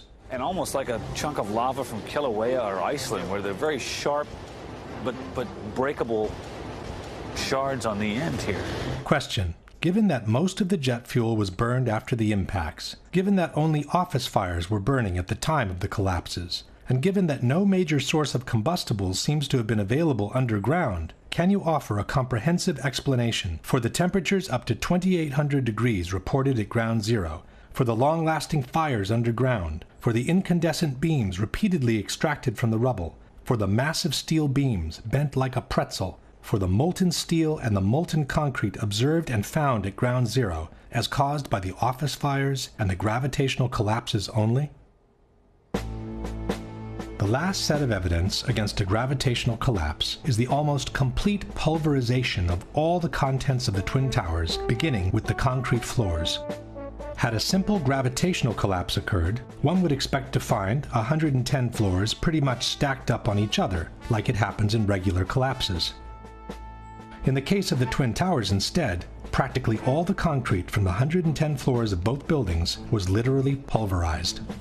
What happened to the concrete? The concrete was pulverized, and I was down here Tuesday, and it was like you were on a foreign planet. All of Lower Manhattan, not just this site, from river to river, there was dust, powder, 2-3 inches thick. The concrete was just pulverized. What do you think this is? I have no idea. What your guess is? Pulverized cement. Pulverized cement? Concrete, yeah. The concrete. The concrete wasn't the only part of the buildings that was pulverized during the collapses. We're talking here about 43,600 windows, 600,000 square feet of glass, 200,000 tons of structural steel, 5 million square feet of gypsum, 6 acres of marble, and 425,000 cubic yards of concrete, turned in good part into a cloud. And then there were the contents of 110 floors of office space from each tower. It's hard to picture literally thousands of computers, desks, chairs, telephones, printers, and other office furnishings, floor over floor over floor, all enclosed in one building. This was one of the trading rooms of the World Trade Center. Had the floors simply collapsed on each other, all these things would have later emerged from the rubble, definitely crushed and torn, but still recognizable. Almost none of that was found. There wasn't much that you could say, you could describe. Everything was dust and metal. There was no typewriters, there was no chairs, there was no nothing. Everything had been crushed. Everything was pulverized. There was, there were no desks, there were no phones, there were, maybe now and then you find a fragment of something, but basically everything was just pulverized. There wasn't a computer screen, a laptop, there was no office. I mean, it was, 210-story buildings of office equipment. You don't find a chair. You don't find a telephone, a computer. The biggest piece of a telephone I found was half of the keypad, and it was about this big. It was devastation. There wasn't one thing that resembled an office building, and this was the biggest office building in the world. I haven't seen a door, I haven't seen a phone, I haven't seen a computer, I haven't seen a doorknob. I think that stands out. Another thing that stands out is the complete absence of filing cabinets from the rubble. With 2 towers filled with offices from top to bottom, there should have been thousands of them, of every shape, size, and color. Only one was found, and it was definitely not in good condition. Perhaps the most astonishing object Shate found is something there should have been thousands of. This one probably only survived because it was in the basement. I'd pretty much given up trying to find some sort of intact file cabinet. But while I was at the compound for the Port Authority Police, this ball of metal about the size of a basketball was delivered to them. You can see what remains of the file folders. The concrete floors, the furniture, the computers, and the file cabinets weren't the only things missing after the collapses. The Twin Towers were also filled with people. Inexplicably, though, almost half of the victims' bodies seem to have disappeared into thin air. When a building collapses, the victims tend to remain trapped between the pancaking floors. They may be crushed and mangled, but in most cases they remain in one piece. In fact, on the morning of September 11, local hospitals prepared to receive hundreds of victims they expected to be extracted from the rubble. Practically no one arrived. According to the chief medical examiner, 2,749 victims died in the Twin Towers, but fewer than 300 whole bodies were recovered. Nearly 20,000 pieces of bodies were found in the ruins, more than 6,000 small enough to fit in 5-inch test tubes. 200 different pieces were matched to a single person. 1,630 victims were eventually identified, 800 of which by DNA alone. This means that for 800 victims, there were no body parts large enough to be recognizable. The remaining 1,119 victims were never identified. This means that for more than 40% of the victims, not even a fragment large enough to recover DNA was found. For Joyce and Russell Mercer, there's no trace of the son they lost on 9/11, firefighter Scott Kopitko. You can't go to a cemetery, can't put flowers down. Personally, I lost a cousin in the building and never found his remains. He was on the 100th floor of Tower 1 and they never found his anything or any remnants. Patricia Riley recovered her sister Lorraine's handbag, but nothing of her body. Lorraine has a tombstone at the cemetery, but she isn't there. 1,100 victims completely unaccounted for. In other words, no pieces large enough to gain any DNA from, vaporized. Can fire and a gravitational collapse account for this massive pulverization of people? This map by the New York Fire Department shows the locations around the towers where human remains were found. Yellow circles are body parts from civilians. Red triangles are from firefighters. The very distance at which some of the body parts were found remains inexplicable with a simple gravitational collapse. In fact, fragments of human remains continued to emerge from Ground Zero for many years after the attacks. Human remains were found at the World Trade Center site on Wednesday. Crews made the discovery at 11 Water Street. Another 4 possible remains were found at the Whole Road excavation site. The ME is also investigating other remains that were found about 2 weeks ago on the roof of 90 West Street. Construction workers found 9 pieces of bone and tissue on a 20th floor scaffolding on this building on West Street. Workers have found 65 potential human remains at the World Trade Center site over the last couple of days. The medical examiner's office says they were recovered from the Liberty Street section of the site. Then, in 2006, came the biggest surprise. Demolition workers found 74 new bone fragments on the roof of the Deutsche Bank building over the weekend. That's the most found since the end of major recovery operations at the site. The number of fragments found on the roof of the Deutsche Bank kept increasing by the day. Crews continue to find human bone fragments on the roof of the Deutsche Bank building next to the Trade Center site. The medical examiner's office says 142 fragments were found, bringing to 598 the total number of fragments found in the building. Eventually, more than 700 bone fragments were recovered from the Deutsche Bank building. USA Today wrote, "The bone fragments are tiny, some the size of a pinky nail." Some debunkers have suggested that the bone fragments could have reached the roof of the Deutsche Bank after the impact of American 11, as some debris exited the opposite side of the tower in a southerly direction. But the view of the Deutsche Bank was blocked by the South Tower at the time of impact, and there was no direct line between the exit hole in the North Tower and the roof of the Deutsche Bank. Furthermore, as seen in this map, the body parts found on the roof belong not only to civilians, but also to firefighters, who were clearly not present in the North Tower at the time of impact. Question: can you explain how a simple gravitational collapse, where the bodies remain trapped between pancaking floors, could have produced more than 20,000 body parts out of 2,700 victims, while more than 1,100 bodies left no fragments large enough to extract a DNA sample? Can you explain how a simple gravitational collapse could have produced the bone fragments and body parts from civilians and firefighters that were recovered from the roof of the Deutsche Bank building? At this point, we can summarize the evidence for a gravitational collapse and compare it with the one for controlled demolitions.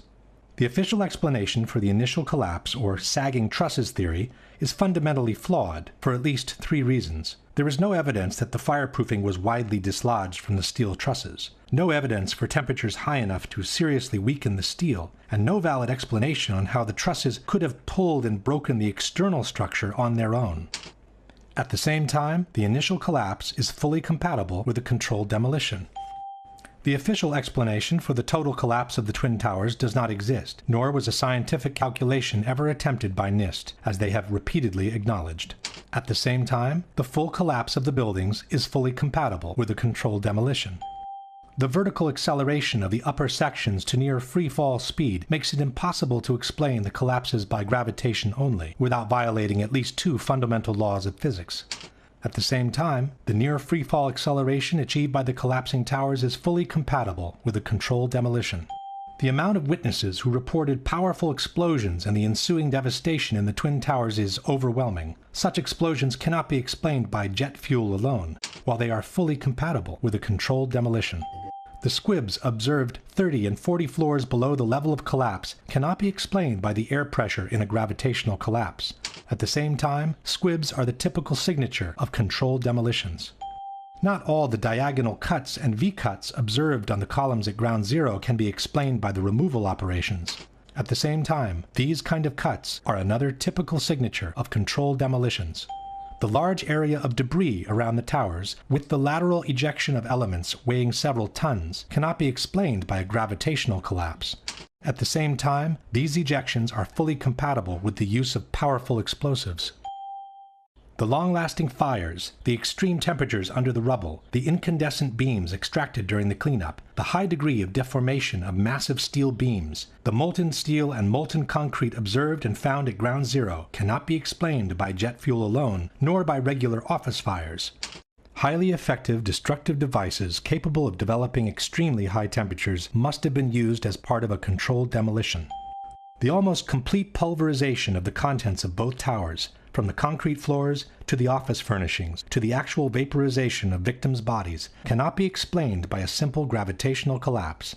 At the same time, these results are fully compatible with the presence of powerful explosives, such as those used in controlled demolitions. Unless a comprehensive, scientifically sound explanation for all the phenomena observed is presented, the only conclusion available is that the Twin Towers were brought down by some form of controlled demolition.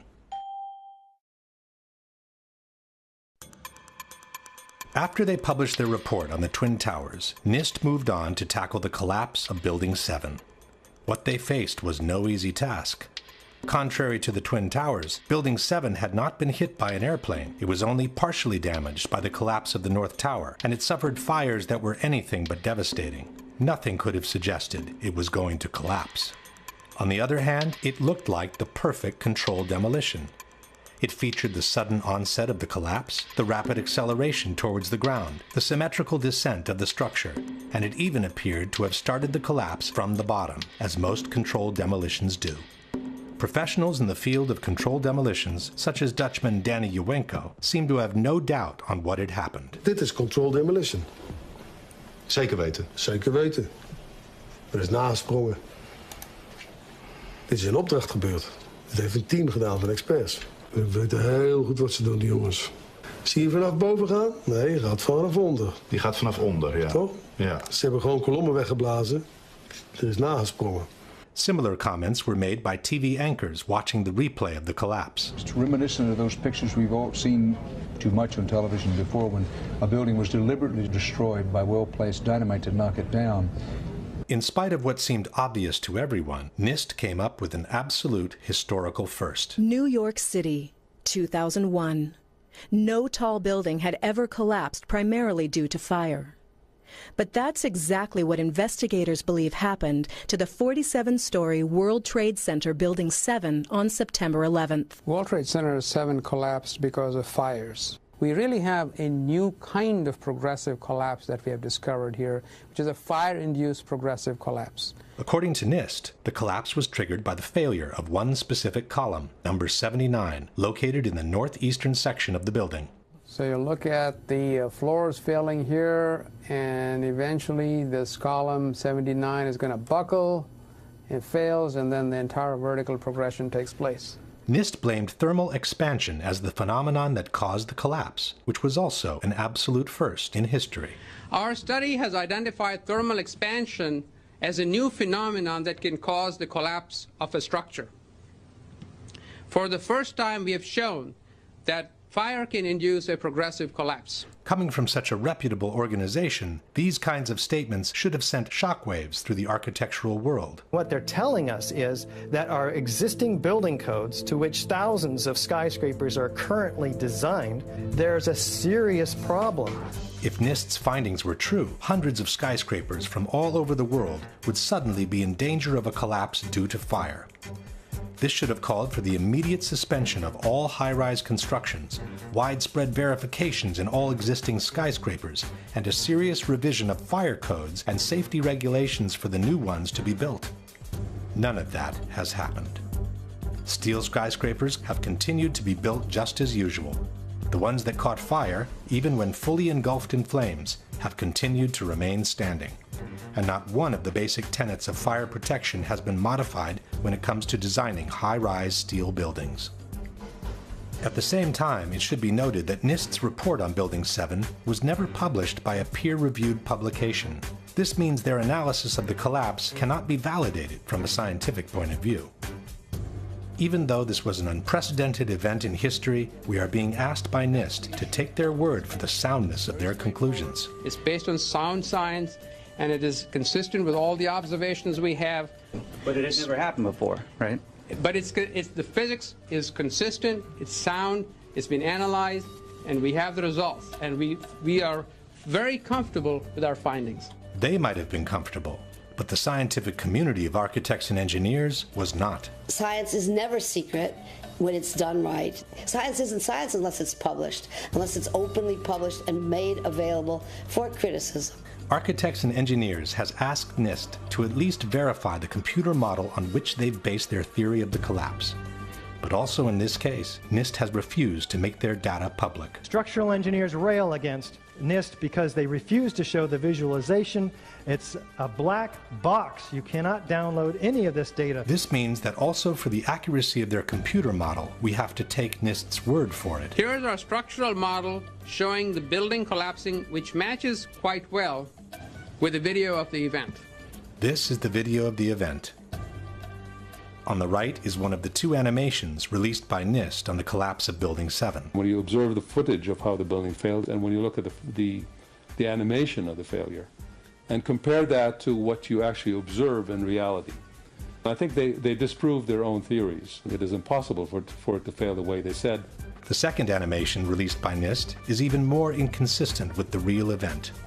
While the animation shows a pronounced inward bending of the top of the structure, the video footage shows the entire top section of the building maintaining its shape all the way through the visible part of the collapse. This can be verified by different angles. If this is what NIST calls matching quite well, one can imagine what the reliability of their entire report can be. A similar problem is presented by the computer model NIST has used to simulate the progression of the fires in the building. This computer model was developed by NIST, and no one has been allowed to verify it. Again, we are being asked by NIST to trust them on its validity. We used a well-validated computer program developed at NIST for studying the growth and spread of fires to calculate temperatures throughout the building. On the right in this slide, for example, you see a detailed fire simulation showing the temperature of fires as they grew and spread on floor 12. The graphic shows the temperatures in floor 12 rising after 1 p.m. and peaking around 4 p.m. on the northeastern side of the building. But the same picture NIST has published in their report, which was taken between 3:49 and 3:54 p.m., shows that the fires have already died off across the entire eastern section of the 12th floor.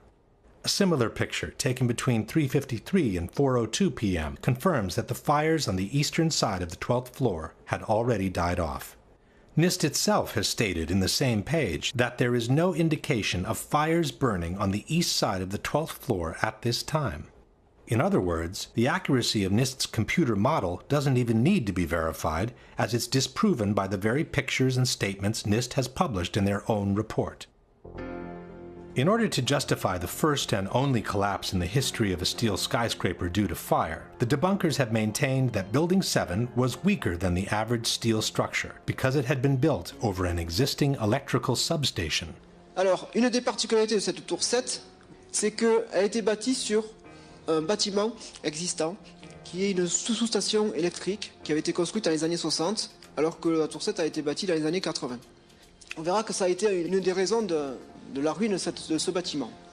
The building was extremely unconventional. It had this giant Con Ed substation with enormous trusses carrying extraordinarily high loads, very vulnerable to fire and other kinds of damage. But NIST itself has refuted this possibility. From the final report we read, the transfer elements such as trusses, girders, and cantilever overhangs that were used to support the office building over the Con Edison substation did not play a significant role in the collapse of World Trade Center 7. In fact, it was the opposite. After it was completed, Larry Silverstein had the building reinforced beyond its requirements in order to accommodate the needs of its main tenant, Salomon Brothers. From this 1989 New York Times article we read, Salomon Brothers intends to spend nearly 2 years and more than $200 million cutting out floors, adding elevators, reinforcing steel girders, upgrading power supplies, and making other improvements in its million square feet of space. We built in enough redundancy to allow entire portions of floors to be removed without affecting the building's structural integrity, said Larry Silverstein, president of the company. More than 375 tons of steel, requiring 12 miles of welding, will be installed to reinforce floors for Salomon's extra equipment. If there was one skyscraper in the world that should have never collapsed due to fire, it was Building 7. While NIST has been unable to come up with a valid explanation for a collapse due to fire, there are at least 3 good reasons why such a collapse could not have happened in any case. One is the widespread pre-knowledge of the event. As we have said before, the collapse of a steel structure due to fire is considered an absolute impossibility in the architectural world. Steel structural frame buildings, high-rise buildings, simply do not collapse due to fire. We've never had a steel-framed skyscraper collapse in the United States or internationally. No high-rise steel structure has ever been destroyed by a fire in the history of construction. Consequently, if Building 7 was truly brought down by fire, it would have been a totally unexpected event, which would have taken everyone by surprise. It turns out instead that dozens of policemen, firemen, and first responders had been warned that the building was going to come down as early as 5 hours before it happened. All I can attest to is that by noon or 1 o'clock, they told us we had to move from that triage site up to Pace University, a little further away, because Building 7 was going to come down or being brought down. Did they actually use the word brought down, and who was it that was telling you this? The fire department, and they did use the word, we're going to have to bring it down. Firemen also had been warned of the impending collapse. Fireman Hollowak, we were just hanging out until Tower 7 came down. Fireman Sweeney, we stood and waited for World Trade Center 7 to come down. By 4 p.m., CNN had already picked up the rumor and was spreading it around the world. We are getting information now that one of the other buildings, Building 7 in the World Trade Center complex, is on fire and has either collapsed or is collapsing. At 5 o'clock, the BBC announced that the building had already collapsed, even though it was still standing in the background. Jane Stanley. Jane, what more can you tell us about the Salomon Brothers building and its collapse? As you can see behind me... At 5 o'clock, Building 7 can clearly be seen on the right of the picture. But the BBC correspondent, who was obviously unfamiliar with the landscape, didn't recognize it. This has fueled ludicrous conspiracy theories, which accuse the mainstream media of having been informed in advance of what was going to happen on September 11. In truth, this incident only confirms that the information on the impending collapse had been circulating long enough in downtown Manhattan to have already reached the BBC even before it happened. At about the same time, when CNN recorded the explosions near Building 7, they also captured the police clearing the area and announcing the collapse.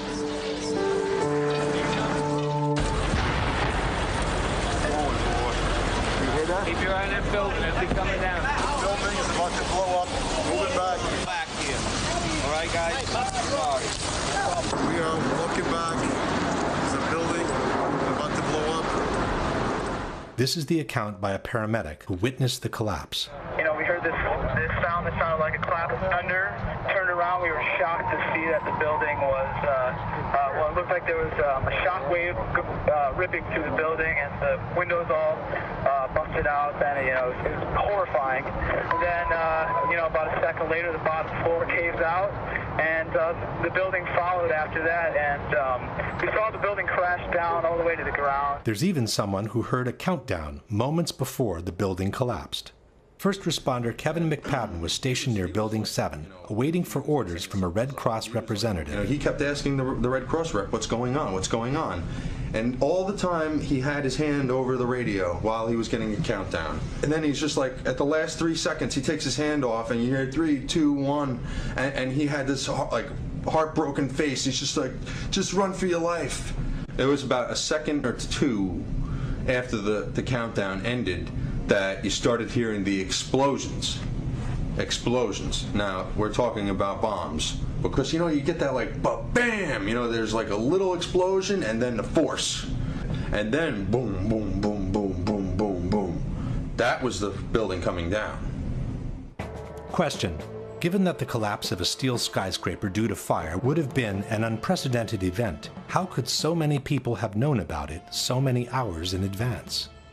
If the police clearing the area expected a structural failure due to fire, why would they use such an expression as, "the building is about to blow up"? Can you explain how an unprecedented, totally unexpected collapse due to fire could be predicted with absolute precision by an actual countdown? The second reason that makes the official explanation by NIST untenable is the symmetry of the collapse. As we have seen before, the entire top section of the building falls as a single piece, maintaining an almost perfect symmetry as it descends towards the ground. The symmetry is the smoking gun. It cannot happen that when you have asymmetric damage, you will get a perfectly symmetrical collapse. And all you need to do is look at the videos and see that. The exterior columns on the outside, as well as on the inside, at the bottom would have to be severed almost at the same time. In order for the perimeter to fall perfectly and symmetrically, which it pretty much does at Building 7, all of those columns have to be removed within a tenth of a second of each other. Question. Can you explain how the almost simultaneous removal of all the columns, which was necessary for Building 7 to collapse in the way it did, can be caused by fire alone? The last and possibly most conclusive piece of evidence against the official explanation is freefall. After the initial failure of the penthouse on the eastern side of the building, the entire structure came crashing down to the ground in a little more than 6 seconds.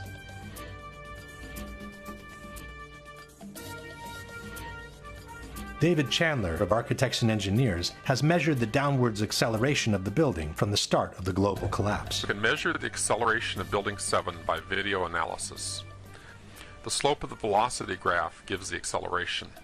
Note that global collapse starts suddenly, and for the next 2.5 seconds the building accelerates at the rate of 9.88 meters per second squared. In other words, the rate of collapse of World Trade Center Building 7 over the first 2.5 seconds is literally indistinguishable from free fall in a vacuum. When Architects and Engineers presented NIST with these calculations, they forced them to correct their preliminary report and acknowledge the free fall of the building for the first 8 stories of the collapse. From NIST's final report we read, a more detailed analysis of the descent of the north face found 3 stages. The first was a slow descent with acceleration less than that of gravity that corresponded to the buckling of the exterior columns at the lower floors. The second stage was a free-fall descent over approximately 8 stories at gravitational acceleration for approximately 2.25 seconds. 2.25 seconds is more than 1/3 of the global collapse. Once NIST had admitted the free fall for 1/3 of the collapse, the outcome of the debate was sealed. Building 7, NIST reports admits fell at the rate of gravity for the first 100 feet. Well, that's impossible unless there's nothing resisting it. NIST has always acknowledged this. Free fall time would be an object that has no structural components below it. And, as we have seen before, the almost simultaneous removal of the supporting structure can only be obtained with a controlled demolition. The building didn't disappear so the building can fall for 100 feet at free fall speed.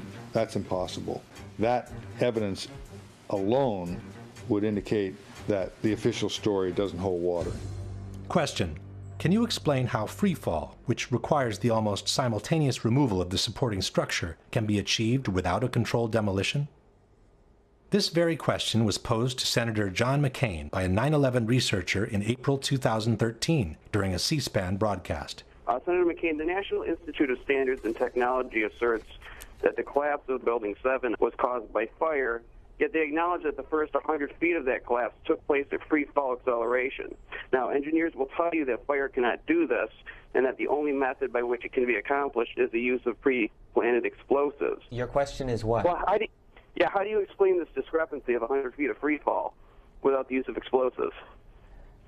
To tell you the truth, this is an area that I am not very familiar, and if you would drop me a note and mention that we talked on C-SPAN, I'd be glad to get you a more complete answer, but It is unfortunate that Senator McCain could not answer, as he is the person who wrote the foreword to the popular mechanics book, Debunking 9/11 Myths.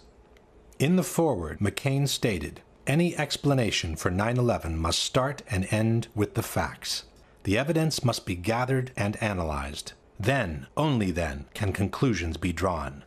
But now that the evidence has been gathered and conclusions can be drawn, he claims ignorance on the whole matter. This brings us to the last question, which is not only for the debunkers, but for anyone who cares about freedom, democracy, and an honest government.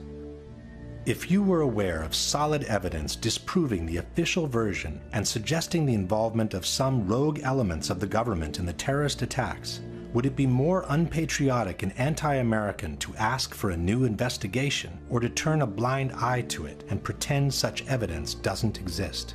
Given that the people's trust in institutions is of paramount importance for a nation's well-being, would that trust be better served by denying the evidence of a conspiracy, or by bringing those suspected to accountability in a court of law? We leave the last word to the first responders, who have been dying by the dozens after having inhaled the poisonous air from Ground Zero in the total silence of the media. I want to tell you tonight about the people we call heroes and are still in growing numbers living in terrible physical and economic circumstances as they struggle with the carcinogenic effects of the toxic chemical soup Ground Zero became. Can this side of the room, everybody stand up? Everybody on this side, if you're all rescue workers, will be dead in 4 years. Thank you. You'd all be dead in 4 years. That's our statistics. That's what's happening. In 7 years, it doubles. And every time popular mechanics calls the people of this movement nuts, these propagandists, professional liars and tools who cannot even by any stretch of the imagination be considered journalists, strike another nail into the coffin of another rescue worker. I don't think we're crazy. Conspiracies are only evidence the courts won't hear. We who are still dying from 9/11, who went into the towers and into that pile, now live with those buildings in our lungs and digestive systems and our blood. For myself and far too many of us, research and the effective treatment's going to arrive far too late. I have double metastasizations in both lungs. That's just a reality. We were also killed on 9/11. Avenge us.